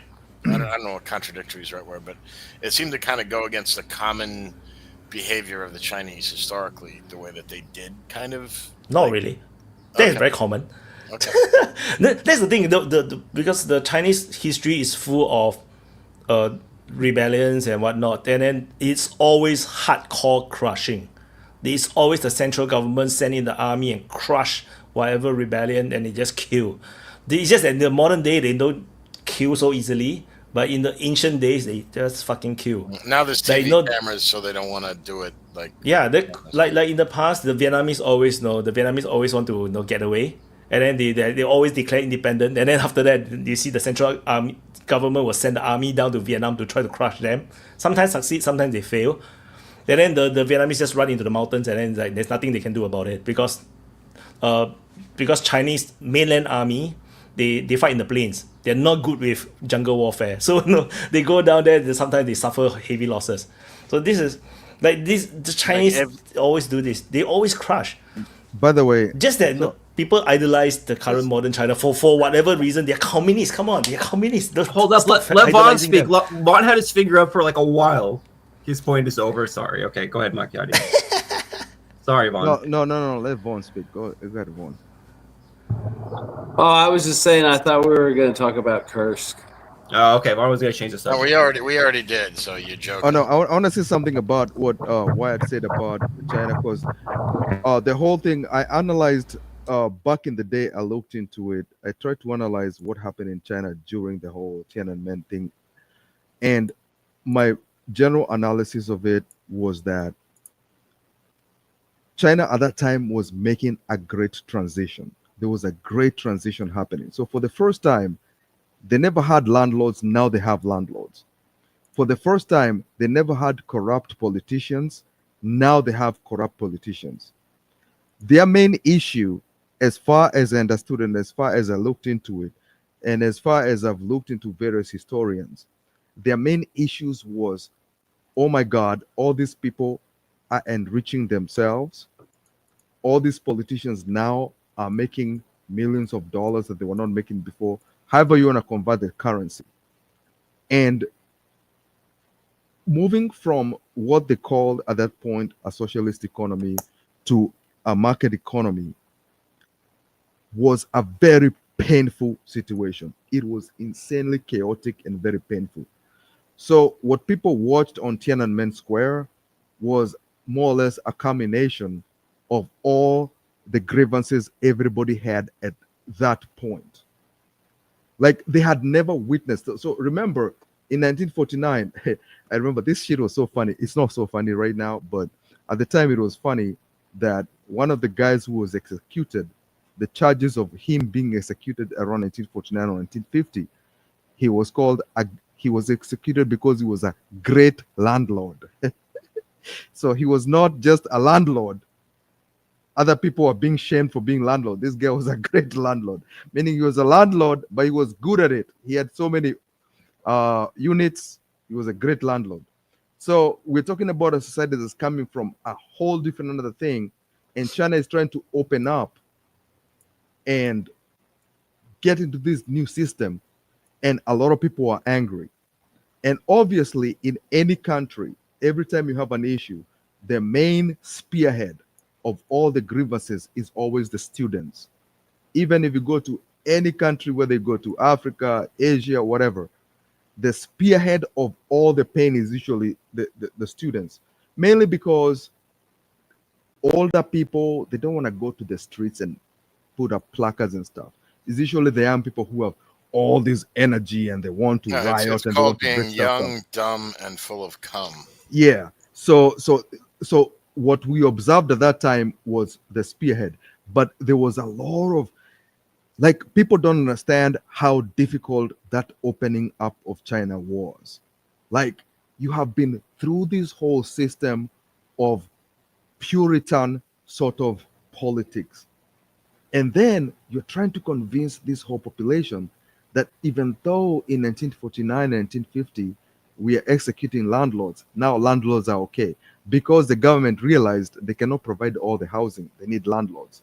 Then you're telling them, oh, guess what? We need to have some stock type of a stock exchange because we need to be one with the rest of the world. It's a huge shock, and people don't know something about Chinese people. So Chinese people look very calm and relaxed, but I promise you, if there's one thing the government of China is afraid of, is the Chinese public. When these people start rioting, oh my God, they will destroy everything. The Communist Party, as you see it right now, they may look like they're all powerful. They're terrified of the public. They have to. All these studies we see done by the Kennedy Institute, blah blah blah, showing that there's a 95% approval rating of the work of the Communist Party. They have to keep it at like as high as like 95%. In America, Congress approval rating is like 23% right now. That is enough for America to survive. China cannot have the approval rating of the government anywhere even lower than 70%. If it goes that low, that means there's chaos, and there's a reason for that. In America, if there's a problem, you can blame the Democratic Party or the Republican Party. In China, you only have one party. Every good thing and every bad thing is blamed on the same party. So that means that party has to please the people every single time. So I studied that whole thing with the riots and everything. It's way more complicated. So CNN, I know Christian Amanpour was there at the Tiananmen Square, and she said that, oh, they were all asking for democracy. That's nonsense. That is some neoliberal bullshit they were trying to make. They don't even know what's democracy. They don't know. Yeah, so that was nonsense. So if you explained it, they'd say that doesn't sound like a good idea. Yeah. I think the Chinese so will think hold like on. this So too. was it? It wasn't democracy. So I think for the most part we agree on that. Or at Yeah, least not they're just democracy as we frustrated. understand. So was it Yeah. economics? I mean, I know they did want some freedoms about expression. No, there were some student leaders, the only ones who could speak English and were talking to the Western audience. They were like in their rhetoric, they were saying, "Yeah, we want democracy and we want liberalism. We want, the liberal economic policy should like liberal political freedom should also accompany liberal political, economic policy." But these were very few, and these were the only educated ones who can speak English. So yeah, I don't think the vast majority of the crowd shared the So opinion what of was these so few. was it economics then? Like what was the Hardship, pure hardship. It was hardship? it was a it was a as Macchiati said, it was a huge it was a huge transition, because they have also been promised a very different way of life in the Maoist era, and they have suffered immensely through that era also, but they held to that belief. And now the people who are supposed to maintain the mandate of heaven, they themselves are changing the deal, and it's affecting them negatively. Okay, I So got it. there was a immense And they had like all these waka protections that they had at the point, and those waka protections had to be removed uh to more or less facilitate what we know right now to be uh th- the capitalist workshop economy of the that's world. China. Yeah, they had to lose all that. Like if you lived in the countryside, you're guaranteed a job, but how the hell can you guarantee somebody a job if they live in the bamboo areas, right? But they were all blanket. But then now they had to facilitate all these kind of situation where they can basically move from the rural areas, go work in Hong Kong, but still maintain their worker rights.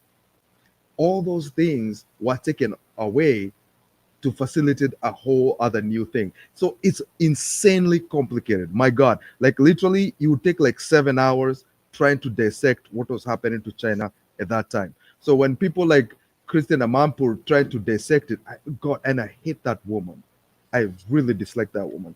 But when they show that little Statue of Liberty and people holding it up in Tiananmen Square, that was nonsense. That was probably a CIA thing that was put up there. They were not asking to become a liberal democracy. That's not what they were asking for. It was so freaking complicated. It had to do with healthcare. It had to do with workers' rights. It's so freaking complicated. A country that's basically doing major reforms. We're talking about these are reforms that no other country, no other huge country in the world has ever faced. And then you're putting this on a country of like 1 billion people. Except maybe China, like before. They were the only ones. Yeah. So my understanding is that the all these landlords appearing, all this is natural, like because the central government failed to provide. Like they failed to provide enough food, they failed to provide enough money, enough jobs. They didn't hold up their end of the deal. Because it's impossible. Like it's just impossible to be centrally run everything. So then the people start to self-organize. They start to have mini markets, and they start to build everything ground up, and then that's where the economy start to grow, and the Communist Party just really literally just allow it to grow. And of course, there's a lot of problems here and there. Then a lot of frustrations and whatnot. It's just a combination of a lot of things.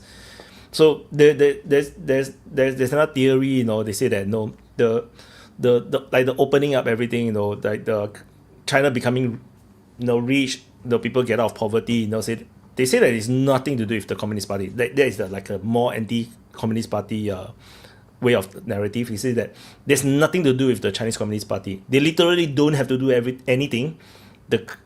Just by natural economic theory, that the people will just self-organize and things will just happen, and they will still get to where they are even without the Communist Party. But instead, the Communist Party is actually holding the country back because they have a lot of assertive policies.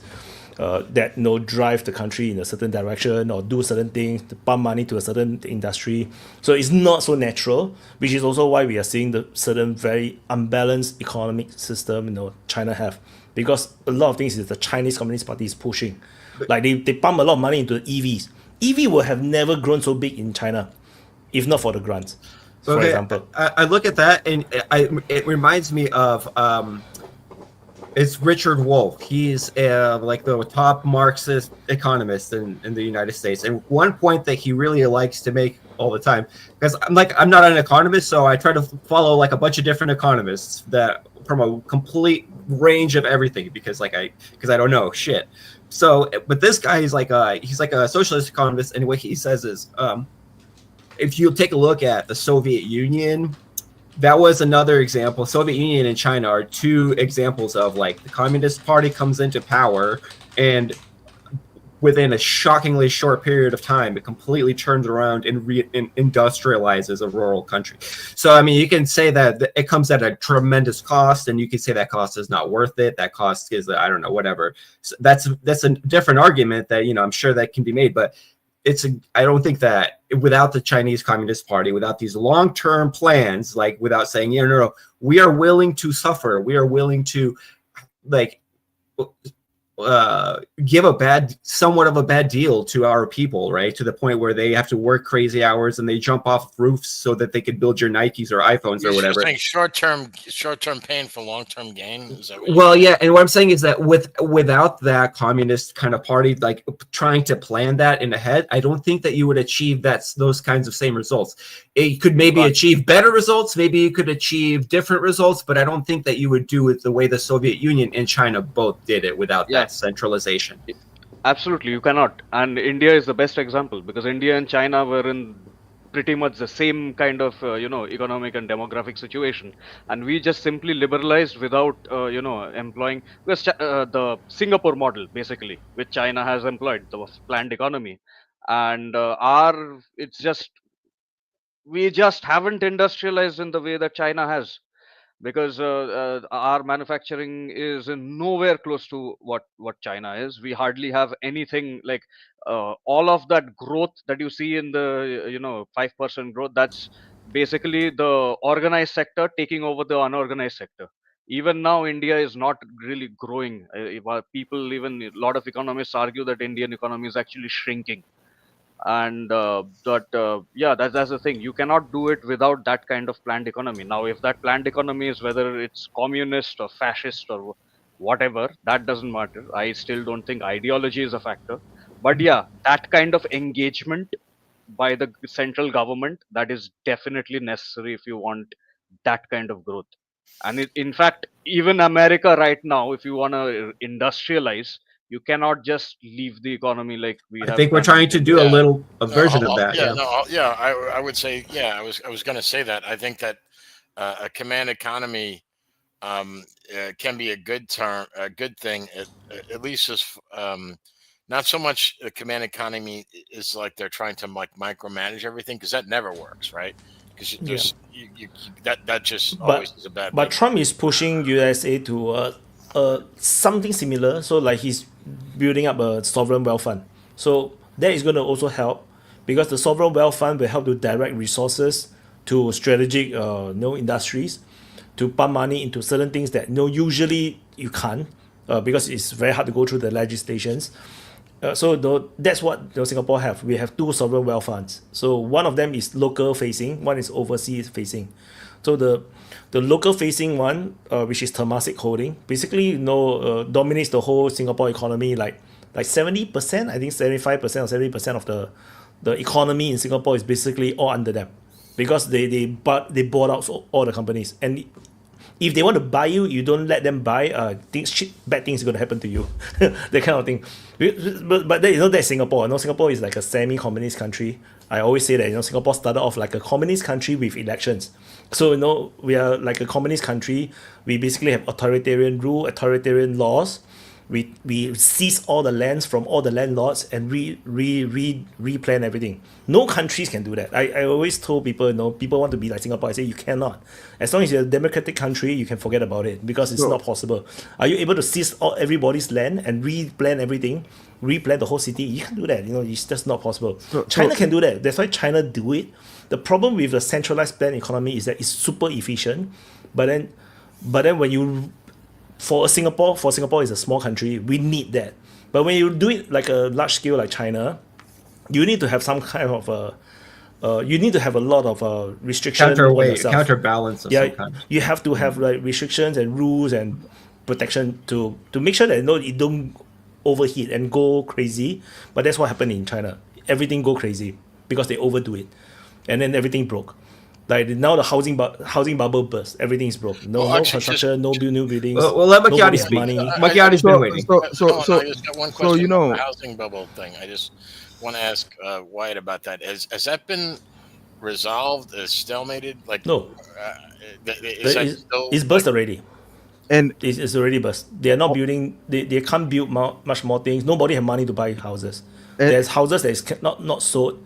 There's projects that is half done and then it's like suspended for now. They're all waiting for government to give money to finish the project. So that is the current. It's a total bubble burst. And by the way, this is why the economy is so bad. Sorry, Makeda. By the way, I will explain the housing bubble before I proceed. So there's something that the Communist Party sent through. What is his name? I forget the guy who's one of the Communist Party members in the Politburo. Something Li Jiqi or something. He's one of the Communist Party members. When he was talking about, he was asked about bailing out Evergrande. And he said something very, very important. Because with the Chinese, you have to listen to them. Because they don't talk much, but when they do, you have to pay attention. He said that we cannot reward bad habits. There's a high possibility the Chinese Communist Party, I hate calling it that. I hate calling the Chinese Communist Party because the Communist Party of China. So I'll scratch that. It's not Chinese and then it's communist. It's the Communist Party of the country of China. But anyways, the Communist Party of China said that they cannot reward, through his words, I'll take his words as official, through his words, they cannot reward bad habits. So already, by nature, since the days of Chairman Mao, the Communist Party of China has always had a problem with speculation. But they understood, as I said before, that they cannot build houses for everybody. They understood they have to have an open market that basically gets into real estate. But with the issue of Evergrande, one of my friends, he's from China, he was telling me that everybody in China loves real estate. Now, that is true of every country, but Chinese people, if you look at the statistics, Chinese people, in average, they make $3,800 a month, right? Wyatt makes $3,800 a month. Say that again. Wyatt makes $3,800 a month. Oh, good. Now we good. know his income. Now we figured it out. Macchiati's on his case. That's why we love Wyatt, because he's rich. But he wait, what? We just said $38,000. The $3,800 a month, but studies also show that they keep half of what they make. That sounds like, if you're in Africa, that sounds very familiar, that you keep half of what you make. But that sounds insanely frugal to me. But in Western that sounds nations, very familiar here also. Like we Indians do that, the same thing. Yeah. In Western nations, they don't save half of their money. A lot of their money goes to their bills. I don't save half my money. Now, with China, eventually they had seen this whole real estate thing becoming a bubble because of obsession with people buying real estate. But you also have to understand the Chinese point of view. What else can they buy though? There isn't. That is the one thing they can put their investments in because of a lot of restrictions. They have a lot of restrictions, you know. So I mean, that's the one thing I want to say. But on the other hand, there's something I want to say about Wyatt's country, Singapore. There is a politician from Singapore. I forget his name. This guy in 2008 literally predicted Chinese freaking trajectory in economics to the letter. That shit is on YouTube. He predicted how they're going to develop, and this shit just blew my mind. And there's another guy, I think he's Singaporean too, Kishore Mabubani. Is that his name? Yeah, what did he predict? What did he predict? He basically predicted. So at the time, the concern was with if China develops, it's going to develop on the trajectory of the United States, meaning the development internal will also be the development external, meaning they'll have to basically extend their power outside their borders in order to secure what they have developed internally. But he predicted that is not the case, that China does not need to acquire other lands, and China does not need to basically acquire loyal governments through in other lands through coercion. So his predictions were right on that. With Kishore Mabubani, the one thing I loved about the way he was talking about it is that there was an incident where a Japanese boat went into Chinese water and they were overfishing, and then the boat was captured by the Chinese, and then the Chinese captured the boat, and then they went against the Japanese, and they made the Japanese not only take back the boat, but they also had the Japanese apologize publicly. And so the Chinese Communist Party invited Mabubani to come talk to them, and he told them, what you did was absolutely wrong. By not only embarrassing the Japanese people, you made their people apologize. That is wrong. And the Chinese said, oh shit. Okay, so moving forward, we should not embarrass other countries. So that ability to actually learn like that is actually very impressive. Except that he didn't learn. That's the thing. Wait. But in comparison to whom, though, Wyatt? In comparison to whom, in terms of embarrassing other countries? Who has China embarrassed so far? Other than this whole trade bullshit going on with the US, what other embarrassment have they done, though? Oh, dude, because you don't live in our region, man. Philippines, all the Taiwan, time, man. Oh, come on, Philippines. Vietnam. We know. China have did it who to the every Philippines country, are so dealing that's the with thing. everybody. In comparison to who, though? That's the question. Like, you have to understand, like, literally, the US, if we're talking about, let's not talking about the US, even talk about the British. The British literally embarrasses African countries on a daily basis. Not now, but like 10 years ago, they were literally embarrassing African leaders all the freaking time. They had all the BBC of French 24. Basically, you'd have all these, and by the way, it doesn't have to be the government. The guy interviewing an African leader from like BBC or whatever will tell them, oh, so what about your human rights record? And I'm like, bro, you're British, you're talking about human rights?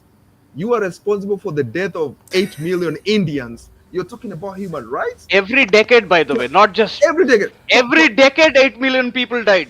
One famine every decade. Telling the president of Uganda, oh, why can't you guys allow gay marriage? Gay marriage is not legal in 100% of all African countries. Why every time do you have to put this dude on blast? You're putting every African leader on blast about this shit every single time. That's humiliation. I can look at it differently. It's humiliation, you know. And yeah, I completely agree with you, Makiari, because if China really follows this, especially with nations that are not in its current orbit of what it wants, South China Sea or whatever, it's a direct victory for China. It's like it's basically doing nothing and winning, because the West will always keep doing this. It will always have this Orientalist touch to itself. and it's gonna just piss off people. This is why throughout Africa, whether it's Africa, India, even India and Pakistan, despite we hating each other, we both love Russia. Like, this is why Russia has gained so much soft power despite not doing all the things that United States did to get the soft power. United States has Hollywood. They have so much media, the largest media in the world, and still they are one of the most hated nations in the world currently. And China, like, people don't even understand their cultural language, and people are still looking up to them. So yeah, I completely agree. If China does not anger different nations and can respect people's sentiments, they will win the soft power battle, because Trump is Upgrade. not going to do that. Upgrade raised his finger for a long time. Let Upgrade talk first. Hey, Because I got upgrade, things to do say. this. I can't even realize. Don't do this. He was like that. He was like that. Then he's Hi guys. Yeah, I just wanted to come back on one of the comments about Asian people saving half of their income. That has also to do that there is basically in most of these countries, in Asian countries, no retirement plan. So the people put half of their money on the side because when they're older, they need to have some cushion to survive until the end. And most of the time, they also have their families who their daughters or sons who they send to very good schools so they can depend on them for income or for housing or stuff like that. So to just say, yeah, they put half of their money on the side, yeah, because they really need it, right? That's a surviving thing, right? In Europe, we can just spend our money and we can be like, oh, at the end of our 67, we can say, okay, we have at least 1,200 or 1,500 euro, depending on the country. So in Switzerland is even more, and we can still survive and pay the bills, and still go to vacation. But Asian people, what can you do? You don't get nothing from the state. The state will just say, yeah, you didn't put money on the side. That's your fault, If you but they upgrade in China. They do have what is considered by the World Bank a livable pension. So other countries may be different, but in China they have a livable that's pension. great that this instance says that. But I was in China, and I tell you, I saw a lot of old people searching for food in garbage, or collecting cartons to sell them at the end to get a little bit of noodles to survive, So it's nice to have these instances who always tell us, yeah, according to, but it's not always reality. It's like the same with You need to war. qualify how long you were in China, because people don't understand. They think you're tourists. No, I was not tourist. I was working there, and I lived there for 3 By the years. way, and upgrade. When I say livable, I don't mean that it's something desirable. I mean it's like social security in like Kenya have people have NSSF. It is enough for you to basically survive on your basics. It's attached to inflation. After but it's inflation, no. not enough. It is not enough. So It's not enough. my understanding is that the pension number is not going to be enough because of inflation. Like it was based on maybe when they were still working 20 years ago, that kind of thing. Like any pension in the world is the same. And if you have that in a backward country like Kenya, if we have enough for you to, as an old person, to basically survive and buy your groceries and pay your rent, that means I promise you, all these industrialized nations have better than we do. I'm just telling you, Macchiati, if people put 50% of their income, like you stated, on the side, because they know that the state will not take care of them, I'm telling you, that's why they put the money on the side. It's not because they want to, it's because they know exactly that if they're old, nobody gonna take care of them. No state is gonna help. It's not like in Europe. I mean, look at America. Look at America. You got people here on the street that are elderly that have access to some services, but they're still wandering the streets, homeless and everything else. So I mean, I can imagine in a country where there's no safety net, it's even worse. Like you said, in China or most of Asia, it's like, either you get your shit together or that's your fucking problem. Exactly, Vaughn. That was my point, right? The 50% on the side is not because they're great, in saving or something like that. They are great in saving, by the way. But the main point is because of retirement and because they don't get anything from the state at the end. That's why they put the money on the side. I want to add on as well. It's not just that. It's also the houses are fucking expensive. So the if you compare to like Singapore, like you have to look at not just the housing price. You have to look at how much they earn versus the housing price. Their house is, by relative term, is multiple times more expensive than Singapore. Like Singapore housing is fucking expensive already. Hey, that for picture their that- earning power, is worse. No, it's worse. That picture that you and George Michael took, was that in your living room? George Michael. Yeah, you know, upgrade. He's the DPA George Michael. Come on, man. So- Come on, you sexy. So So I want to add on a bit, just because of Chinese, because this is the Chinese, all Chinese are the same, you know, in terms of this thing. We like to save money, but this is actually part of our DNA because of how Chinese history is like. It's always full of disasters and wars. So it's a natural thing for Chinese people to want to save money. Like, it's a natural thing. You know, and I mean, when we save I don't money, wanna- Go ahead. Yeah, so we save money is also because saying to Chinese buy are the all the house. same. That's actually very racist. Why? It is. No, you look no, at all Hey, Chinese hey, I'll tell you people all one thing. around When the I was on world. the cruise ship, well, because in India, I can say this. in the casino, there were messing so with many you, bro. Chinese people in the casino playing the machines, and they were playing like Prosperity Dragon and Prosperity this and Prosperity that. I was like, damn, these motherfuckers are getting raped. They love So- to gamble. Asian people So love to gamble. so that's why the Chinese have obsession with property. So you have to understand also from the context of what's happening in China. Imagine for 20, 25 or 30 years, housing prices is always increasing. So imagine what it does to you. You think that is a good place to store your money. So everybody will save their money and pump their money into real estate. It doesn't matter how expensive the house is, even when it's multiple times relatively to Singapore pricing, which is fucking expensive already. They were still willing to buy the house because they believe that in years to come, they can sell the house and then they can make a profit and then they can retire back in the countryside. And that's how the bubble burst. Because everybody just keep buying more and more expensive houses, and the real estate companies, the developers, take advantage of this psychology. So what they do is they do like a pyramid scheme. Like they take your money, they build another project. Immediately they start another project because they just pump. Because the Chinese people are like crazy. They just believe that, oh, I'm gonna like buy a few property, all of them gonna make money, or I rent them out, I'm gonna make so much money, I can retire, I can have passive income.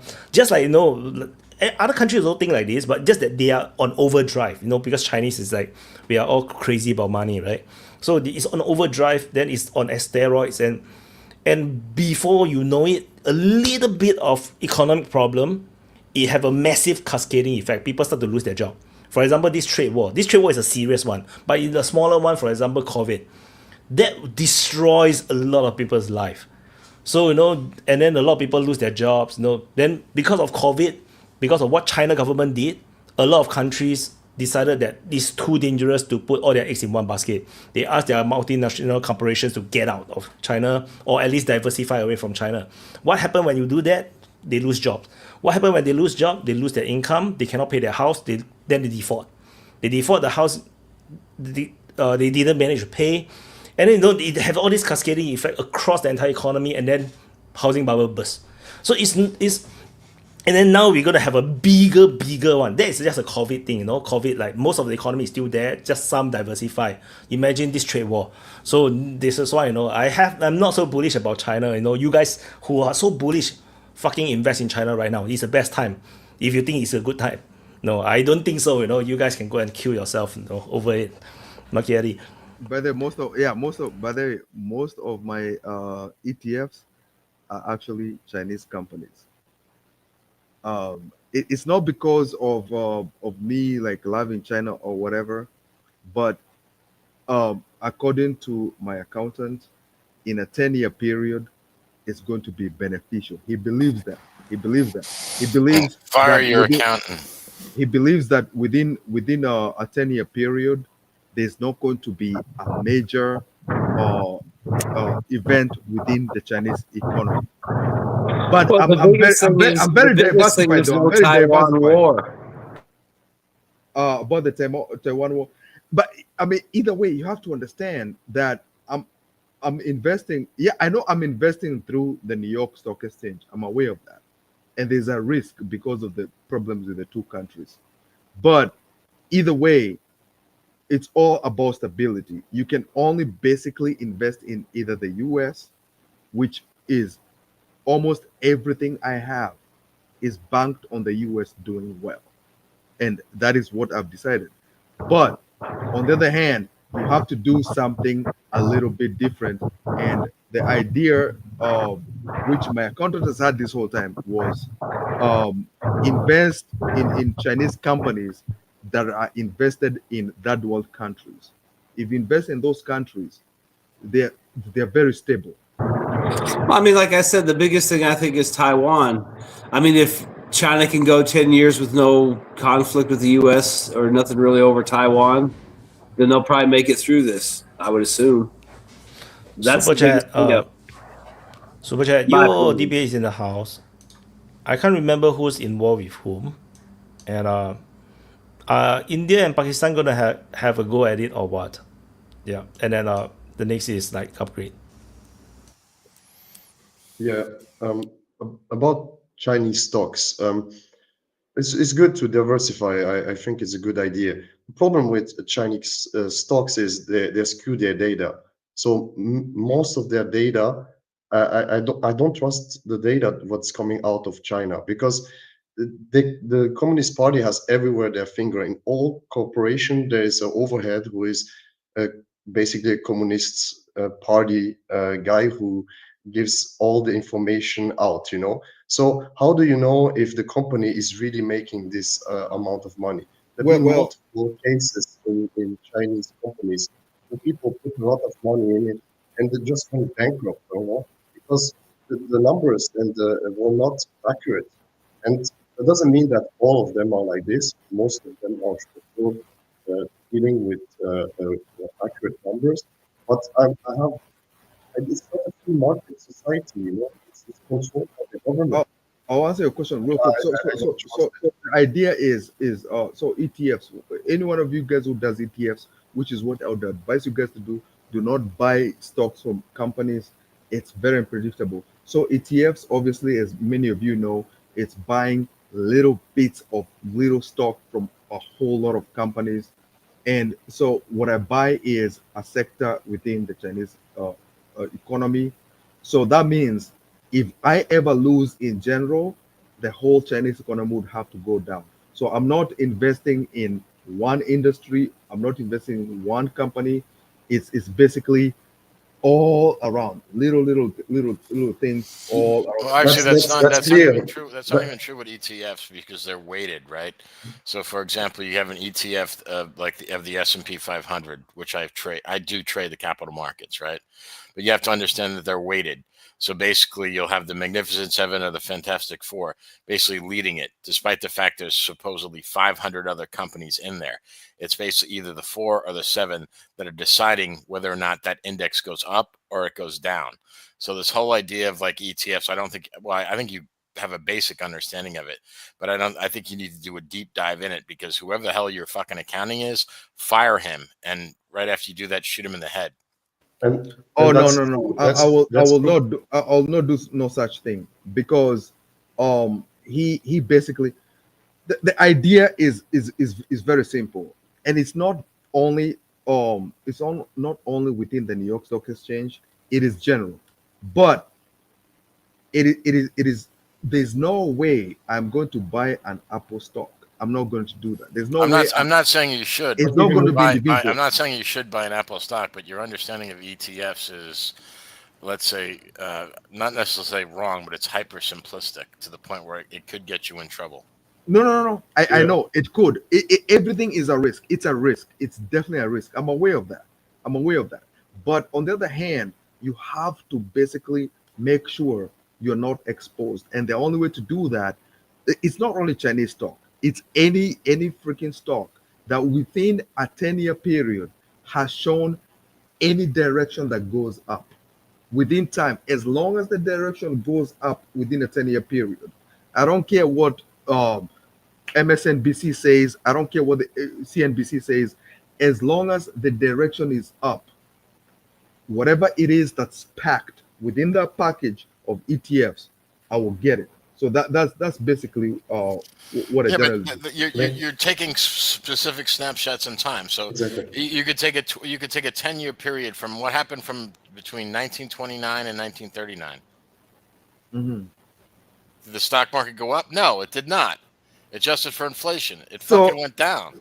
so what else can you do though? What else can you do though? If you cannot take and if you cannot work on a 10-year trend, what else can you do? Buy the stocks that the things you like, the products. That means you like, for Yeah, example, you like but there was Coca-Cola. individual stocks You that buy went up Coca-Cola. during that time You period. like to eat No, McDonald's, no. buy McDonald's. No, Right. I'll not. I will No, not that's invest fine. in what I like. If you don't want to You do that, what you that's want, fine. you know. But if you think that No. just by buying a basket of stocks or you can have, there's ETFs that for commodities, there's ETFs for indexes, there's inverse ETFs where you can actually bet against the market. I've traded them all. I've been doing this shit for 30 fucking years. But this idea that you say, oh, well, over 10 years, it always goes in this direction, that is a crock of shit, because you're thinking about like, yeah, okay, well, maybe the last 10 years it does, but that has nothing to do the next 10 years. The point is What this. if you bought into Nokia and then you bought into like, Well, the CD or market, Alibaba. then the DVD the point market. is this. The point is this: is that you have other things to do. You don't have all day to keep on looking at graphs and directions and whatnot. If something has done well in 10 years, that means I'll put money in it. And it's not like all my money is in the Chinese stock market. It is not. It's not like all my money is in the Chinese Dude, I'm market. not giving you financial advice and saying where you No, should not put your money. No, I know you're not. I know you're not. But the point is, I've invested in the Chinese economy mainly because it is the second largest economy. And if I see there's a trajectory that's moving up, I will put into it. And it's a risk, just like everybody else. It's a risk.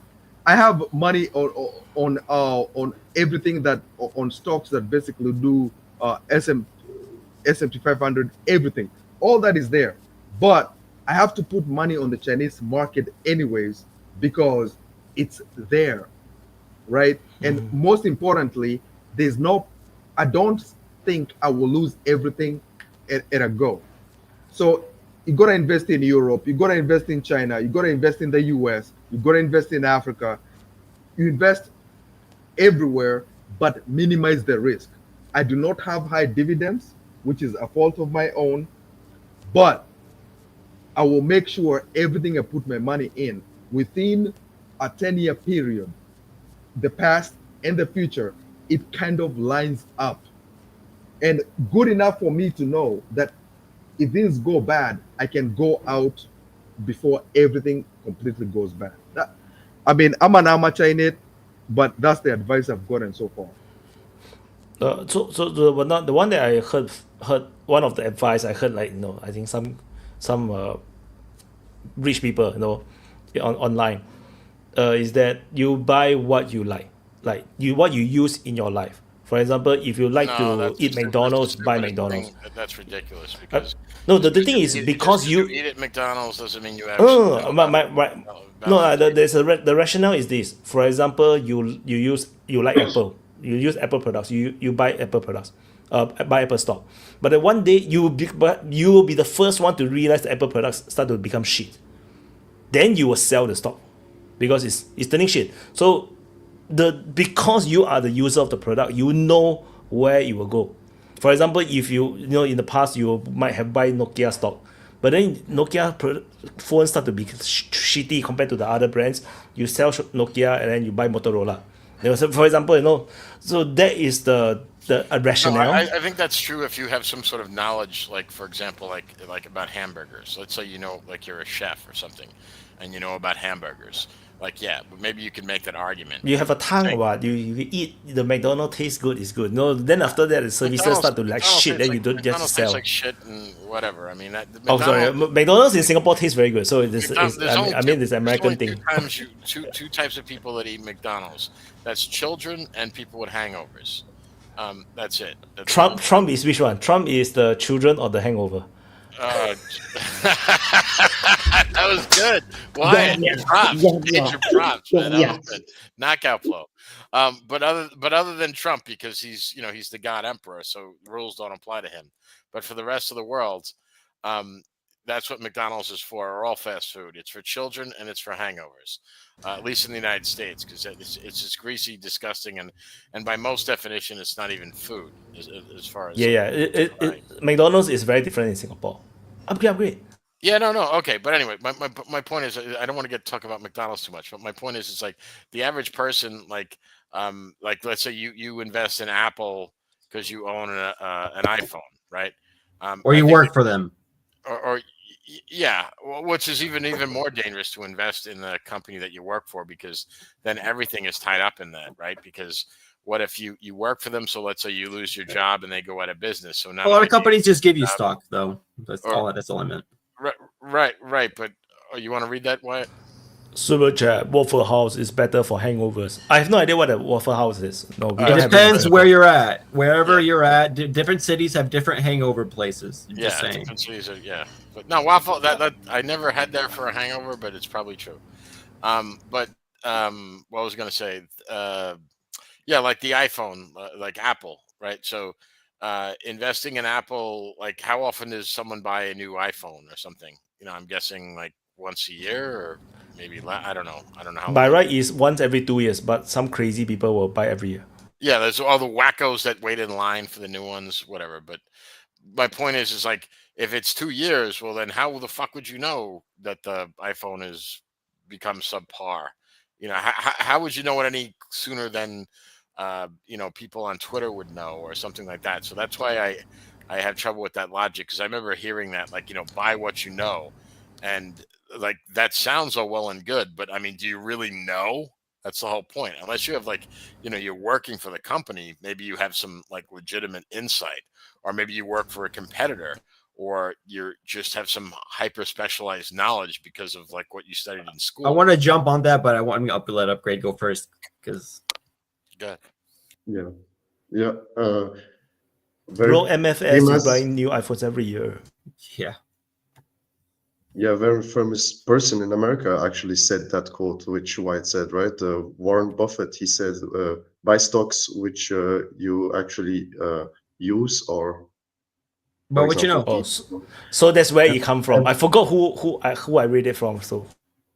And about the ETF is totally true what Shabo said, because the ETF is run by the biggest companies. It's not run by the entire pool. It's most of the time the 5 biggest company. You can see it with the American stock market, like Apple, Amazon, and stuff like that is running the S&P 500 or so on. So it's nice to say you put everything in a basket, but actually you diversify not so much, because most of the percentage of the ETF you buy is going in this biggest company. And when the biggest company are doing shit, then your ETF is doing shit too. So the same was with, I also bought individual stock with Alibaba. And when COVID hit, it was going up and up, and everybody, whoa, it's going up, buy more. And then Jack Ma disappeared. And then all of a sudden, it went down like crazy. So that's why I have difficulties with Chinese stocks, even if I own by myself some of it.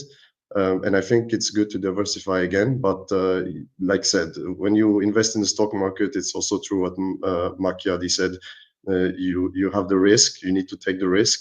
But at least the money is never sleeping. Yeah. I think by what you know, means like, okay, don't invest in whatever is cool, right? Invest in what it is that you have an understanding in. So if I don't know, dude, if you work in the freaking the trucking industry or something, I don't know, you probably have a better understanding of which company's making the right decisions, which company's building the correct engines, which companies definitely like all their trucks are shit, for example, right? If you're on that kind of level, then invest in what you know. Yeah, I agree with that, Bradley. I would agree with that, but not just like, because I bought an iPhone, that means I'm investing in what I know. I think that's retarded. Yeah. No, because if you use the iPhone, you realize that it's worse than the previous phone, or the update is like not really that there's no difference between the old and the new one. Maybe you might want to sell because it's going to affect their sales because people will upgrade lesser because, or not talking about upgrade, but upgrade the phone lesser because it's like there's no difference between the phone from one version to another version. That's what I mean. Like it will reflect in the future, but it's not immediate. So this is what I mean. By the way, Desi has been trying to talk for a minute. Yeah. Don't let him talk. Yeah. Oh, don't let Desi talk. Keep talking over. No, I'm sorry. No, Desi need to go. So Desi talk. Yeah. This is my last point. One of the reasons why I do not share Macchiari's, confidence, whether it's Chinese stocks or the Chinese market, is because unlike United States or even India for that matter, China does not, keep a bubble afloat. If there's a bubble, they will let it burst. Like the same housing crisis, a very similar thing is actually happening in India because Indians do the same thing. We save half our money and we invest in housing. And where I stay, there is a whole industrial park, office centers, and residential areas, huge high rises, like a very posh area that has been built up for the last 10 years. It's called Rajaghat, and most of the residences, I'll say 70 to 80% of the residences are completely empty, and no one lives there because they have just bought it as an investment, and as a result, the commercial areas and the office spaces, they are also lying empty. But at the same time, the government still keeps spending on it. Like the Rajaghat still gets much more better facilities and infrastructure and electricity than in all of the other places, because the government wants to keep the property prices up. Because if the property prices goes down, then the bubble bursts and everyone has a rippling effect. Same thing the United States does in 2008 when Barack Obama kept all the banks afloat after the recession. China will not do that. So that's why I think that's always a risk with the Chinese markets, because at the end of the day, the Chinese government is looking not after its oligarchs, it's looking after its own CCP's continuity and stability. By the way, So Desi, I agree with you 100%. Now, the reason why, the only reason why I invest in the Chinese market is because I do have the possibility or the capability to make that loss. Mainly, I'm making a judgment based on the fact that if I lost it, I would not be destitute. So I understand that. So my main investment in China is based on the fact that the direction is upward, but I do know very well that the US will bail out Wall Street any day. It bailed out the housing market. China will not bail out the housing market. It refused to do it. So I'm aware of that. So no, I'm not telling people to invest in China. I am not.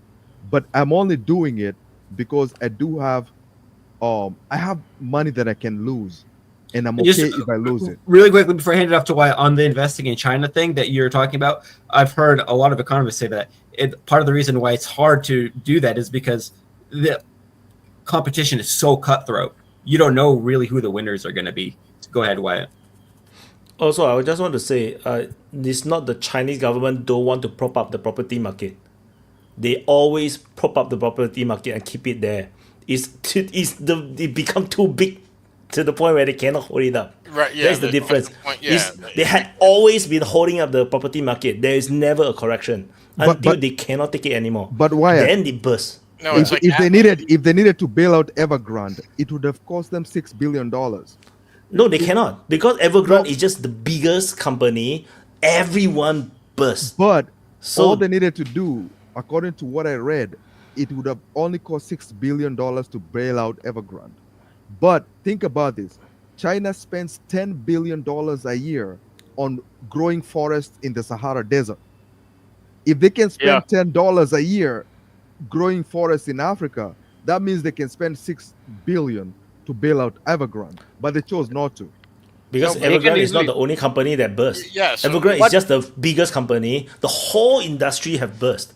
the whole market has burst. well, That's you're why not they to cannot look at save one company and don't save the rest. right. So Then the but Chinese citizen is going to get pissed. yeah, like for So that's example, Evergrande is a good example because you have to realize how many subcontractors are under Evergrande. That's the other thing, right? So they have subcontractors, right? Like or suppliers and suppliers. And So suppliers. how much does that even become? So But we are talking about if it's not 6 billion, even if it's 20 billion, again, think about this. it's not a I matter of don't think it's money. about It's money. it's, it's Yeah, I not don't think it's it's not a about matter money. of money because China could easily like fucking taken a loan and build out or all its print companies or just or print. print it. They have the economic capacity to do this. They just refuse to do this. That's the No, basic. because the thing is, it's not the bucket is not just the money. It's not just the money that the people bought the house disappeared. It's the the money that's supposed to build the thing also disappeared. That means if you want to bail them out, you need to first refund the money to the people who buy the house. You need to put another sum of money to actually build or finish those projects. Then you still need to pay the people who this company owe money to, and the previous project that they had The never completed, and the bondholders, future project they bondholders, never even started. It's like a lot of things, and that's just one company, and every company is like this. And you're talking about the whole country, the whole of China is like this. So this is just not possible because if you save one, you have to save all. They rather everybody die. Then they only pick specific projects to help to save. The rest they tore down. There are some tore down, some they just froze it and just leave it there. And yeah, that's what happening in China. They're still trying to solve, but it's going to be very hard. And then I have a question for Desi. Before you go, Desi, I have a question for you. And it's mainly a question about India. So I've been very, very interested in India, as everybody is. Like everybody in Africa is very interested in India, mainly because India has literally now is now investing a lot in Africa. In Kenya alone, is putting a lot of money into it, but it's not as much as people think because everybody tries to compare China with India, but India is very, very cautious with that. But there was a guy, I forget his name on YouTube, but he has a documentary, and he was basically explaining why it is so hard for China, for India to basically grow their manufacturing base. And he was basically listing some of the problems, which is a lot of problems that we also have in Kenya as well. So I'm not just like criticizing India for the sake of it. It is something we have also been facing. He was explaining the process of starting a company, getting a loan, and everything, and how difficult it is. And his point at the end of the day, which from his analysis I agreed with him, which is it is very, very, very difficult as a nobody to start a business in India and succeed. And he was explaining that the system is designed for the average person to fail if they're trying to succeed, and that the people at the top are comfortable with it, but the people at the bottom more or less cannot break through to more or less express them. Like, let's say if you're an expert in IT, it's very, very difficult for you to build an IT company, kind of thing. But yeah, that's The reason at least according to me Mhm. the main reason for this is India is not exactly a completely liberal capitalist country. It's a feudal capitalist country, and there are aspects of socialism that it has borrowed, but it has borrowed in the continuation of feudalism. So you have to realize that there are long established families of industrialists, of miners, of manufacturers who have already been here, and they do not like competition like any other capitalist enterprise. And the thing over here is that the corporate, political, and criminal um, nexus is extremely strong. Corruption is absolutely widespread.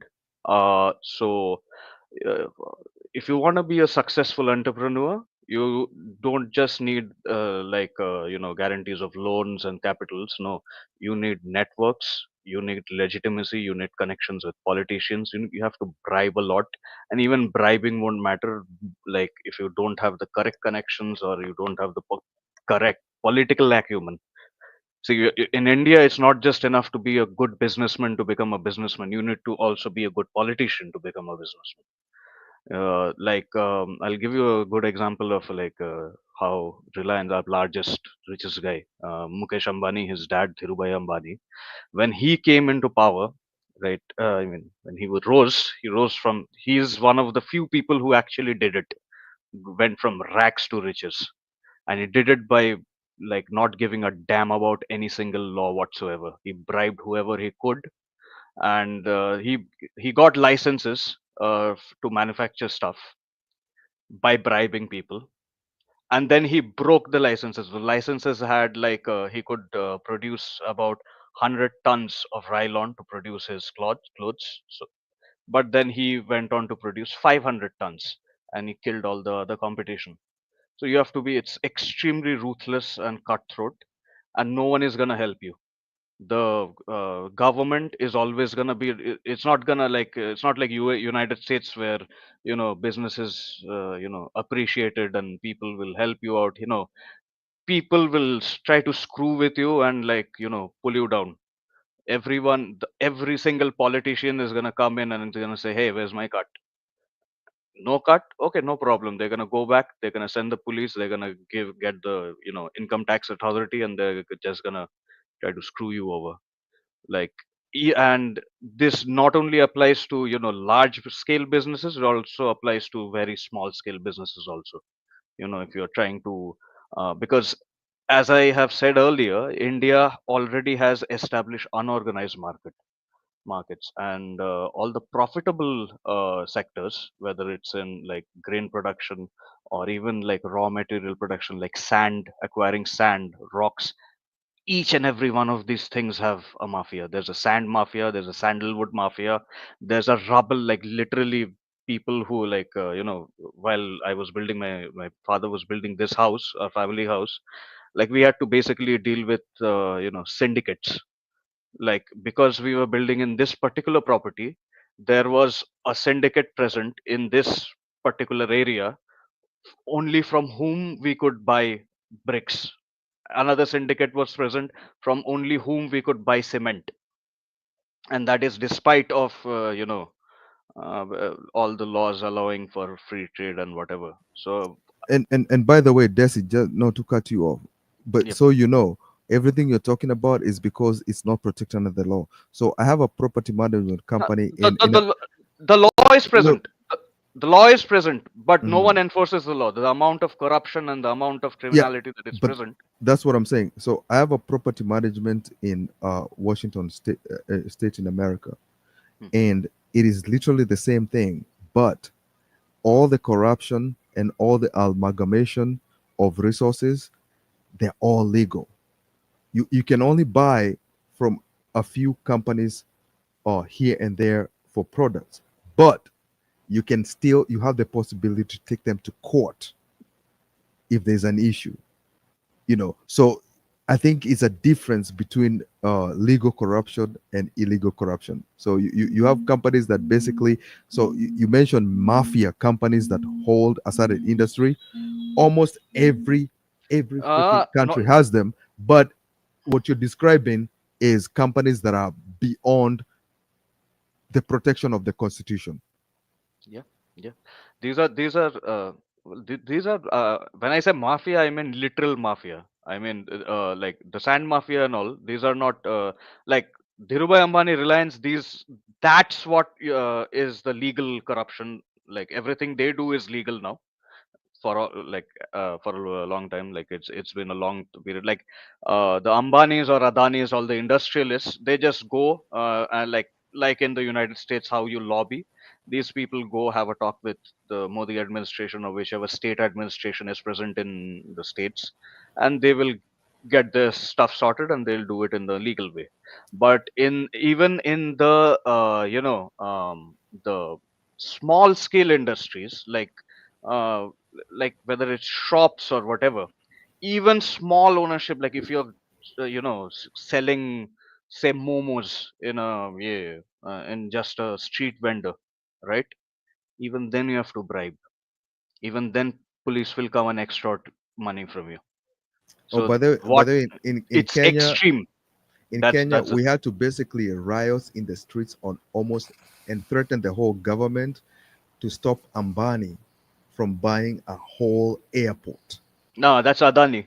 That's Adani, not Ambani. Adani, sorry, Adani, Yeah. Adani, sorry. Yeah. My know. bad. Yeah, Adani. Yeah. We had to basically freaking riot and almost threaten to ban the whole government from him not to buy a whole airport. I So know. no, I feel what you're saying. Yeah. Okay. That's quite interesting. India is quite interesting. So do you think Hey guys, you're gonna have to move on. You're leaving everybody else. Yeah. No, And I have but to go to no. sleep I have also. a last question. No, he Yeah, has yeah, to yeah. go. And Nope. Sorry. Okay, I've got to ask go the on. last question. This is very No, interesting to it's- have Desi here. It's too long. So Sorry, yeah, Desi, quick question. Come on. So do you think Please, you guys do you think India needs not just change but complete political reforms? We had this Supreme Court judge, Justice Karju, controversial character. So, in his words, he said, no amount of reform, no amount of policy making can change India. What we need is a complete, absolute revolution, and take all the politicians, line them up, and shoot them. That was his Desi, way. thank you. And anything less, I don't see. Yeah. So, yeah. Desi, by the way, are you in the VC? Are you in the VC? There's a VC. The voice chat. The lounge. No. I have to join it. I don't have the link. Can someone Send him the please- link. Holy shit. Oh, okay. I'm I not- will give you. don't hang up yet. Anyway, super chat for you. JN say how much does the right caste means in India? The right caste. I mean, Yeah, if you're Brahmin. upper How much caste, is the Brahmin worth? yeah, Brahmin or Kshatriya. The more upper caste you are, the more right you are. The more lower caste you are, the more fair. Yeah, that's caste system for you, Yeah, if you're the outcast, you're always wrong. pretty much. Oh, my caste. You should be my caste. That's the So yeah. Tata. And I also want to apply to join the Sand Mafia. That sounds awesome. You should join the Sandalwood Mafia. They are the cooler ones. Veerappan is famous. They had awesome mustaches also, like this big fucking. Yeah. Anyway, take care. It was wonderful talking to you take guys. care, Desi, bro. Thank you, bro. I appreciate Desi. I appreciate all the information. Yeah, it was awesome. Bye. Well, it's always great to have new people on. I guess go ahead, upgrade. Oh, yeah, that's great always. Did you talk about Ukraine or not yet? No, Vaughn is burning for it, right? So We have to talk about Kursk, guys. We No, have to. we already talked about Kursk in the very beginning. Who's we? You can curse it again. Who's we? No problem. Just curse it again. The people that count. Shabbos. Well, people that don't count want to talk about Kursk. By the way, the whole Kursk thing keeps reminding me of the war in Vietnam. Like they had all these talks between the U.S. and Vietnam and Le Duc Tho in Paris. They had all these conversations, but at the end of the day, all the conversations, now that we know, they were all about how the U.S. can withdraw from Vietnam and not lose face. I have a feeling this whole thing with Russia has a lot of similarities. The U.S. wants to disengage, but it does not want to disengage and not look like they lost the whole war. Well, yeah, like I said earlier, they come home with a pile of money, with trade deals, paybacks. That way, they could say, "Oh, we spent $350 on Ukraine, lost cause, but I made $500 billion." Because really, it's all he's got to bring back. There's nothing else you can spin or say. Everything we sent got wasted. Didn't do anything. There was no game changers. We lost the war.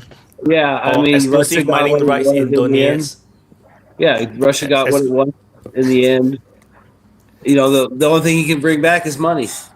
No, memory What- serves, And maybe some friendly relations with Russia, you know. Well, what Yeah, they're saying Russia right offered. negotiations. Yeah, Russia offered Trump no exclusive mining rights to Donetsk mines. No, then Yeah, maybe. yeah, why bother? You're gonna Well, get the same thing anyway. split No it need to 50-50. invest in Ukraine. The negotiations that they had there. My understanding is that the North Vietnamese walked away from the negotiations, and then what's his name, Nixon, started firebombing North Vietnam, and that brought them right back to the fucking table. And all of a sudden, they were like, "Okay, we'll negotiate." Well, yeah, I think it was linebacker or linebacker 2. And when they walked away from the negotiation table, they initiated the unrestricted bombing of North Vietnam, which included Haiphong and all that, mining the harbors and going after the shipping. And, you know, Yeah, that drove them they back. bombed all their ports. They were basically, I mean, I always thought that, what the United States should have done to Vietnam was like just pave the entire motherfucker over and put a McDonald's in the middle of it, even if it took like using a fucking couple of nukes. It's Americans. No, that's impossible because Well, it, you know, it was a more complicated war than my dad that. served in Vietnam, and one thing he thought, I mean, he didn't go over there till after the Tet Offensive, and he said they basically only ran into like North Vietnamese, but he was a helicopter pilot, so it's not like he was running into them.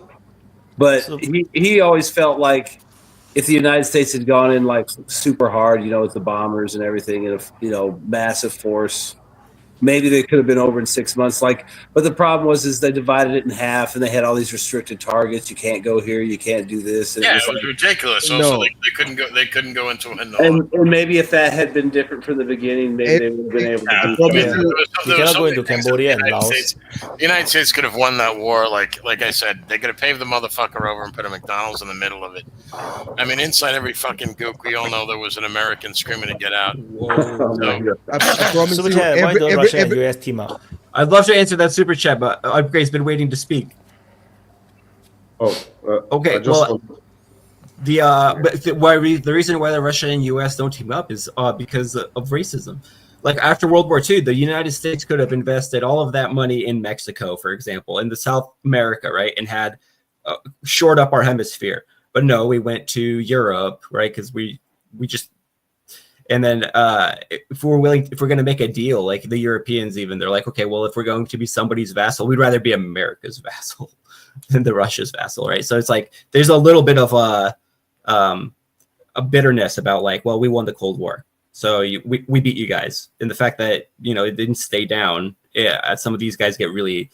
It get really butthurt. And see, the Russians thought that would happen, right? So the Russians that were like busy destroying the Soviet Union from the inside out were like, we are going to rule the freaking world, right? United States, like Russia, post-Soviet Union, we're not burdened by all the rest of this, all of the rest of these tiny states and stuff like that. We are going to dominate. And, the United States had completely different plans. We sent in the Harvard boys or whatever. We tried to destroy their economy from the inside out and all this other stuff. So the Russians were like, whoa, fuck you guys. But yeah, I think that's the main reason in my estimation. Go ahead, Upgrade. Yeah, I have a little bit of a different take about that. I think they're just two superpowers, and superpowers always want to be number one, so that's why they don't want to team up with each other. That's simple as that. I don't think it has anything to do with racism or something like that. It's just Russia want to be stronger than the United States, and it always wanted to become. The Russians were expecting to be the lieutenants, kind of like the UK, for example, right? That's what they were expecting. They were expecting, okay, we roll over, and then we're going to be able to carve out our own chunk of influence. We're going to have our own, capitalists that are making billions of dollars, right? We are that are above like being they're not Russians, they're or former Soviet citizens, they're citizens of the world or whatever. But anyway, go ahead, Vaughn. Yeah, I mean, I think more than likely than not, the problem is the opportunity to do that is long gone. The opportunity to do that would have been in the 90s. Instead of trying to fuck them over, they went the exact opposite course. You could have helped Russia out, supplied them with, whatever they needed, within reason, given them, low interest loans, and helped them transition into, a stable productive country. Yeah, like Upgrade is saying, we didn't want a strong competitor. Why you gonna do that? Instead Why you we- gonna do that? You're not gonna help your enemy. No, but what We I'm saying did it is- after World War II. You know what We I'm helped saying? Germany and Japan. What I'm Yeah, but saying that's is not the like, story. You destroy them completely. You crush them. well, what I was Whether you saying is heal. Russia there was was an never crushed. opportunity. What Never I'm saying crushed. is, That's why they are still holding you back now. We have Russian wife. Ask Wyatt what she's thinking about the United States. But you still have this thing about the United States. They don't like them. That's all. Maybe the Americans don't like them no, too. what I'm saying is That's the simple- there was an opportunity It there almost to be helpful to Russia and not try to fuck them over, but the people in charge were all about fucking Russia over. Yeah, I mean, there was opportunities to do some good things there. Maybe we wouldn't have been best friends. We obviously would have been rivals, but maybe we could have worked together on a thing here and there. Maybe we'd have a better ties as far as economic or diplomatic, and that would kind of hedge China, like would be good for both of us.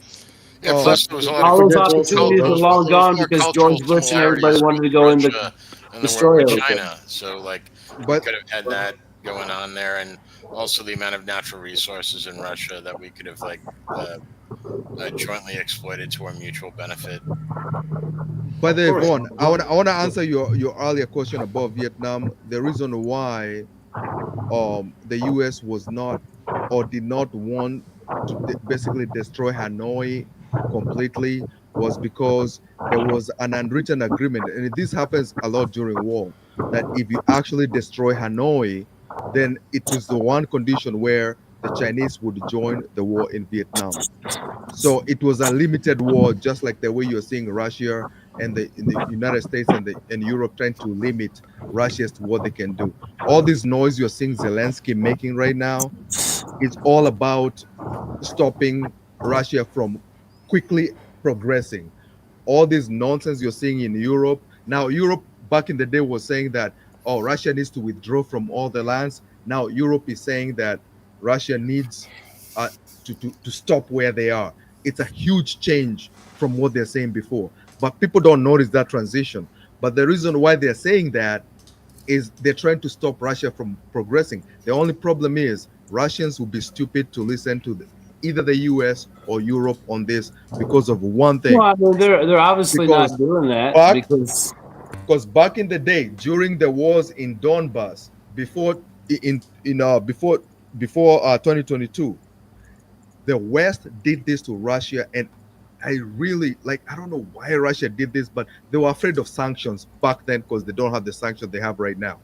But every single time the rebels in Donetsk were making heavy progress on the battleground, peace deal.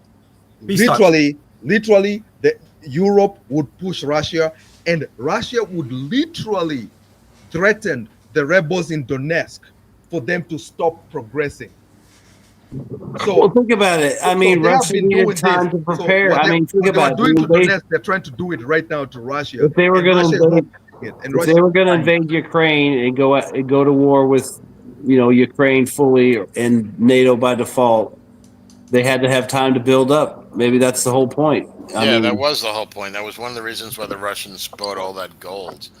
I mean, they just held out as long as they had to could. financially insulate themselves because they were preparing for that.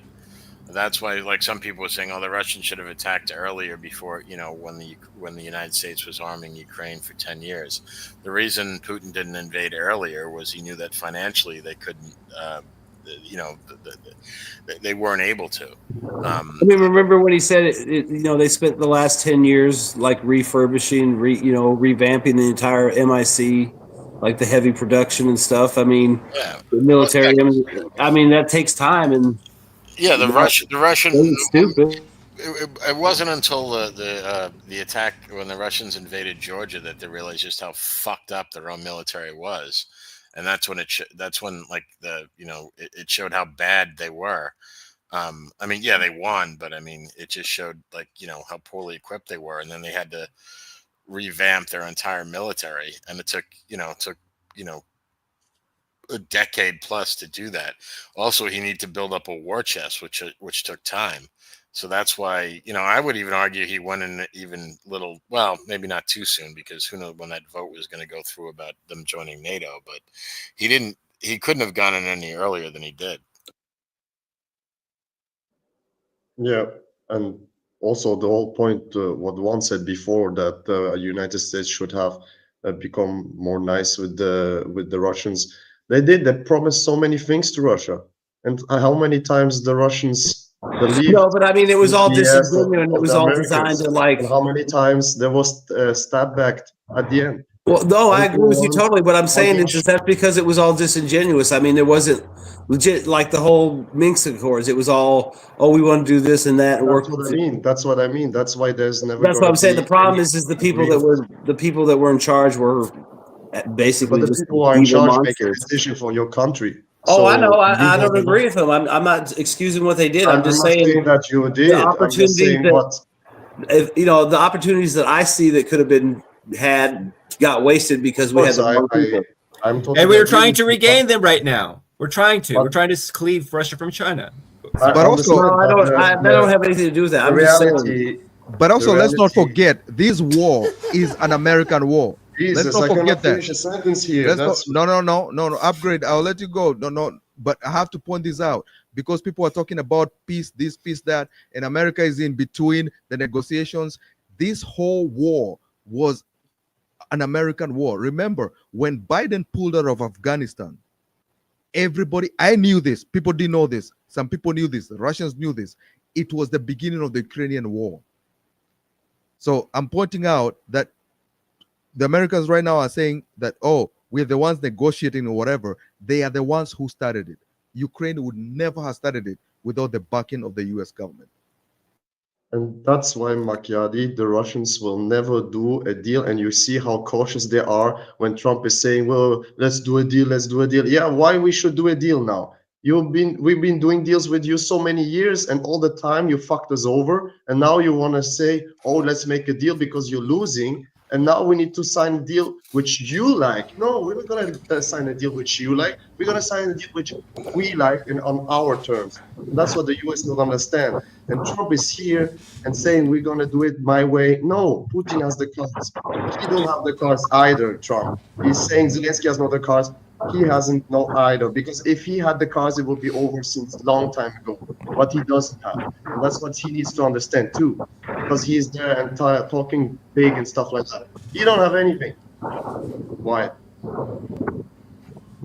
Well, I was just going to say, I mean, we talked about it earlier. I mean, the whole point of this negotiation is, I mean, because think about it, Trump has always been pretty clear about the casualties and how bad the war is. Sometimes he does say, oh, there's a lot of dead Russians, but even now he's just talked about how bad it is and everything like that. I mean, you got to figure that, and he's actually said on several occasions that they would be negotiating from a position of weakness because of the gains Russia's made on the ground. And think about how long they've dragged out all this diplomatic bullshit just to the, Witkoff's going to Moscow to talk to somebody about something. Oh, we got a hockey game expo we can do in St. Petersburg. Meanwhile, the Russians are going, it's like, in the next 6 months, fall, beginning of winter, Ukraine's army could be done and Russia could be going where it wants and taking what it wants. And maybe that's the whole point. Trump knows they're going to get what they want and the Ukraine's not going to agree to it. So there's no deal. And why not just let Russia get what it wants and act like you're trying to negotiate and then make a deal with Russia when it's over? Find a way to wash your hands. Yeah, I mean, and then like I said, you come home with a couple $100 billion and say you got paid back for your shitty investment. Most people are going to be like, okay, whatever, give me some cheap Russian caviar and 500 billion and we're good. I mean, it could be some stupid shit like that because really he ain't going to have nothing to bring. He knows, I mean, you're right. He has no cards. So it's like best you can hope for is to come home with a bag of money. That's about it. So you might as well just let the thing play out on the ground with the Russians. Yeah. And maybe that's that wouldn't work for other countries, whether but it's it would work for intentional or America. not, I think that's what's going to happen. And by the way, it's not Trump's fault. It's Biden's fault. Trump is just inheriting all that shit. He's trying to solve the fucking big mess. That's all. And But by he the can't way, do it. to remind you about US involvement, there's a time when there's a general who was supposed to be in Poland. His name was Anthony Potts, right? He in July 2023, he died of his plane fell down in somewhere in Maryland. Oh, not and a helicopter. Okay. And at the same week, 9 Marines in July 2023 fell with a helicopter, and 9 of them died from a Chinook accident. I am telling you, that was the same week Russia said they struck Kramatorsk with a hypersonic missile, and a US general and Marines died. So that is to show you the involvement. I'm telling you, that general did not die from, apparently he went from Poland without anybody knowing. Then he started flying a monoplane around Maryland, and then he crashed. No. That's the involvement. These people in a bunker basically coordinated the whole war. Russia figured it out. They struck them. So when people say there are no American losses in this war, Oh, you got to figure at Patriot least 1,000 operators. Americans have died in Ukraine. You got to figure Patriot operators, probably some of the radar operators, ISR maybe. So my question is, do you think Trump actually knows his soldiers is actually in Ukraine? I got a suspicion he might not necessarily know. He can't be that stupid. I think Hank well, think about it. You can just classify them as contractors, and they're not soldiers, and you can technically say you're not. No, because Tulsi Gabbard are in charge of the DNI. So yeah, but the thing is, they unless they go through all the contracts and know where the fuel and the money goes to, then they may figure out, because the US military is very big. So for Pete Hegseth to actually realize what is all the deployments may take a bit of time as well.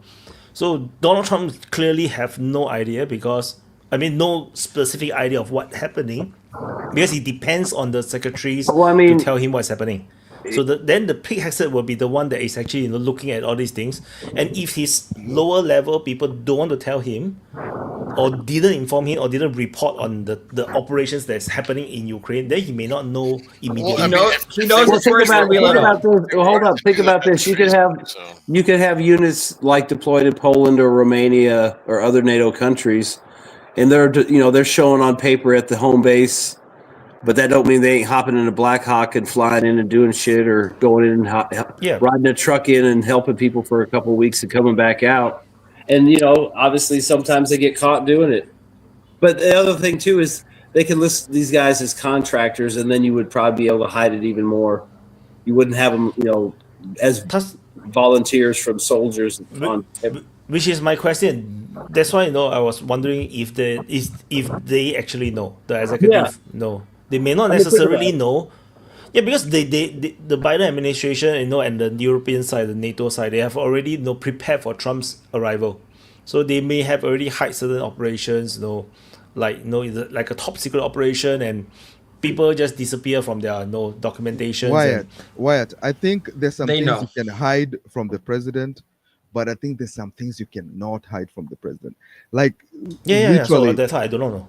I don't think so. Like you remember what was his name? The Ukrainian politician who was exchanged, right? What is his name? I forget his name. He's supposed to be the person Putin wants to be the leader of Ukraine after Zelenskyy. Medvedchuk. There is no way in a million years Zelenskyy would have exchanged Medvedchuk for even 5,000 Ukrainian soldiers. Why did he exchange him? Remember, at the same time, there was a U.S. Lieutenant General who was being rumored to be there. His name was Roger Coltier. They were saying he's in Mariupol. Those helicopters that were getting shot down, at least 3 were shot down in all these missions to get them. And everybody was saying, those helicopters are going to get Azov guys. There is no way they would have risked helicopters across enemy lines to get some Azov guys. That dude, eventually, the Ahmad people said, we just exchanged a U.S. general. That shit was said it was bullshit, but it was actually true. Medvedchuk got exchanged for that Roger Coltier. Yeah. So there's no way Trump does not know that. You cannot have U.S. generals getting killed. Yeah, but that's a general that was there. And officially, what I'm saying is you could have tons of guys operating systems that are contractors, and you could hide that. Because think about it. Dick Cheney owns Halliburton. Halliburton runs contractors. Dick Cheney doesn't like Trump. You and- think he's gonna give him a fucking honest report on how No, many? and actually happened in the first term, right? No, he ordered for the soldiers in Syria to be redrawn out, and they defied the orders. Trump never knew until he left the office. So the thing is, it is possible for the people in the lower ranks to defy orders, and you would not know. No, Like in Syria, what they specifically did. Let was upgrade go. Let upgrade go. Hold up, just real quick with Syria. What they specifically did was they would remove like a couple guys from one unit and send them to another place and say they withdrew them. They were in Syria, now they're in Kuwait, but the whole unit, part of the unit's still there, or they say they're withdrawing that unit, and they just change the name of the unit and move it to a different spot. I mean, there was all kinds of bullshit they can do. How would Trump verify? He can't verify. He can only ask Pete Hegseth, and Pete Hegseth what can he do? He can only ask his staff, and if his staff don't tell him or lie to him, he wouldn't know. He knows it's pretty bad. He at least knows that it's pretty bad because I don't know. I saw Upgrade trying to change the subject or not. No. Oh, okay. Go, Upgrade. No, I find it naive to say that he don't know. Honestly speaking, I think he knows pretty well if there is U.S. soldiers on the ground in Ukraine. I think he knows, and I doubt so that Trump, who is a good deal maker, doesn't ask the first question: do we have troops there? In Ukraine. I think so that he will ask, and maybe you can say, okay, the chain of command, right? He asked Pete Hegseth asked the other guy. He just don't want to tell him because it's super secret operation or stuff like that. But I think Trump knows pretty well if there is soldiers there or not. And to be fair also to the Americans, I mean, the Russians also got help from the North Koreans. So the Ukrainians, if they get help from the Americans or from the Polish or something like that, it is what it is. If they are contractors or not, they're still U.S. citizens and they're still, Americans. So they take part in the war. So for me, it's pretty clear that he knows. And I doubt so really that he doesn't know, because don't forget, Wyatt, it's not the same administration, right? The first time he was not so experienced like he is right now after all what happened to him. He knows that there's people lying to him. He's attacking a lot of people. He's trying to get the right people on the right spots, so he gets the information now. So I doubt so that he doesn't know. I think he knows pretty well. So that depends on how much you trust the deep state to tell the information. Like for example, you look at the attempt to just get the files about Epstein and all these things. So many roadblocks. It's very hard. So if they don't want to work with you, it's very difficult to find information. Like for example, CIA had always been operating without the president's knowledge for a lot of things. So CIA do a lot of shit, and the presidents one by one don't really know what the hell is happening. You might hide the extent to which there's soldiers, but not the fact that they're soldiers. Sorry, I agree with what Upgrade's saying. I mean, I think he probably knows what soldiers are there or go in and out and operate. Where the shit is going on is probably with the contractors, and that's where they can muddy the waters and lie about the numbers. It might be a brigade of Americans is there spread out doing all kinds of different shit, but they might not say it like we have. They might just name units, like we've got the 403rd Signals unit there, and try to get away with not giving you a designation like a platoon or a company or anything. Make it look light, and then say, well, we got 12,000 contractors there, just to distract you with a big number. And, I mean, they are American citizens and stuff for the most part. I'm sure there's some oddballs in there, but and yeah, the U.S. operations in Ukraine, by the way, let's plan that way too. I mean, that's why they do it. They're not actually that secret. Like literally, second-tier observers or second-tier organizations are already aware of it. That means the Russians are absolutely aware of it. So even if I mean, they've made a point to talk about how they target these guys specifically, and the mercs and the contractors and the professionals. I mean, they've said that from day one. And these motherfuckers appear in all these what do you call them? All these what do you call the think tanks? They appear on all these think tanks and basically say all this shit in the open. Like somebody who was operating, they all said all this shit in the open. And also there is what do you call it? Mark Milley. There's a time he was being interviewed and he showed a place in the Pentagon where it was just a whole lot of Americans with a whole lot of screens and a whole lot of things. And he says that is the operation room for the Ukrainian war. I mean, there's no way Trump doesn't know that exists if Mark Milley yeah, but what put it in public. That operations room wouldn't count because it's in the Pentagon. No, I'm saying that's how they would say, oh, it doesn't count. Though they're not in Ukraine. They're just supporting, they're the guys running the drones and all the ISR. That's just one of the examples. That's what I'm saying. That's just one of the examples. You're going to have people that are literally going to say, if his boot ain't on the ground in Ukraine, then it don't count. If he's in Poland, it don't count. Doesn't matter if he's flying a drone from Poland. They'll try to say it don't count, or Germany or wherever. If he's flying from some Pentagon building or controlling the action from the Pentagon, they're going to say it don't count. They're going to say, oh, we only got 5 special forces guys in Ukraine. When you don't. They are Americans. They're Americans right now. I know, but what I'm saying is for political reasons, that's how you're going to muddy. For political reasons, that's how you're going to muddy the water and make the war not sound so bad. There are American operating systems involved in the underground, and they have not left yet. And Trump has to know there's no way in his first term. I'm not saying he doesn't know about He has way more power than he had in his first term. So he definitely knows 100%. If I may say something without wanting to defending Trump, Juan, please don't interrupt me. So the clear indication that Trump knows is when he said, Vladimir, stop. And I didn't know what he said about it, but it was when the underground bunker in the middle of the Kiev was hit. Okay? He knows everything, right? It was hit. The NATO officers were there.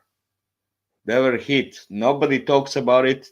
Now the report says, oh, this is the UAV production facility, underground production facility. No, it's a control center, control bunker. And if you saw, everybody saw that video where a meteorite are hitting the center and there's no explosion. There's only dust going up. This was the bunker penetrator. Hey, Jordan, where? I didn't hear about that. In Kiev, or do you mean like Kharkov or Sumy? I thought the explosion was quite big, no? No. I have no idea what he's talking about. There was no explosion. But like few seconds later in a video, there was explosion. The video in a dark, right, in Kiev, it was like a meteorite falling. That indicates it's a missile that's really fast, right? It still has a lot of unburned fuel, but it will have unburned fuel if it's really close up. Fired from I saw the missile you're talking about. I saw the missile you're talking about, but I didn't know there were NATO people there. I didn't know that. I saw the missile. The video it was also on Al Jazeera, but I did not know what they were hitting.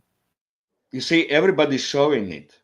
It's important, but they're not talking about it, right? They're quiet about it. But what indicates it that's very important is when Trump said, Vladimir, stop. That's indicate how important it is, right?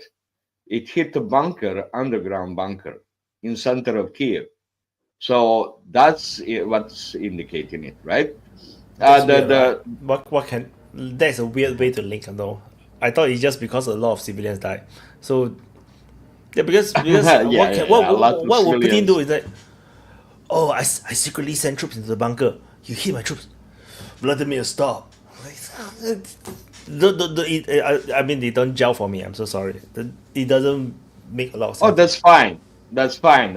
Any Trump defender can make up anything, right? Whatever. Yeah. All I said, I never said it wasn't Americans in Ukraine dying. I just said If they're trying to hide the true numbers, they'll call them contractors. Or if they're in the states running stuff, they'll say that doesn't count because they're not in Ukraine. That's all I said. I didn't say that there wasn't a bunch of dead Americans in Ukraine. They probably know exactly how many got killed. But what I'm saying is I'm sure the games they're playing is, oh, well, those guys are contractors. They don't count. These guys are in a trailer in Nevada flying drones. They don't count, even though they're doing exact attacks on Russian stuff or whatever, or monitoring stuff. That's all I'm saying is they're gonna try to minimize how bad this shit's going on, because think about it, they're not gonna, we lost 20 radar technicians in a bunker in Kiev the other night, or a general that was running the battle plan for another shitty offensive in Krinky or something. I mean, but that's what I'm saying. All I was saying is they can hide those numbers by calling them different things, or saying if they're not in theater on the ground, then it doesn't count. It's support, not direct action. Whereas the Russians obviously go after anybody they find. They've said it from the beginning. They're going to go after the Westerners and the NATO guys, or anybody that steps foot in there. And I'm sure I said NATO troops. I didn't say U.S. necessarily. Well, I mean, U.S. Which would could be have there been too. any NATO really high-ranking officer, but NATO, which immediately they will get call from Macron, from Starmer, and so on. This is what the implication is, right? The big organizational officers were there. That's what was hit, right? So, and I mean, that's clear indication of that meteorite look-alike. It's indication of bunker buster, right? At a high speed, losing, even if it still has rocket fuel, non-spent fuel, and hitting it in order to penetrate deep, right? And when you clearly look at that, there's not much explosion, but few seconds later, on a different position, there's a huge explosion there, right? And you see also explosions from the AD. You see the Patriot or S-300 missiles flying and falling. I mean, hitting down. If you watch that video, it's really important video, I would say. Another thing that really disturbs me was this strike since the ceasefire? That was like 10 days ago, when right after or a the week ceasefire. ago. Yeah. So yes, during the ceasefire.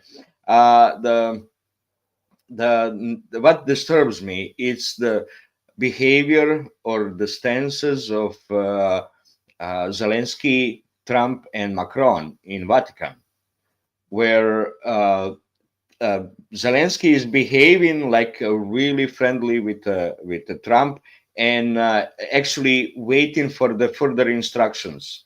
That's how it looked to me, right? It's really disturbing. To me, it's really disturbing.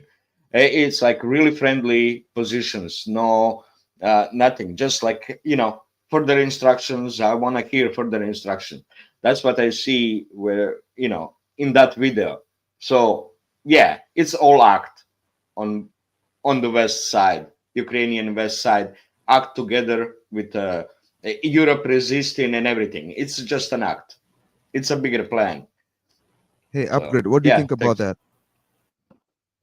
Yeah, I have, again, it's funny to say, oh, they're contractors or whatever.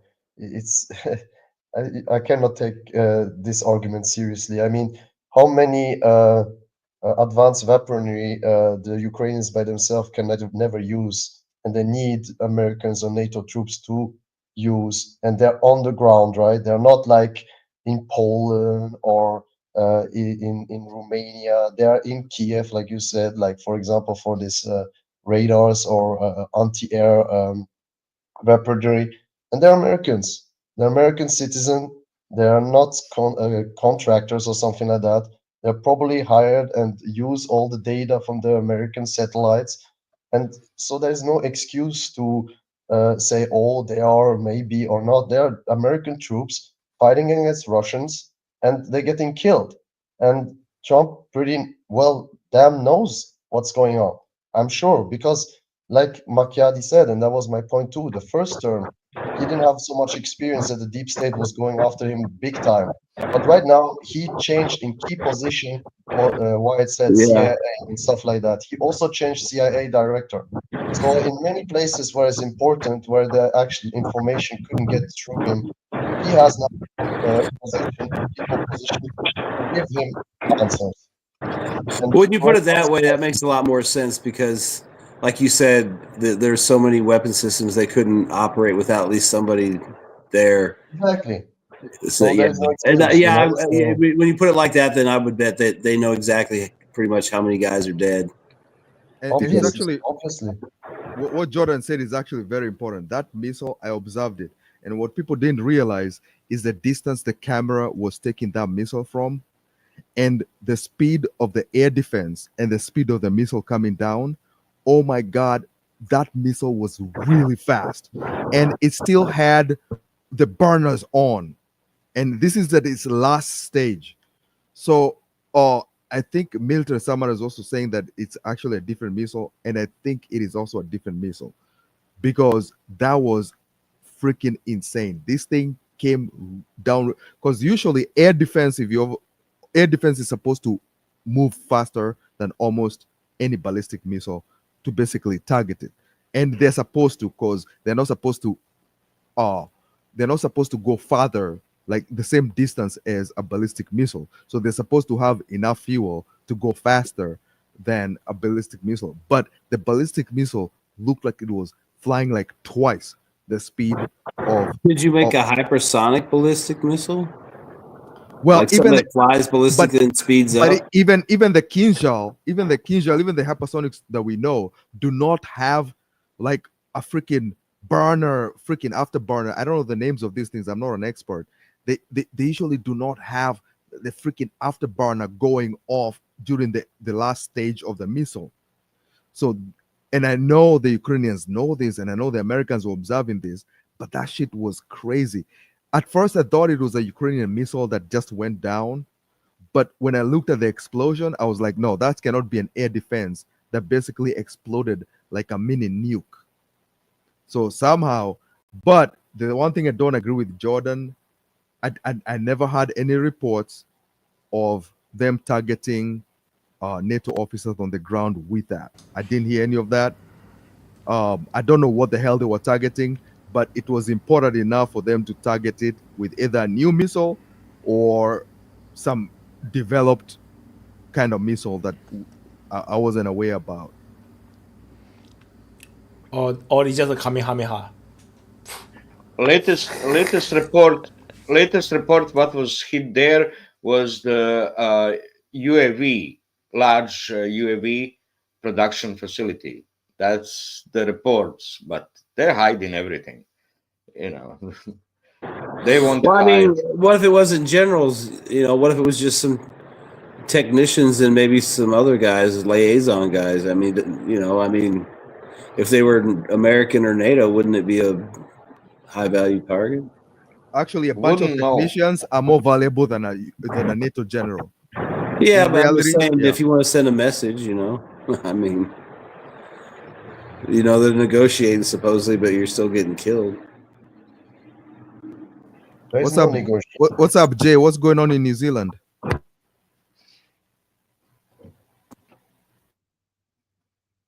You're muted. Nothing's going on in New Zealand. Nothing ever goes on. Yeah.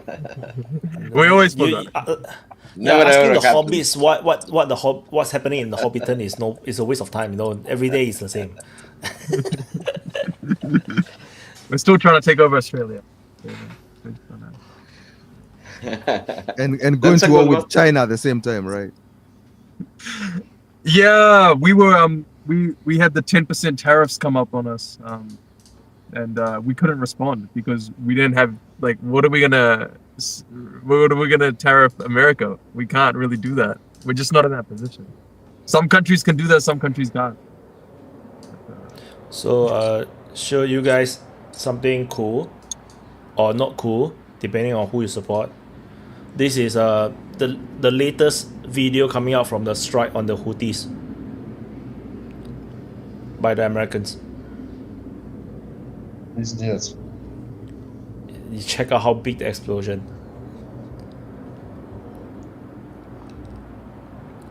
Yeah, it must Vaughn, have you're some muted. Are be those some multiple warehouse. strikes on the same place? Yeah, Yeah. multiple explosions. Yeah, this must have been a warehouse or oil Yeah, so storage. you can see how many plop. Yeah, so it's Yeah. quite a lot. And then you can see how big the explosion is. It's crazy. It's huge. The last one, So yeah, this one. yeah, this is huge. So yeah, this is the latest. Just shared just now. 1 hour ago on Twitter by someone else. But I think this is actually just the better video of what happened previously. It looks the same place, They say same. footage from tonight. So I'm not sure. I cannot verify this. Yeah. To me, it looks the same place, but just better videos. You know what I mean? Better. They released better videos of it. I'm guessing. It looks familiar. That's. So I think importance of it is, what pointed to importance to me to look more into that video is, saying, yeah, Wyatt, if you can find that video and show it of the meteorite falling on in Kiev, the one at night, and I would say because Trump said, Vladimir, stop. He wouldn't do that for nothing, right? To look funny by doing that, because that looked funny, right? And it's an obvious trigger to find something that's so important. And the how to say yes, this video, when you look at the video in Vatican, to me it looks so friendly, so cooperative. I don't see any tension between Zelensky and Trump, not where they sitting, but when they talking to Macron, right? This position where they telling Macron that he shouldn't be there, that they just want to be by themselves. So Is he gonna fuck it up? well, secret instructions, let's say, secret I mean, instructions. What to Zelensky do. needs to talk to Trump, right? He knows exactly. That's why he's going to talk with him. He knows if US pulls out, then there is over. The Europeans cannot help the Ukrainians. He knows It's a real exactly. paint That's and why. shift. Like from only a month and a half ago. Now you see he's being much more cordial. He's being much more, let's meet in private. Mm-hmm. And it's kind of normal, right? What can you do? He's in a desperate position. He needs support. If not, his country will be overtaken. Especially if you don't want to sign any agreement. And it's Yeah, also that- difficult to sign the Is it agreement, this right? one? Because That was one of them. That's one I saw. That's There was one? another. Yeah. There was another one, but that's Yeah. one of the ones I saw. Yeah. This is the one I saw though. That's why I say there's a very big explosion. So I do not know which one. The other one doesn't show. It shows much longer trail. The one I saw, it shows much longer trail and not much of explosion, but later. So could have been two actually that were hit at the same spot. It could have been two of those missiles. Listen, I'm in the. I'm technically registered within within the U.S. elect service system. I don't want to go to war with the Houthis. I don't know whether they're gonna put any people on the ground. They may, but I think it's going to be the same model as the Afghanistan one. No, they're going to have the special forces in, but regular forces unlikely unless it's there to hold ground. But the recognized government Yemen have quite a big number of troops. So maybe the Americans are not needed to take over. Yeah, but I think special forces will be needed because they will be operating behind the enemy lines, and if Looking not, for the a frontal troops cannot win. Yeah, the front troops will not be able yeah. to win a frontal assault. They have to look for underground warehouses, right? Because But that's but where yeah, all the missiles are hidden, all but the yeah, so weapons. they will be operating in the rear to disrupt logistics and everything. So that's most likely the case, and take out any VVIPs. And yeah, I think that will likely be the case. And honestly, I haven't. When's the last time the Americans have such a heavy area campaign? Like, this is crazy heavy. Like, I don't remember. I can't even remember when's the last time the Americans bombed this heavily. Yeah, Like, but when is that? Huh. well, in Gaza, Gaza is not the Americans. That is the Israelis. Come on. oh yeah, Ugh. yeah, yeah. But the latest video came out with actually Houthis releasing the video of or pictures of hundreds of official Yemeni officers switching the sides, and they had a conference over there. So they say that's what they're saying, that officially many government forces, many switch sides. So they have pictures of them And released the suicide to what side? to Houthis. Oh. That you have this war that lasted 10 years. It was between Houthis and the Yemeni government that was backed by the lost Yemeni government that lost the election or something. I don't know what's exactly, but they lost the power, but they didn't want to leave. So the Saudis backed them to take over. So they hold the north of Yemen, but the main harbors and southern part is where majority Houthis are, and they cannot be dislodged. So that's now they expect the bombing campaign, while the official government like uh, government forces that are backed by Saudis are going to be attacking. So that's what their plan is, right? And then they even gave reports that they creating huge offensive, right? They started a huge offensive from the north, but no, it's not actually. I don't see any reports of But you real see, ground fighting. the main thing that always holds back the U.S. military more than anything else is always the domestic policy or the reaction to the domestic side as to what they can do. Now, Wyatt is right. They could use special forces, but an invasion force, an official invasion force, let me put it this way. Trump does not have enough political capital to pull that off. He would literally, he's dealing with a lot of things at the moment in very many fronts. I don't think an invasion of Yemen, he could try and pull it off, but it would ridiculously backfire. Not because US soldiers are not capable, but because it would open a whole other can of worms. And at this point, so initially when Trump was doing everything he's doing, including the tariffs and everything, he was in a good position because the rest of the country, including the Democrats, were very confused, which was a very brilliant strategy where you throw everything all at once that they don't know what the hell to respond to.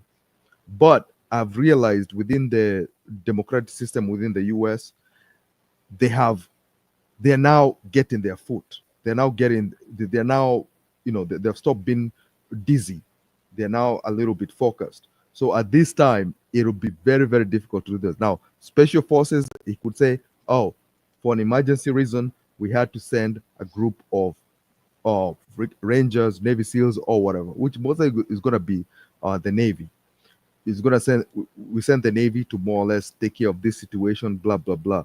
The problem is they cannot take casualties. My God, they cannot take casualties. The moment casualties are known, it would be a political disaster internally within the US. No. Well, I mean, the other thing, though, I mean, for the United States, the easiest thing to do is, I mean, it's kind of stupid because they're, I mean, I don't really know how much more there's left to bomb of Yemen, you know, with all these expensive bombs. But I mean, once they get done with all the obvious stuff, I mean, they can use drones for a long time and track down stuff and try to hit stuff. And if they're just sending in teams to spot targets, I mean, they're not going to be trying to get into contact with anybody. And if nobody sees them, nobody would probably know it was a guy with a radio that called in the airstrike, or if it was a drone that saw him. You know, unless they knew there was somebody out there. I mean, more than likely, if they go in on the ground, there's at some point there's going to be some casualties. There's just no way something doesn't happen. But I mean, there's a lot of things they could do probably before they even have to do that. And even if they did do that, it could just be guys sitting, you know, 2 kilometers away on a mountain with binoculars calling stuff in, and then they leave. And, you know, nobody ever knows they were there. But I mean, I don't see them going in on the ground just because what's the point? You could just do it from offshore. And then Well, you know, why not just support the Yemeni army to do the dirty work? Houthis reported that they fired the hypersonic Palestine 2 missile at Israel again at Nevatim air base. That was from today. So it means there's underground, deep underground warehouses spread all over southern Yemen, and that's what the special forces need to find, right? Where are the entrances? Because you can block them off by hitting the entrances. You don't have to hit exactly the bunkers itself, but you can see those videos from the Iran. They have the tunnels that go deep around, you know, have multiple exits and so on. So because it's not one central bunker, but there are probably same ideas, same engineering, you know. You dig the tunnels and then you place it along the tunnels. You place Jordan, I highly have, doubt how hypersonic these hypersonic missiles are, but that's just me. I mean, nowadays there's all these, I don't know, bro. But Jay, there's something you were saying. I was just gonna say there's a couple differences between, you know, Afghanistan and Yemen. Like, for example, the Afghan government, from what we know, is much weaker than what the Yemen official government is. You know, they barely could stand without, you know, significant U.S. support. And also, you also have the Saudis near the border. They're not directly involved, but anymore like they were. But you know, they could always jump in at any time, especially with America. You know. They failed last time, but they could always work like that. Yeah, it seems quite tough. Like we were talking about it that JD Vance, he was talking about how all the the shipping that goes through the strait, it's all directed to, you know, Western Europe and stuff. It's not American. The ships aren't American, and the ships aren't even going to America, and that's what JD Vance was talking about. I think a month or so ago, right? But yeah, I think there's even doubt in the Americans, if I had to speculate, whether we should support or not. So if there's a India-Pakistan bigger clash, you see the maritime routes are being pushed even further, right? Even further. They're, you know, between China, Indonesia to Europe. It's like being pushed towards the North Passage. The only way it's gonna be a North Passage. The India-Pakistan thing is almost like a meme right now. These people are not serious.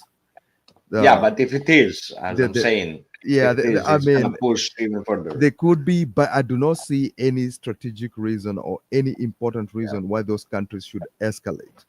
Like their day-to-day nonsense works domestically enough for both of them. We hate Pakistan, we hate India, good enough. Like, I don't think I don't think even with Modi has more or less has a very, very strong let me put it, he has a very strong vocal support base, but even him, he cannot really do a whole Pakistan conflict thing. I don't think he's going to be able to do it. I think they're going to shout out and about, but I really don't think it's going to be a major conflict. I think I would push back a little bit because, Modi, he's been there for, I think, 11 years. And initially, in 2016, there was a similar terrorist attack, and he did some targeted strikes into Pakistan. I don't know if you guys remember. It was like ages ago.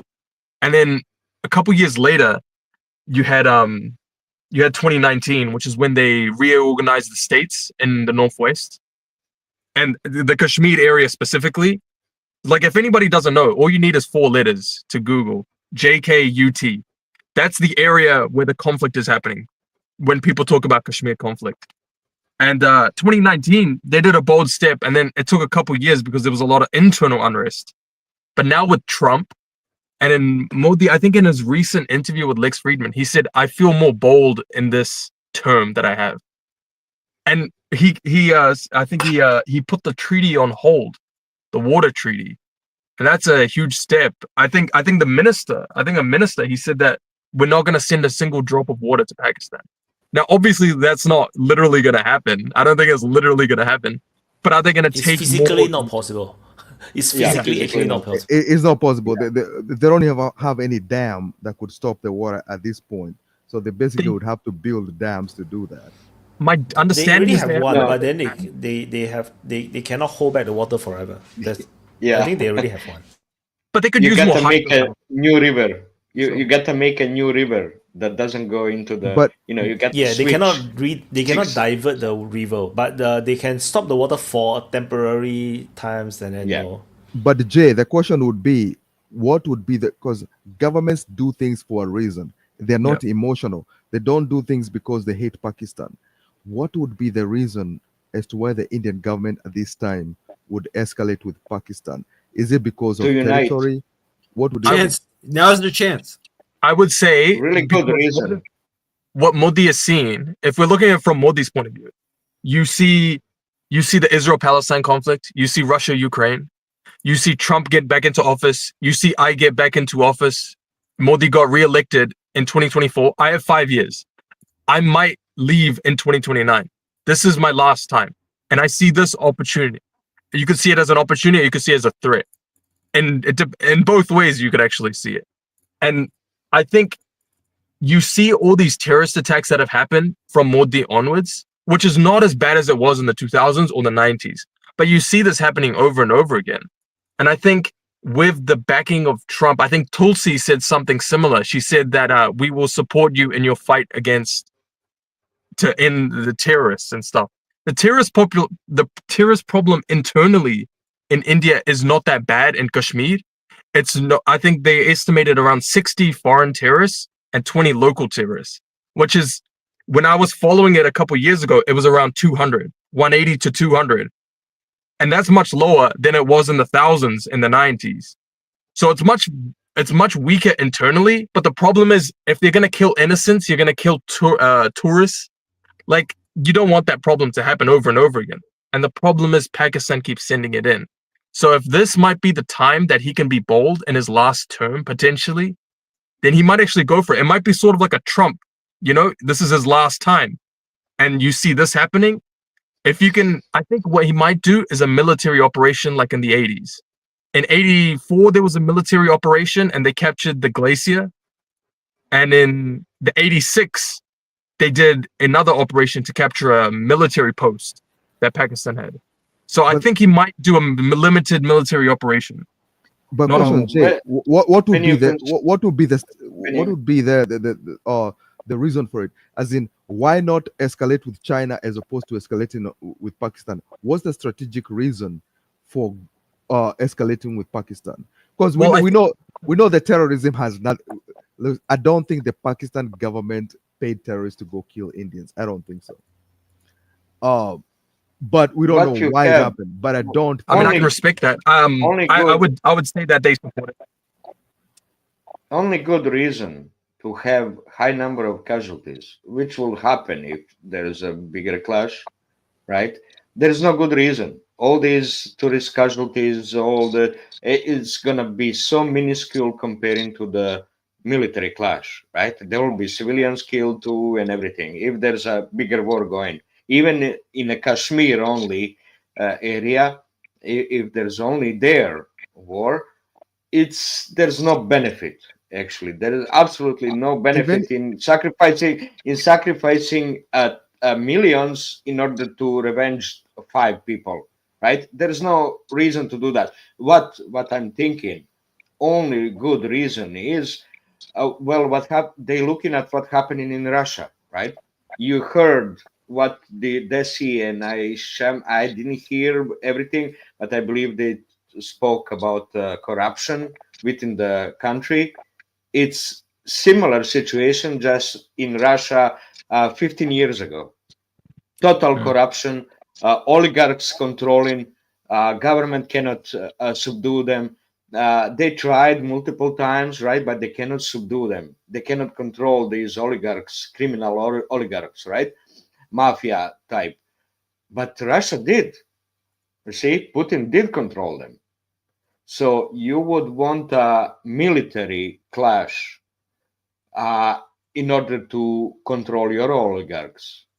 That's the only way to do it, right? You need to organize, people behind you through the war, through this conflict, through the survival of the country, in order to really subdue all the oligarchs and put them put the country back with less and less corruption. This is what process why the war in Ukraine is so slow, because this all is happening. We see the big court cases, huge, that everyone watched. I mean, no justification for the accusations, yet they keep going, and very important people were sentenced. It's still not solved. The corruption is still not solved in Russia. But they did huge leaps exactly because of the war, exactly because of the emergency.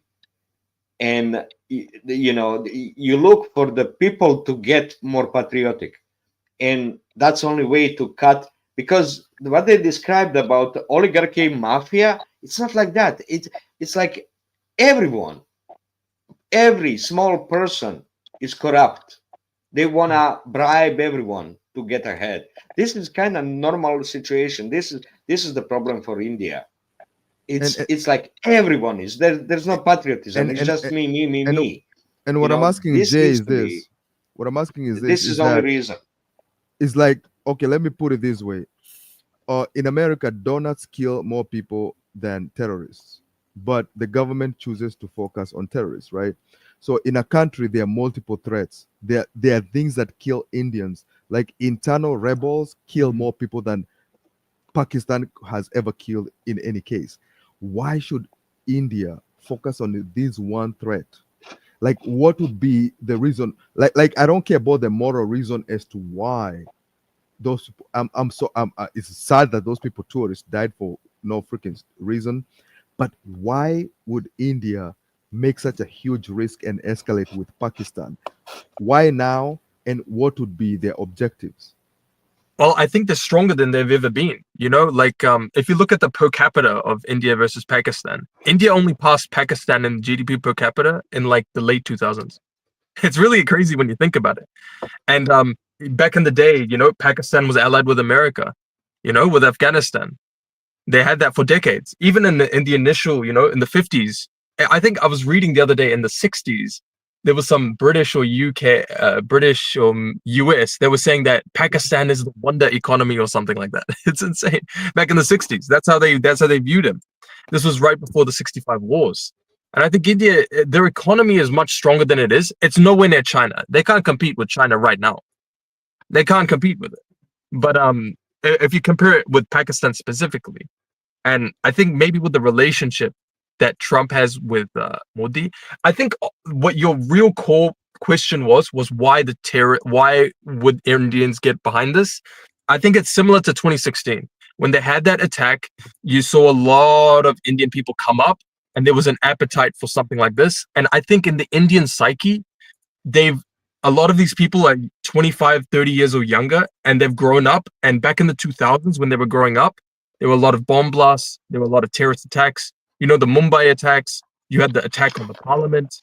You had the kidnapping of the daughter of the state leader or something. You had all these attacks. You had the hijackings. I think they grew up with this mentality. And I think that a lot of them are sick of it. You know, they used to have the Naxals in the eastern part, and that's basically gone. But I think the Kashmir one is lingering on and on. But yeah, I think it's just against Pakistan. They've just, it's ingrained in their psyche that like we keep on getting attacks over and over and over. So and you over. think there's a possibility that Pakistan may actually be a real competitor to India, and India is concerned about that? Competitor in maybe in some cases, but I think the competitor to India is China, Indonesia, and America, big, larger countries. But I think in military wise, Pakistan packs a real punch. Like if you're 250 million people and you have nuclear weapons, like you can't be taken lightly at the end of the day. Like that's how I see it. That's actually more people than Iran. Actually, come to think of it. Those South Asian countries, they have a lot of people. Like Bangladesh has also a lot of people. Bangladesh has a lot of people, and it's like never really talked about. They had the CIA coup or something. That's what people allege, but I don't know too much about that. And the scary thing about Asia is that every Asian country is heavily militarized. We all have big armies. It's fucking crazy. So that's why when I look at the European army size, I was like, what the fuck? And it's like they are worried about the Russians. Like you look at Asia, everyone is heavily militarized. So anyway, we are coming to 7 hours, so I want to do closing. So let's do closing. And Macchiari, you can go first because you are just next to me. Yes. Thanks once again. Awesome conversation. I love being on DPA. For anybody listening right now, you need to subscribe. We need the Wire to make his money. Some good work right here. He does some really good work. But nice conversation. Everybody here, very, very engaging. And I'm always happy to be here. At the end of the day, I was brought here to DPA because of the conflict in Ukraine. And I'm glad that I get all these updates from Wyatt. Once again, Wyatt, thanks for that. Like sometimes you have a lot of perspectives and a lot of predictions that a lot of people don't have. And it's always so cool, to hear your commentary and hear what you think, is going to happen. But I personally, I hope that the war ends and you don't have, which may be bad for Wyatt because but I promise you there'll be more turmoil in the world for you to cover. That's not ending anytime soon. We have a China-US thing coming up. We don't know we don't know whether Singapore will militarize and start their special military operation. Who knows? But anyways, guys, thanks to be with you guys. I appreciate it. Thank you, Macchiari. Euro closing. So guys, please check if you're unsubscribed by YouTube, because I wanted to type in the chat and I couldn't because I was unsubscribed. So I had to subscribe first. So this is happening. Yeah, the YouTube is unsubscribing people. So please check that and subscribe again, and like this video, please, because this is bad thing going on. And even maybe commenting, because the impressions are important for the YouTube algorithm, right? Comment underneath, not in a chat, but comment to the video, right? To the open mic videos too. I think this is important too. I don't know if that's correct, but I believe It's contributes to the impressions, right? And yeah, I'm more and more convinced that Trump is just acting. The policy didn't change. Nothing is just presenting it. It's really I'm actually really worried about future because this is all act and it's not gonna end well with the West towards Ukraine. It's just so. Uh, it's all act, all the game. Look how the Europe now follows everything. Now they're like presenting as abandoning the Ukraine. Even there's calls for von der Leyen and Kalakalas resignations. Because they have military posture against Russia, which is not desirable.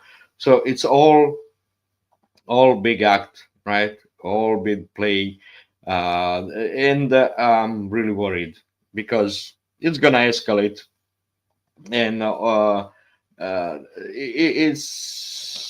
it can, Ukrainian war can end so quickly, yet it doesn't because U.S. doesn't want to accept the loss. It wanna come out as a winner and take. Take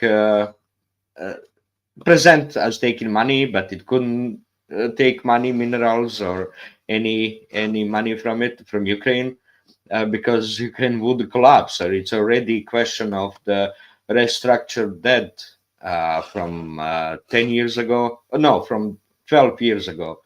So debt was restructured and tied to the GDP growth. So because of the huge collapse of in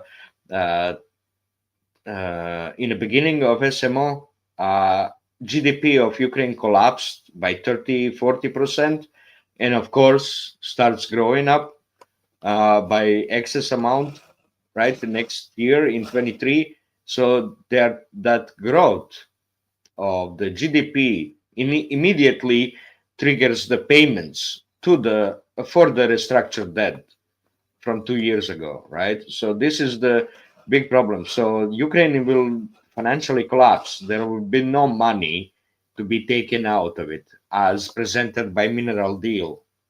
Okay, there will be no money. Couldn't take it out. So this is all game. It's all act. There is no benefit in a mineral deal, right? It's obviously if the war stops and no enough sufficient money from the West, Ukraine finances are just gonna collapse. This is the reason it's not gonna happen. So it's all act, really bad things, and how to say it's obvious. Like even Lavrov was saying, are you gonna compromise? No, we compromised a lot. Really important things they compromised, like to share the economy of Europe, of Ukraine, like balance the power in Ukraine. Well, it's not gonna be a buffer anymore. That's a compromise. Russia wanted Ukraine to be a buffer, but it's not gonna be a buffer. It's gonna be a balance of power, of influence on. Yet, the NBC commentator doesn't understand how huge concession that is by Russians, from what they want, why they started the war. So it's not going to end well, I think. That's my depression inducing comment. I hope it's not going to be true, but let's hope. And this between India and Pakistan, I don't think it's going to develop into very big clashes. It might continue like this, like occasional clashes. Just it could continue for 6 months, 7 months. They collecting now the impressions from around the world. How are they having? who's gonna support them, who's gonna support these, who's the enemy, who's the friend.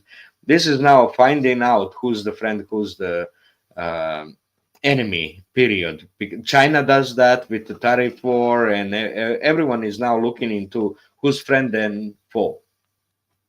Everyone is looking what alliances can they make and so on. So now with the admission of North Koreans participating in Kursk fighting, Russians are just glorifying North Koreans as only real supporters of Russia. Nobody else supported us outside of Belarus, and nobody else supported Russia fully, unconditionally, but North Korea. So now they're glorifying this alliance, right? Looking for anyone else who wants to join, right? So this is period of multipolarity or bipolarity, where they're looking for different alliances, different friends, and it's gonna last for a couple of years, right? Maybe, hopefully, for longer, because that will make peace. Like while you're looking for friends and foes, it's still gonna be peaceful. So please like and subscribe. Thanks. Thank you, Euro. Thanks, man. You know what? Well, I want to ask about his neck. Why his neck got some weird markings? Like he got cut by two sides, and then it's like his wounds is opening and closing. Oh, yeah. Can't say. But okay, I'll go for. Can I do my closing next? Because my cat is desperate for food. He's like begging me for snacks. Okay, so of course, first of all, don't forget to like, subscribe, and be back for more conversations like this. And for my closing, I'll focus on the diplomatic efforts surrounding the Ukraine war. Again, the U.S. is trying to untie and then wash their hands of this whole disaster. Trump wants to say that it's Biden's war. Zelenskyy isn't worthy of our support. China is way scarier than Russia anyway. Like Vaughn said, if Trump can bring back a big bag of money or get a great big deal, it'll be all the excuse that he needs, all the win that he could need. The Russians are keenly aware of this conundrum, of this situation, and they're willing to soften the blow as long as they're not expected to compromise on like their big key points that they started this war in the first place to do. So the problem is that the Ukrainians won't accept anything less than hard compromises from Russia, right? So and there, of course, the Ukrainians are also right to point fingers and say that we got them into this situation in the first place, but all's fair in love and war or something like that. So for the Europeans, there's a lot of ego and reputation tied into this whole thing, but not so much for this specific U.S. administration. And there's no reason for us to, I think, or for Trump to continue to deal with this. So he's going to try to find a way to get out of it as much as he can. Also, my cat is upset that the entire DPA army did not even provide him with one cat snack. Whole army of people, not one snack.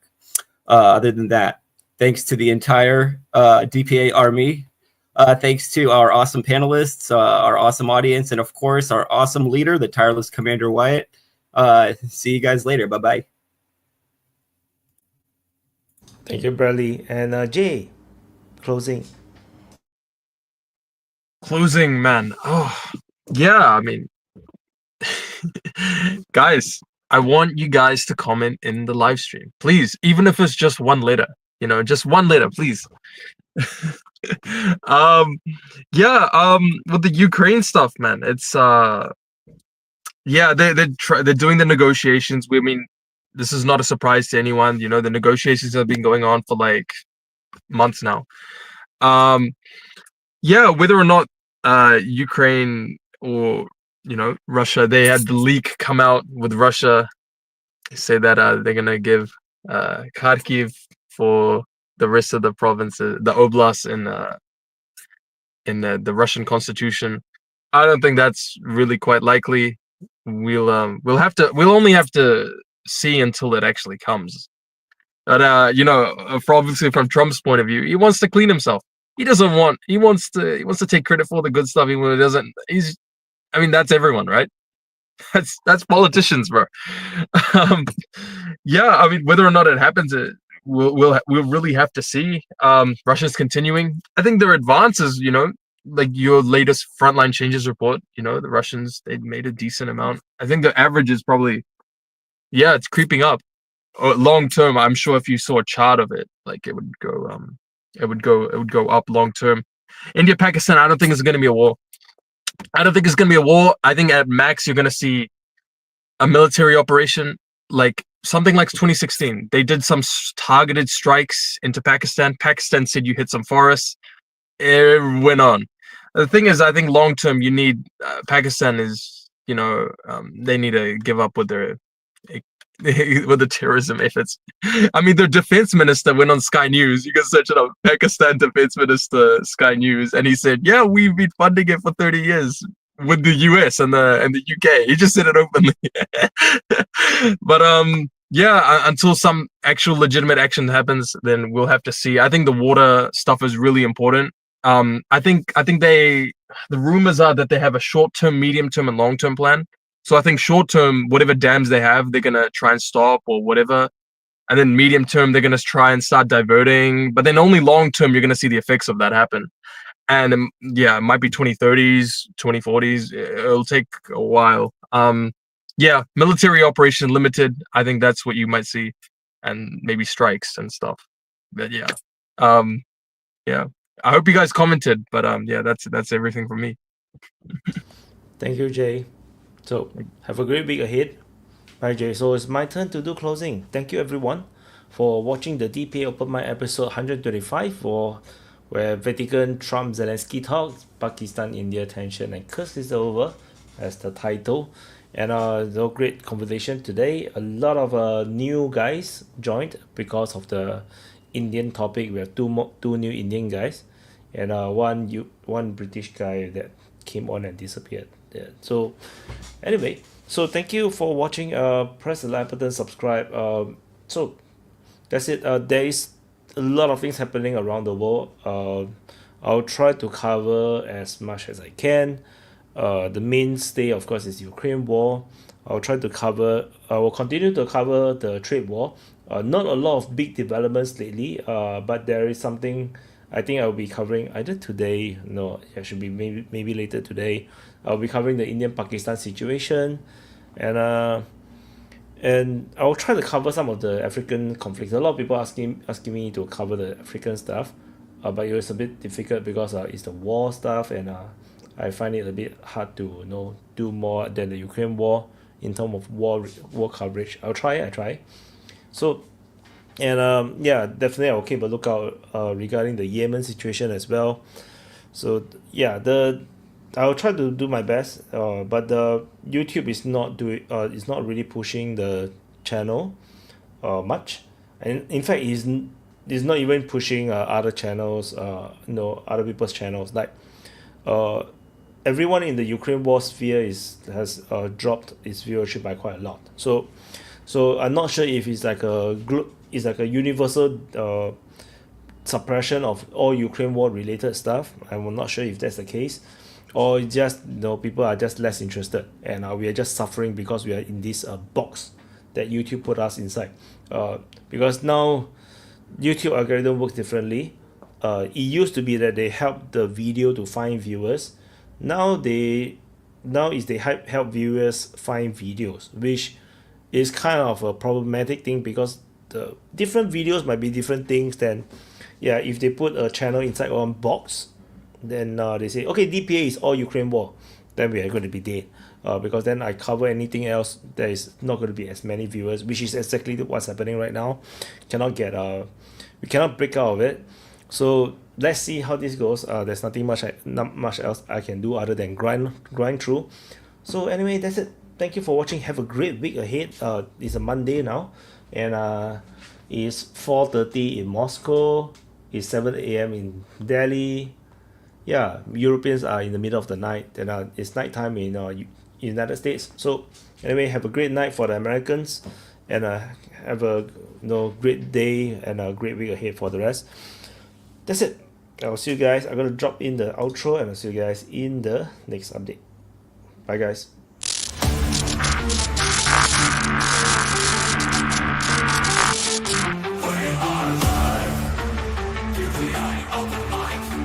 We are live. discussion. Share your voice, share your opinion. Swallow your ego, expand your mind. DPA, open mic, free speech zone. DPA, open mic, we are live. DPA, open mic, we are live.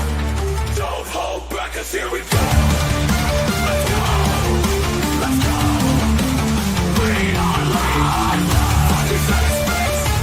Let's go, we are live. DPA, open mic, DPA, we are live. We are live. We are live. From every corner of a spinning globe, gathered voices, the stories they grow. Ideas like rivers, they ebb and they flow. In the meeting of minds we grow. Together we stand, like lovers, yet alive. In the arena of thoughts we find a world where every voice decides, debating the future unconfined. Opinions like colors, vivid and bright, clashing, merging in the light.